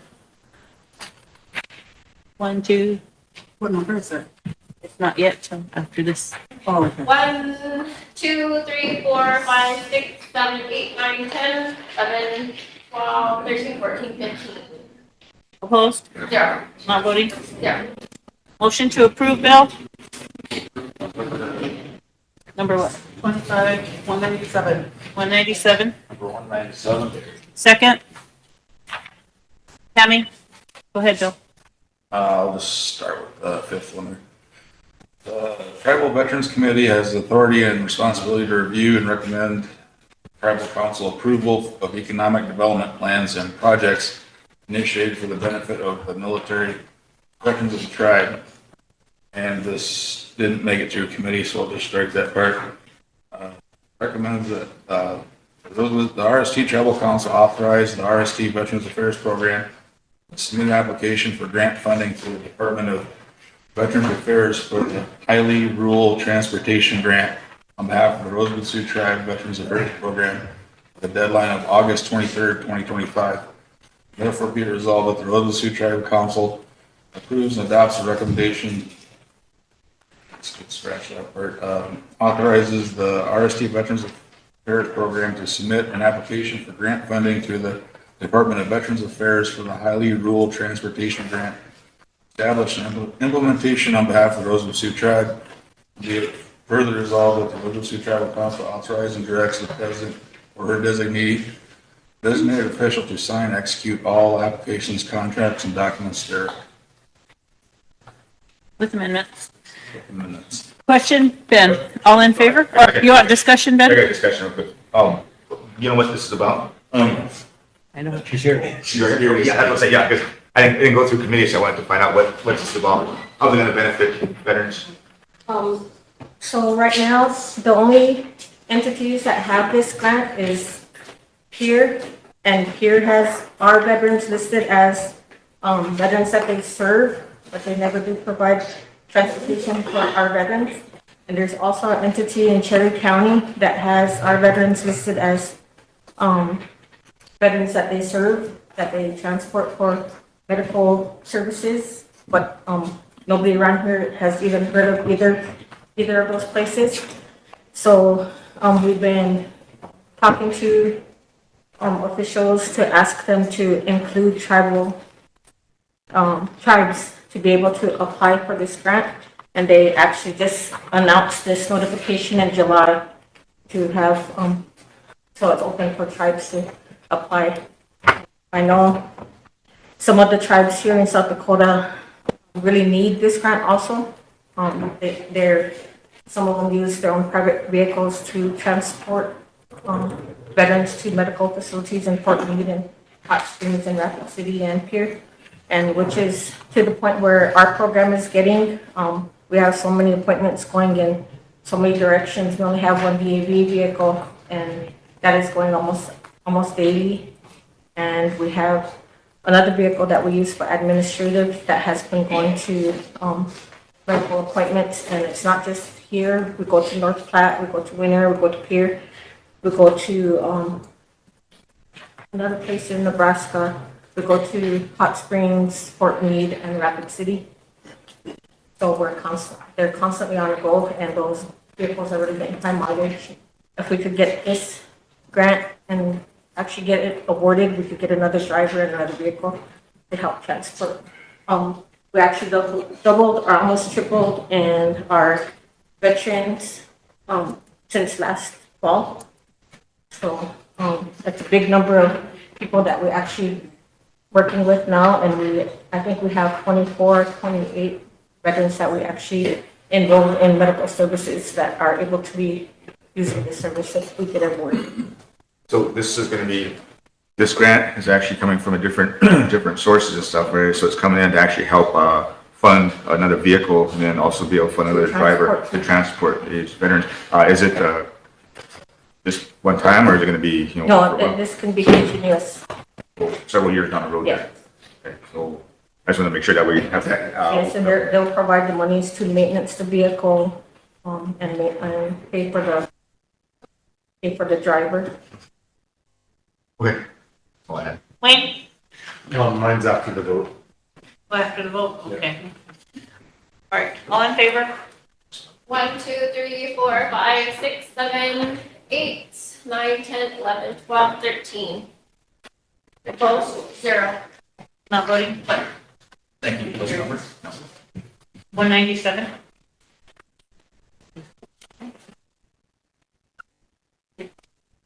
Wayne, did you want to speak now or after Wayne? Yeah, there was, if we're doing land and natural ones, I have 4 that are time sensitive to accept grants. Okay.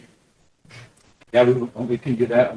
And these are just what SRD gave me. This next one has to do with that elk study. That's one that's in there. That's one that's in there, so. That's time sensitive, because I think they want to do it now, right? Like last That's the one in week. yellow? Yeah. Yeah. They're trying to do it now. I don't know if you want to bring it on, Wayne, or. Wayne, you wanna We'll bring it up. bring it on? Second, you consider amend, You consider it amend to 2025-159, second, budget, then. But move to bring it on. Already did it. I'll start at the seventh, whereas where the amendment will start is award through the agricultural program for an elk population migration and carrying capacity collaborative study with the Ogallala Sioux Parks and Rec Authority, along with the Wind Cave National Park and Nebraska Game Fish and Parks Commission in the amount of $35,000. Whereas the BIA notice of funding availability requests a submission of a revised scope of work, budget, and budget justification to reflect the actual funds available for the specific purpose. And whereas the Rosebud Sioux Tribe Land and Natural Resources Committee recommends that the Rosebud Sioux Tribe accept the funds and direct the RST Natural Resources Program to submit a revised scope of work, budget, and budget justification in the amount of $35,000. Thank you. any discussion? If not, I need a question. Sherry, all in favor? 1, 2, 3, 4, 5, 6, 7, 8, 9, 10, 11, 12, 13. Opposed? 0. Not voting? Motion carries. Thanks, Council. Wayne, I just got a couple more here, and then I'll turn it over to you. These ones that we passed out here are for adult corrections. This first one is for their approval to purchase a truck out of the revenue.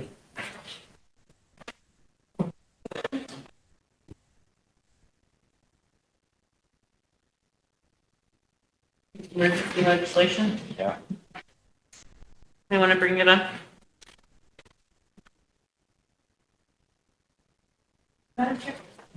Well, they're passing out the, resolution. I wanted to make a request from, Treasurer Boyd. If you could give us a presentation here in the near future, maybe next month or the month after, during your, treasurer's report. I would like for the council to be able to see which all assets the tribe has. And I'm not sure if that's something that could be on air or if we'd have to go off air for it, but, I do know that in some conversations, we mentioned some assets that we hold as the tribe, and I'd just like to see a big picture of that. If that's something you could do for us. Yeah, that's not a problem, because that's exactly what we went over with budget finance last time. And we're gonna do the same thing on Monday, but sure, not a problem. Okay.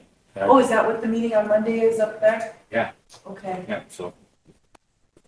We have our investment accounts, we have our CDs, and we got some treasury notes and all that stuff. Yeah, that's exactly what we're doing now. You have some land places too, right? Yeah, we have 320 acres over by in Davenport, Iowa. We have land in Black Hills. We have 40 acres. And we have some land up there by Fargo, North Dakota.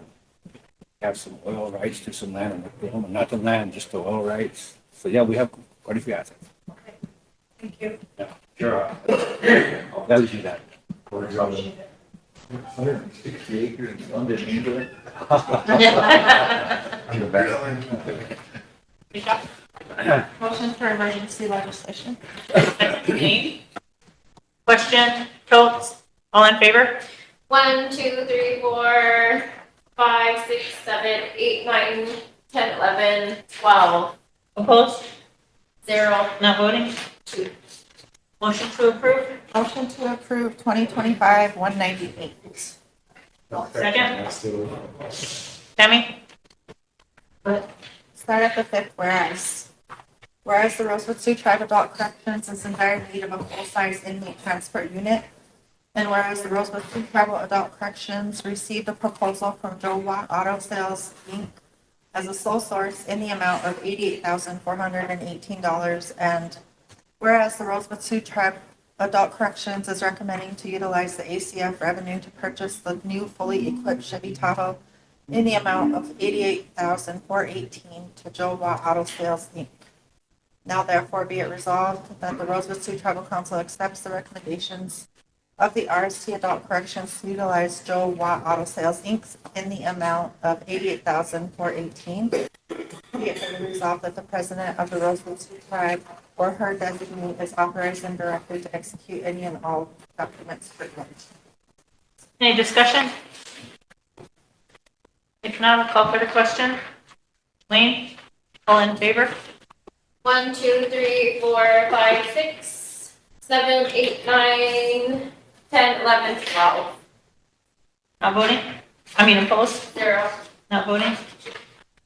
Motion carried. This last resolution is also for adult corrections, and I believe they've gone through a couple of committees, but they're requesting assistance of an attorney. So this is a resolution that authorizes them to hire an attorney and the minutes from the committees that they've been to. What funding source?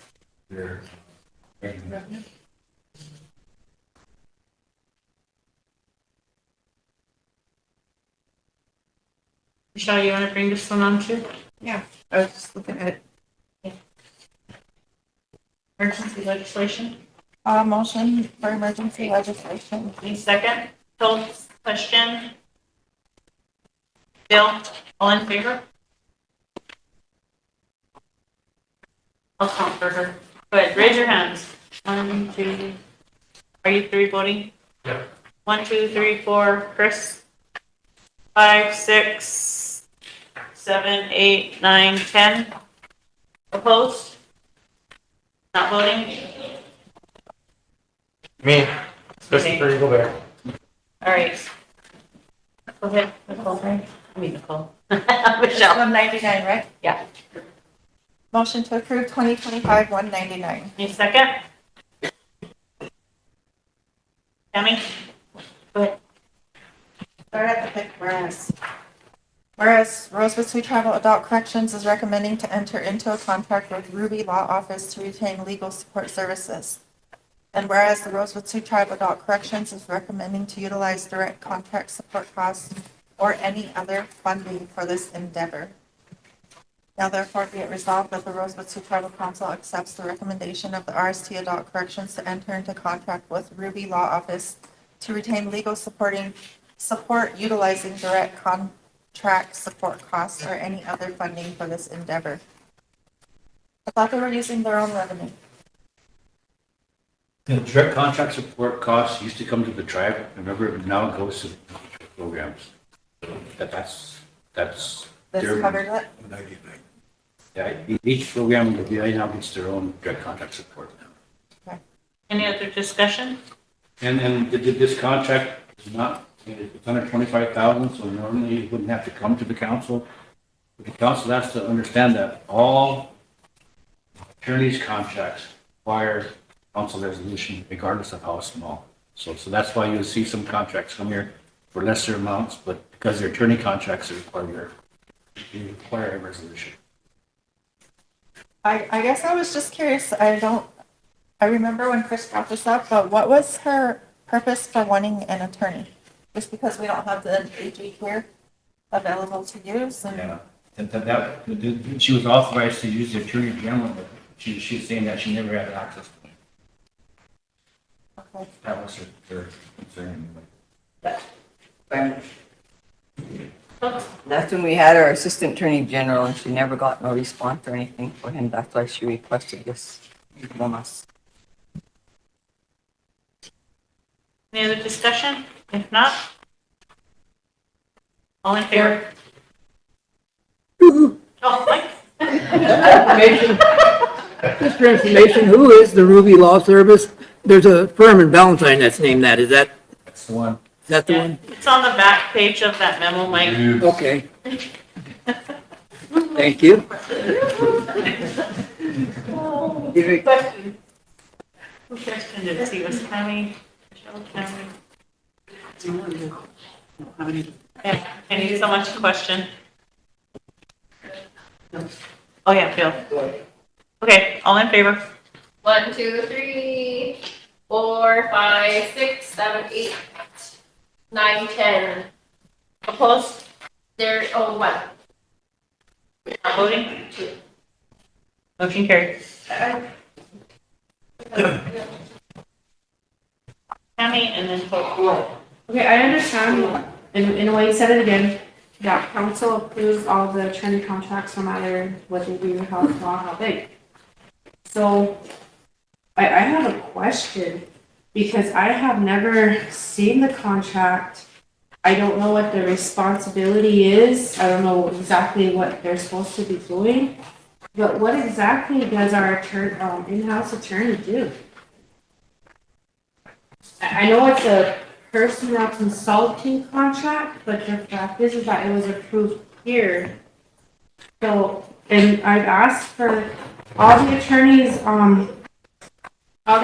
contracts and our lobbyists, and that's the only one that I didn't get. And I remember years back when Russell first got on council, he asked for the same thing, but he never got it. So he brought it to council and he said, well, if they don't want to provide their contract, he said, maybe we should call him and ask him what he said, but, he said, then let him go. I mean, because it's not private information, come on, I mean, it's resolution approved. What exactly?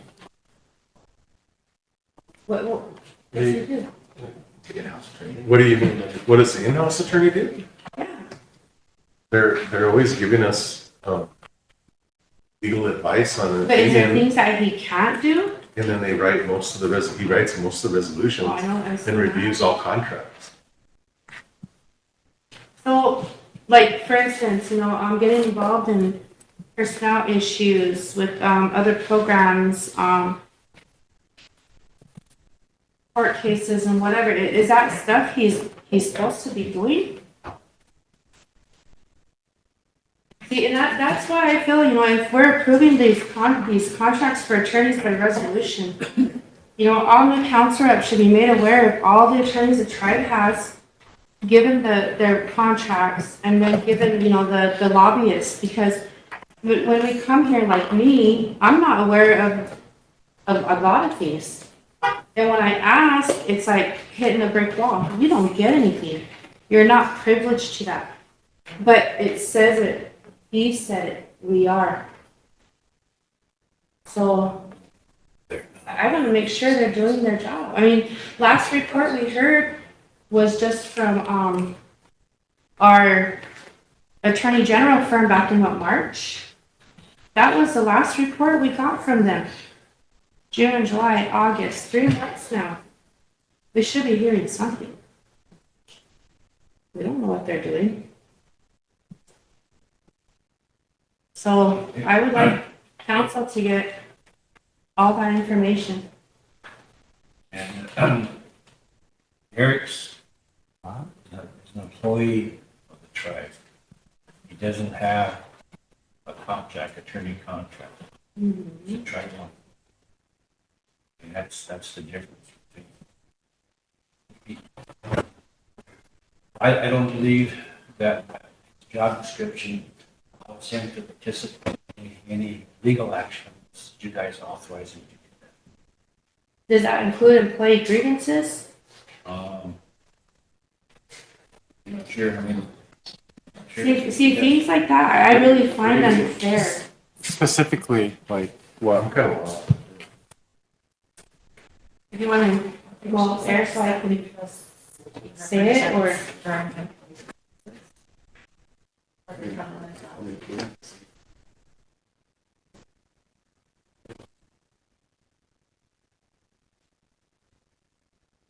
I mean, let's just be real here, because, if you're gonna be in a position, a leadership position, director position, you should have some type of supervisory skill, and you should not need an attorney to write your termination letter, to do your disciplinary actions. You should be able to do that on your own, and you should be able to represent those in a grievance on your own.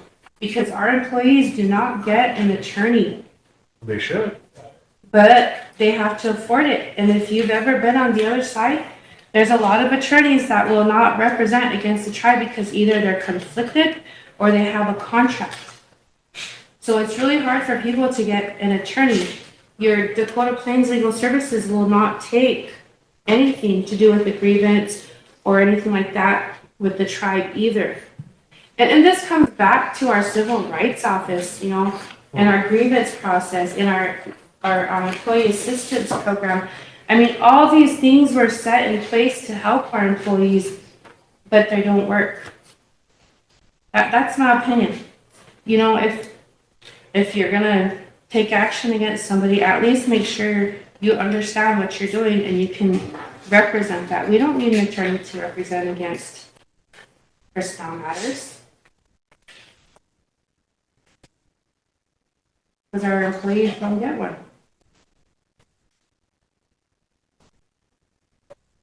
But no, I mean, what's the resolution number that approved our in-house attorneys? Because you told me it was done in 2023. His contract is done every 2 years, and I think it was done last year, wasn't it? You know, Michelle, do you remember that at all? Now, see, it's really conflicting, but either way, I don't know if it's just kept from us, you know, what exactly the duties are or whatever. Yeah, I call that dirty politics, so nobody wants to provide information. There's a reason for it. Either they did something wrong, they're doing something wrong, or whatever, but that's the way I see it. But in all reality, and I remember bringing Eric to the floor one time, my side in-house attorney, to the floor one time, because there was a counselor that was thrown in jail, and he was sent, this attorney was sent up there, got him out, brought him back. And I complained to a council rep.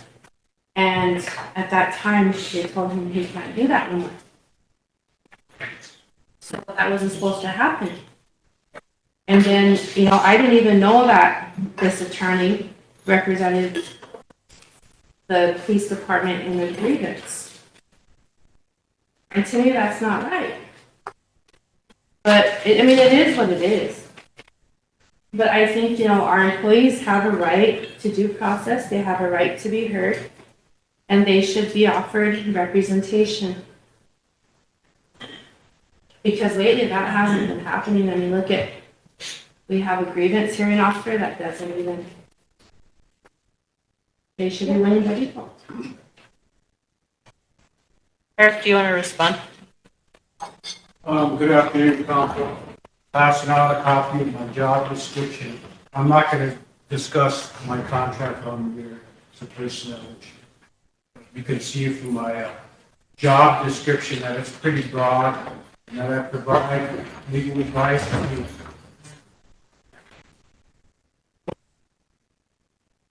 General legal advice to the President, Tribal Council committees, programs, departments, other subdivisions of the tribe as assigned.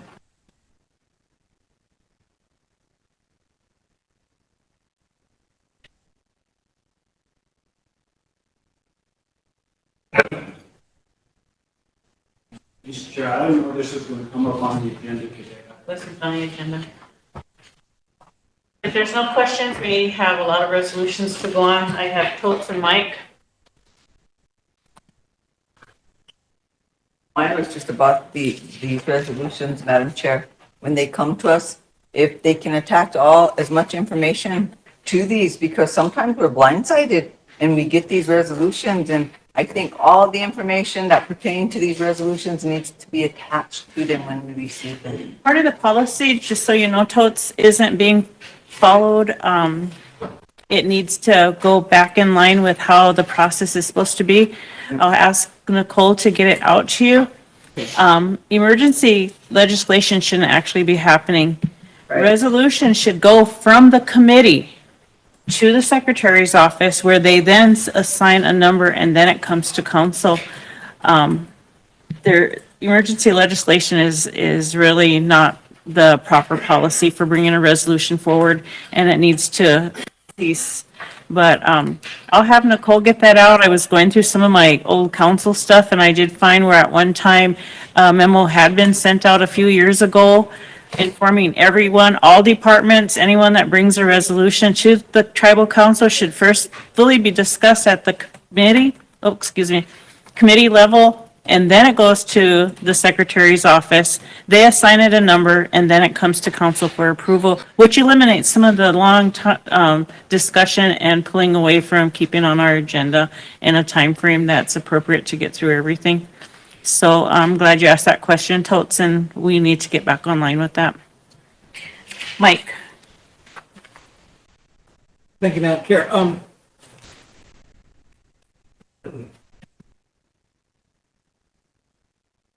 If this is a matter of having available additional legal advice services, I think we ought to, or we could, I wouldn't say we ought to, but we could put the money in Eric's office to hire an additional attorney, so that the workload, is probably a lot. And I think if he had an additional attorney in his office, that might somewhat help alleviate this problem. I'd want to hear from Eric as to, that suggestion. Something that Tammy brought up, she brought up when she first came on council, and I brought up when I was on council, that some time ago, maybe a year or two ago, it was brought to the tribal council to develop a civil rights office, and there is a motion for that. And I think that's probably where it should come out of, is a civil rights office. It was supposed to be developed under the Attorney General's office. That I wasn't on council at the time when it did finally go through. I had asked about it, and I was told, yes, there was a resolution bringing a civil rights office here. And that's where our tribal members, our employees, both would go to, is to the civil rights office. Yeah, that would be, again, if I could. But I don't know what happened with it. I guess my response, just my own opinion, response to that is, that's fine, except that is probably something we couldn't afford to do at this time. Exactly. Is that what it was? But making another attorney available in this building, I think would go a long ways in helping.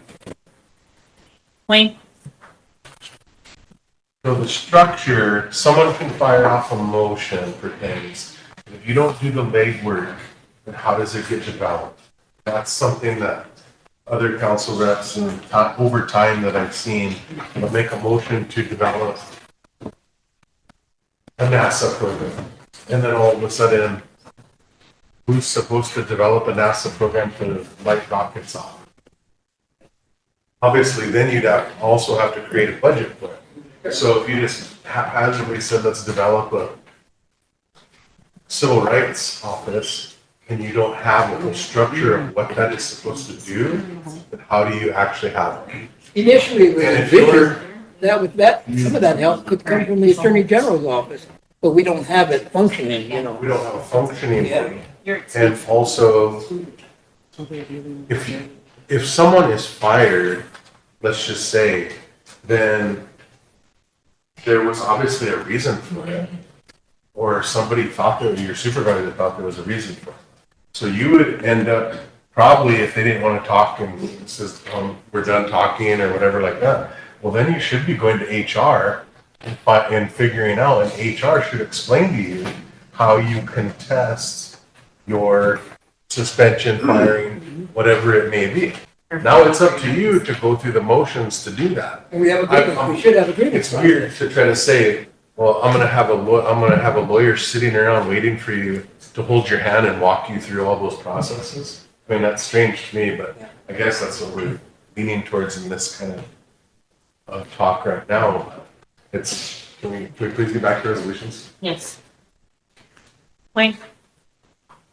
Who's got the resolutions? You? The other thing, sorry, please. You talked about emergency legislation. In my previous terms, it was always said, as long as it went through a committee, it was no longer emergency legislation. All of a sudden, in the beginning of this term of election, there was another education given to this council, and that person was basically educating them and told them, if it does not follow at the beginning of the first month, then it won't be put on the agenda for the end of the next month. So if it's time sensitive and needed to be at the beginning of the next month, no matter where in that month it gets passed, it's going to be brought up as emergency legislation. I had always thought as soon as it went through committee, it was no longer emergency legislation. But it comes with the terminology of whatever, time constraint. So some of them don't have a number, like Wayne brought in a little while ago, these other ones, and they didn't have a number because they were from his report. Maybe they should be going to. But we have some time. I have a time sensitive one, or three of them from Land and Natural. One that I'd like to start with is accepting a grant from Does everybody have one? FNDI. $125,000. Is it in the folder? Is it in the folders, Wayne? Yep, it's in the folder. Also this one. Oh.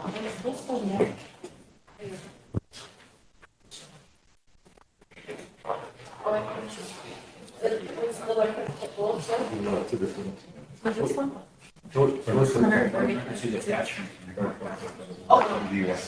RDI. This is under the natural? Yep.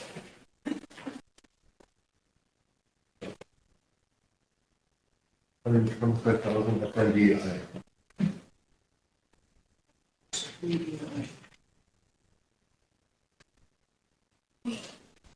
We bring on. You're gonna bring it on? Emergency legislation second? Ben? Question, Michelle? All in favor? 1, 2, 3, 4, 5, 6, 7, 8, 9, 10, 11. Opposed? 0, Not voting? 1. Oh, 2. Lily's gone now. Lily's gone now. Did we do the United States National Park Service, or is that the one? FNDI, Okay. 125 grand. Wayne, it'll be 200. Motion to bring on. Move to bring it up. Second, Ben? Go ahead. 6, whereas the Rosebud Sioux Tribe Land and Natural Resources Committee has reviewed and recommends that the Rosebud Sioux Tribal Council to approve a grant award from First Nations Development Institute, FNDI, in the amount of $125,000 under the Stewarding Native Lands Program, with funding support from National Fish and Wildlife Foundation and U.S. Forest Service. The grant period is for 25 months, beginning October 15th, 24, ending November 30th, 2026. Whereas RST Game Fish and Parks Department shall be responsible for compliance with the terms, conditions, and reporting required by the grant award. Now therefore be it resolved that the Rosebud Sioux Tribal Council adopts and approves the recommendations of Land and Natural, approves a grant award from FNDI in the amount of $125,000. Be it further resolved, the president or his designee is directed and authorized to sign in a grant agreement and any other related agreements on behalf of the Rosebud Sioux Tribe. Need further discussion? If not, I need a question. Votes, all in favor? 1, 2, 3, 4, 5, 6, 7, 8, 9, 10, 11, 12. Opposed? 0. Not voting? 1. And kind of the thicker one you guys had, it's a land sales from an executive assignee holder.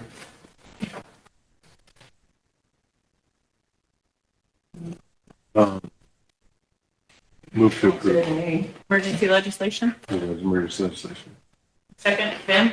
Question, votes, all in favor? 1, 2, 3, 4, 5, 6, 7, 8, 9, 10, 11. Opposed? 0. Not voting? 1. 2. 2. Motion to approve, Wayne? Move to approve. Now, to protect the identity of assignees or allottees when they sell their land, you guys can remove their enrollment number and their name. And so then, when you just identify it, identify your assignment. And in the history, if they need to go back, they'll find out from the number from that assignment. What about the dollar amount? You say the dollar.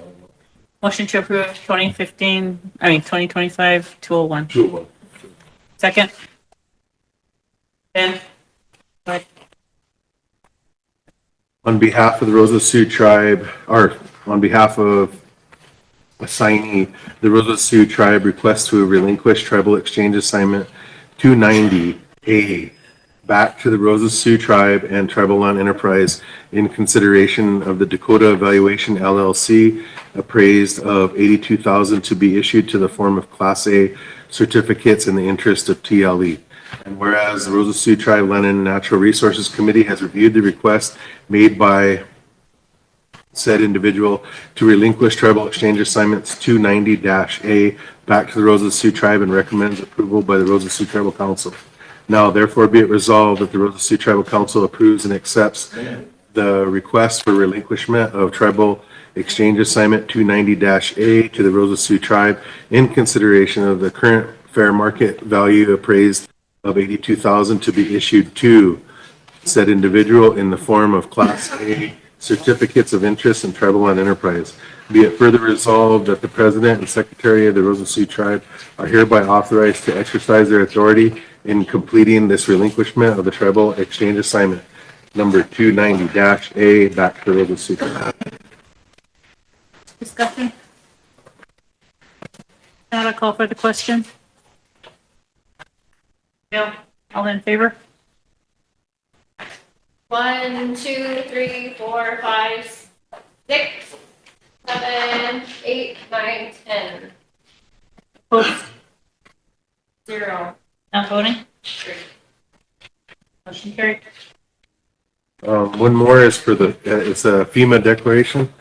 Move to bring on emergency legislation. Second. Votes, question, Mike votes, all in favor? 1, 2, 3, 4, 5, 6, 7, 8, 9, 10, 11. Opposed? 0. Not voting? 2. Move to bring on number 202. Yes. 202. You second? Michelle? Go ahead. Just a little update. We were denied on a disaster from FEMA, and this is a formal letter requesting to open it back up and hopefully accept this as a disaster. 2, 4, 5, 6. Seventh, whereas the President of the Rosebud Sioux Tribe declared a proclamation disaster of the state of emergency due to the severe and extreme weather conditions April 27th, 2025 and on April 28th, 2025. Severe thunderstorm accompanied by severe straight line winds, baseball-sized hail, at least one reported tornado, and severe and excessive rainfall has caused serious injuries to residents in the Rosebud Sioux Tribe Reservation and catastrophic weather-related damages, residences and property in the tribal communities in Millette and Todd County. Rosebud Indian Reservation locations that were impacted include, but not limited to, the Rosebud Reservation were St. Francis, Parmalee, Ring Thunder, Soldier Creek, Wood, Lakeview, Haystack Butte area, Mosier, Rosebud Fairground Housing, Antelope, Horse Creek, Hidden Timber, Rosebud, Mission, Whitehorse, and White River. Whereas pursuant to the provisions of Section 401 of the Robert T. Strafford Disaster Relief and Emergency Assistance Fund, as implemented by 44 CFR Mass Major Disaster and the Rosebud Sioux Tribal Council enacted Resolution 2025-202 to request presidential major disaster declaration following a severe storm of straight line winds tornado impacted the areas between April 27th and 28th, 2025. We are requesting activation of FEMA, individual assistance, and public assistance programs to aid in recovery rebuilding efforts. Additionally, the tribe requested the Hazard Mitigation Grant Program nationwide. Whereas on July 22nd, 2025, U.S. Department of Homeland Security Federal Emergency Management Agency sent a letter denying the tribe's request for major disaster declaration and further informed the tribe that the denial may be appealed within 60 days of the date of the letter. And whereas the RST Natural Resources Committee has reviewed the denial letter and proposed appeal requests for reconsideration of the denial of a major disaster declaration. for the Roseville Sioux Tribe for individuals and public assistance for the severe storm and tornado that occurred April 27, 28, 2025. Therefore, be it resolved that the Roseville Sioux Tribe Council authorizes and approves the appeal request for consideration to the denial of the major disaster declaration of the Roseville Sioux Tribe for individual and public assistance for the severe storm and tornado of April 27, 28, 2025. Be it also resolved that the president of the Roseville Sioux Tribe or his designee are authorized and declared to execute any and all related documents, to sign and execute the letter of appeal request for reconsideration of denial of the major disaster declaration on behalf of the Roseville Sioux Tribe. Wayne, can you amend and scratch Soldier Creek? It's supposed to say Spring Creek. Oh, okay. As amended. Spring Creek. Any discussion? If not, I need a question. Michael? All in favor? 1, 2, 3, 4, 5, 6, 7, 8, 9, 10, 11. Opposed? 0. Not voting? 2. Motion carried. Madam Chair, Yes. can we get an update also before the fair kicks in next week about, we really need to take care of all the communities that have been hit by this. And Spring Creek was just hit again, and some of the people called and said, hey, we never had anybody come out yet and check, we had siding and now we have more siding now. So can we diligently work at all the communities that have been affected by these storms that have came in and make sure that they're taken care of before winter comes? Because when you don't have siding or windows, it's already starting to June, 6 o'clock comes, the temperature already goes down. So After we're done, can you give me the names so I can give them to Bob who contacted you? Yeah. Even though they've contacted me, he should already have a list. So I'd like to see the ones on his list also be taken care of. And Darwin messaged me last night. He was going from house to house, so he should have a report as well. Okay, and then out to family to, make sure housing is staying on top, getting things done. Okay, thank you. Thank you. And this is the last one for emergency legislation. The THPO office to get some last time funding. Second, Bill? I just, when he's done with that one, I gotta get on the road and get some messages about some stuff. Okay, all right. Do you want to second that though, so we can move? Yeah? Question? Tammy? All in favor of emergency legislation? 1, 2, 3, 4, 5, 6, 7, 8, 9, 10, 11. Opposed? 0. Not voting? Move. Hold on. She's looking for the resolution. Where's the resolution? THPO one. It's in line. THPO. 136,000. Yeah. I got 3 of them. Yeah. Is there another one? Okay, so 203. I'll give you mine. You need a second? Bring on emergency clause. Ben? We'll do it. Go ahead. No, it's not in here. Fifth word. The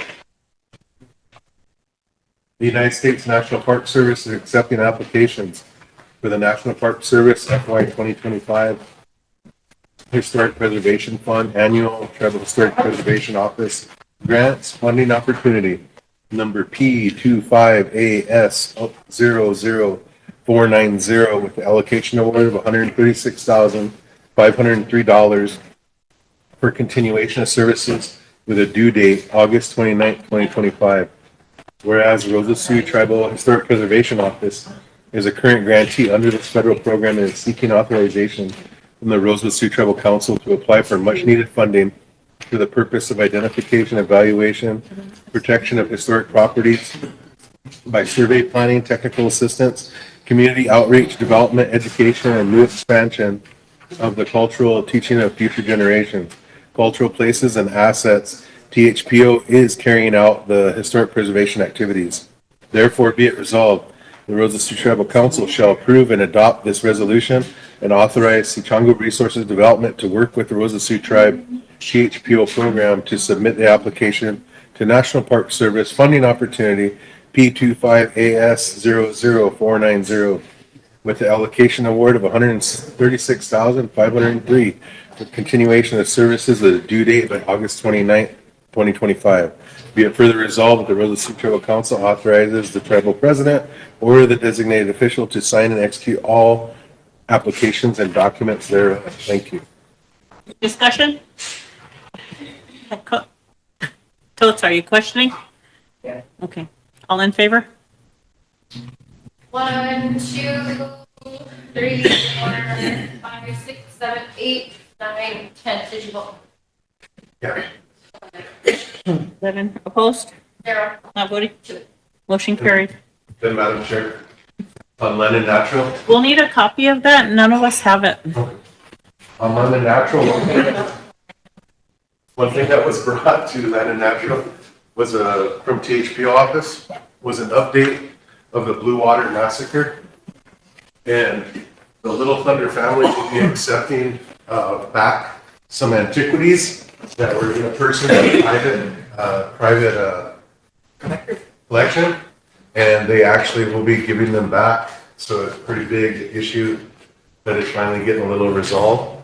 And they would like to come to tribal council on the 27th if they can to talk more about it. Bill came and talked to me, so he'll be on there. Yep. That's it. Okay. That's good. And Bill is leaving. He's got to get back. Well, through that, whatever it's called, 50 Homeless Project, now there's the company that's making those ones, Mark's Home Repair, and I think he talked to someone to the council text, but I talked to him more this afternoon, and he said he wants to donate towards Rosebud Fair, $1,000, and something towards youth activities for like the kids or something, so. Awesome. Whatever any kind of activities are going on for the youth, that he said, could do that, so. You can have him get hold of either Nicole or Tanya. Okay, and he said, for the work. Tell them to make a check out to the Rosebud Sioux tribe. Yeah. Opposed Bill leaving? Yes, Bill's leaving. I said Oh, you opposed Bill leaving? But no, he just said appreciation for the work that, he was giving and stuff, everything. So he said, Awesome. "Thank you for out there," so I'm sure, so. We'll send him a thank you.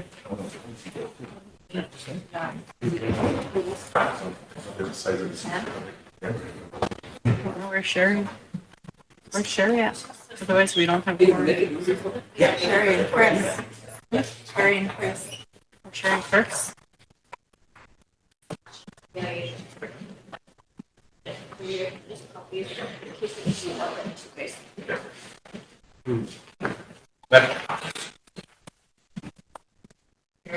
Yes.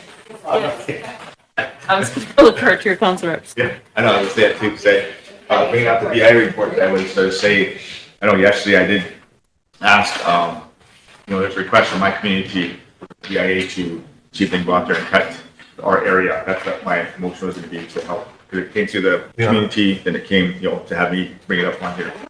Just so that you get it cut out there, because again, how the fuel is and stuff, whatever, iron and stuff, so they just wanna make sure that, but, that's what I wanted to relay to Ray, I know he's not right, so, but that was gonna be my thing, to bring it up on it for the community, but, yeah. If you send me a message and I can address it with him.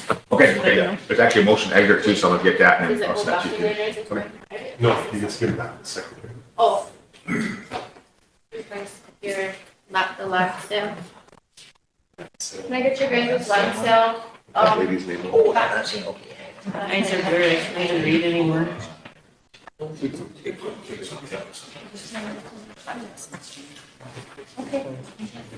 The last sale.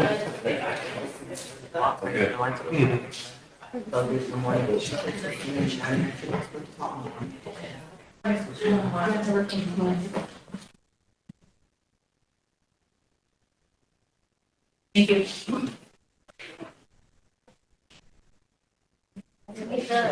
The 25,201. The last sale. This is all the. You said it was the back of natural. 201, we just approved it a little bit. I know we acted, but I don't know if you guys want a copy of it. Let me see on that. Do you have first one, because it just has the line descriptions. I guess what did you need? Features.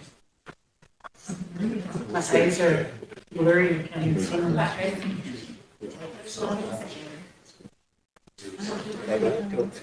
didn't. Any of these, were any of these done already? I gotta take. Go ahead. We got this one, I think Wayne brought this one up, it had to do with the, National Park Services, I guess, or something? You have it. Did you find it? Put up, but it never. Some of them don't, okay. Okay. I don't know where he went. I don't know if he left for the day. Did he? Those are those last, so what's yours? Are we gonna recess or? Adjourn. We'll adjourn till the. Do you have any more here that need to be? That's the last slide. Okay. We're losing quorum, so all the ones that are left, we can cover them on that, on the 20, is it 25th or 26th? 27th? Wednesday, the 27th? Madam Chair, can I just ask this? Remember, we've been enrolling people, and we've enrolled them since September, but they didn't get any proof. So they're asking if they can still be qualified to get the I'm gonna clothing. talk to her tomorrow because I did have some complaint forms on it. So I'll talk to both them and to Nicole. Because some of them said that enrollment said they ran out of the paper to print their enrollment. So, you know, they're asking, getting a lot of calls on it. Okay, our office has started wearing the badges and I'm going to require that all programs start getting badges so people know who's an employee. And Nice. so everybody in my office now wears a badge and I all of you guys get a badge so they can be identified as an employee. Okay. We lost quorum, council, so we'll adjourn until. The majority tomorrow. Yeah.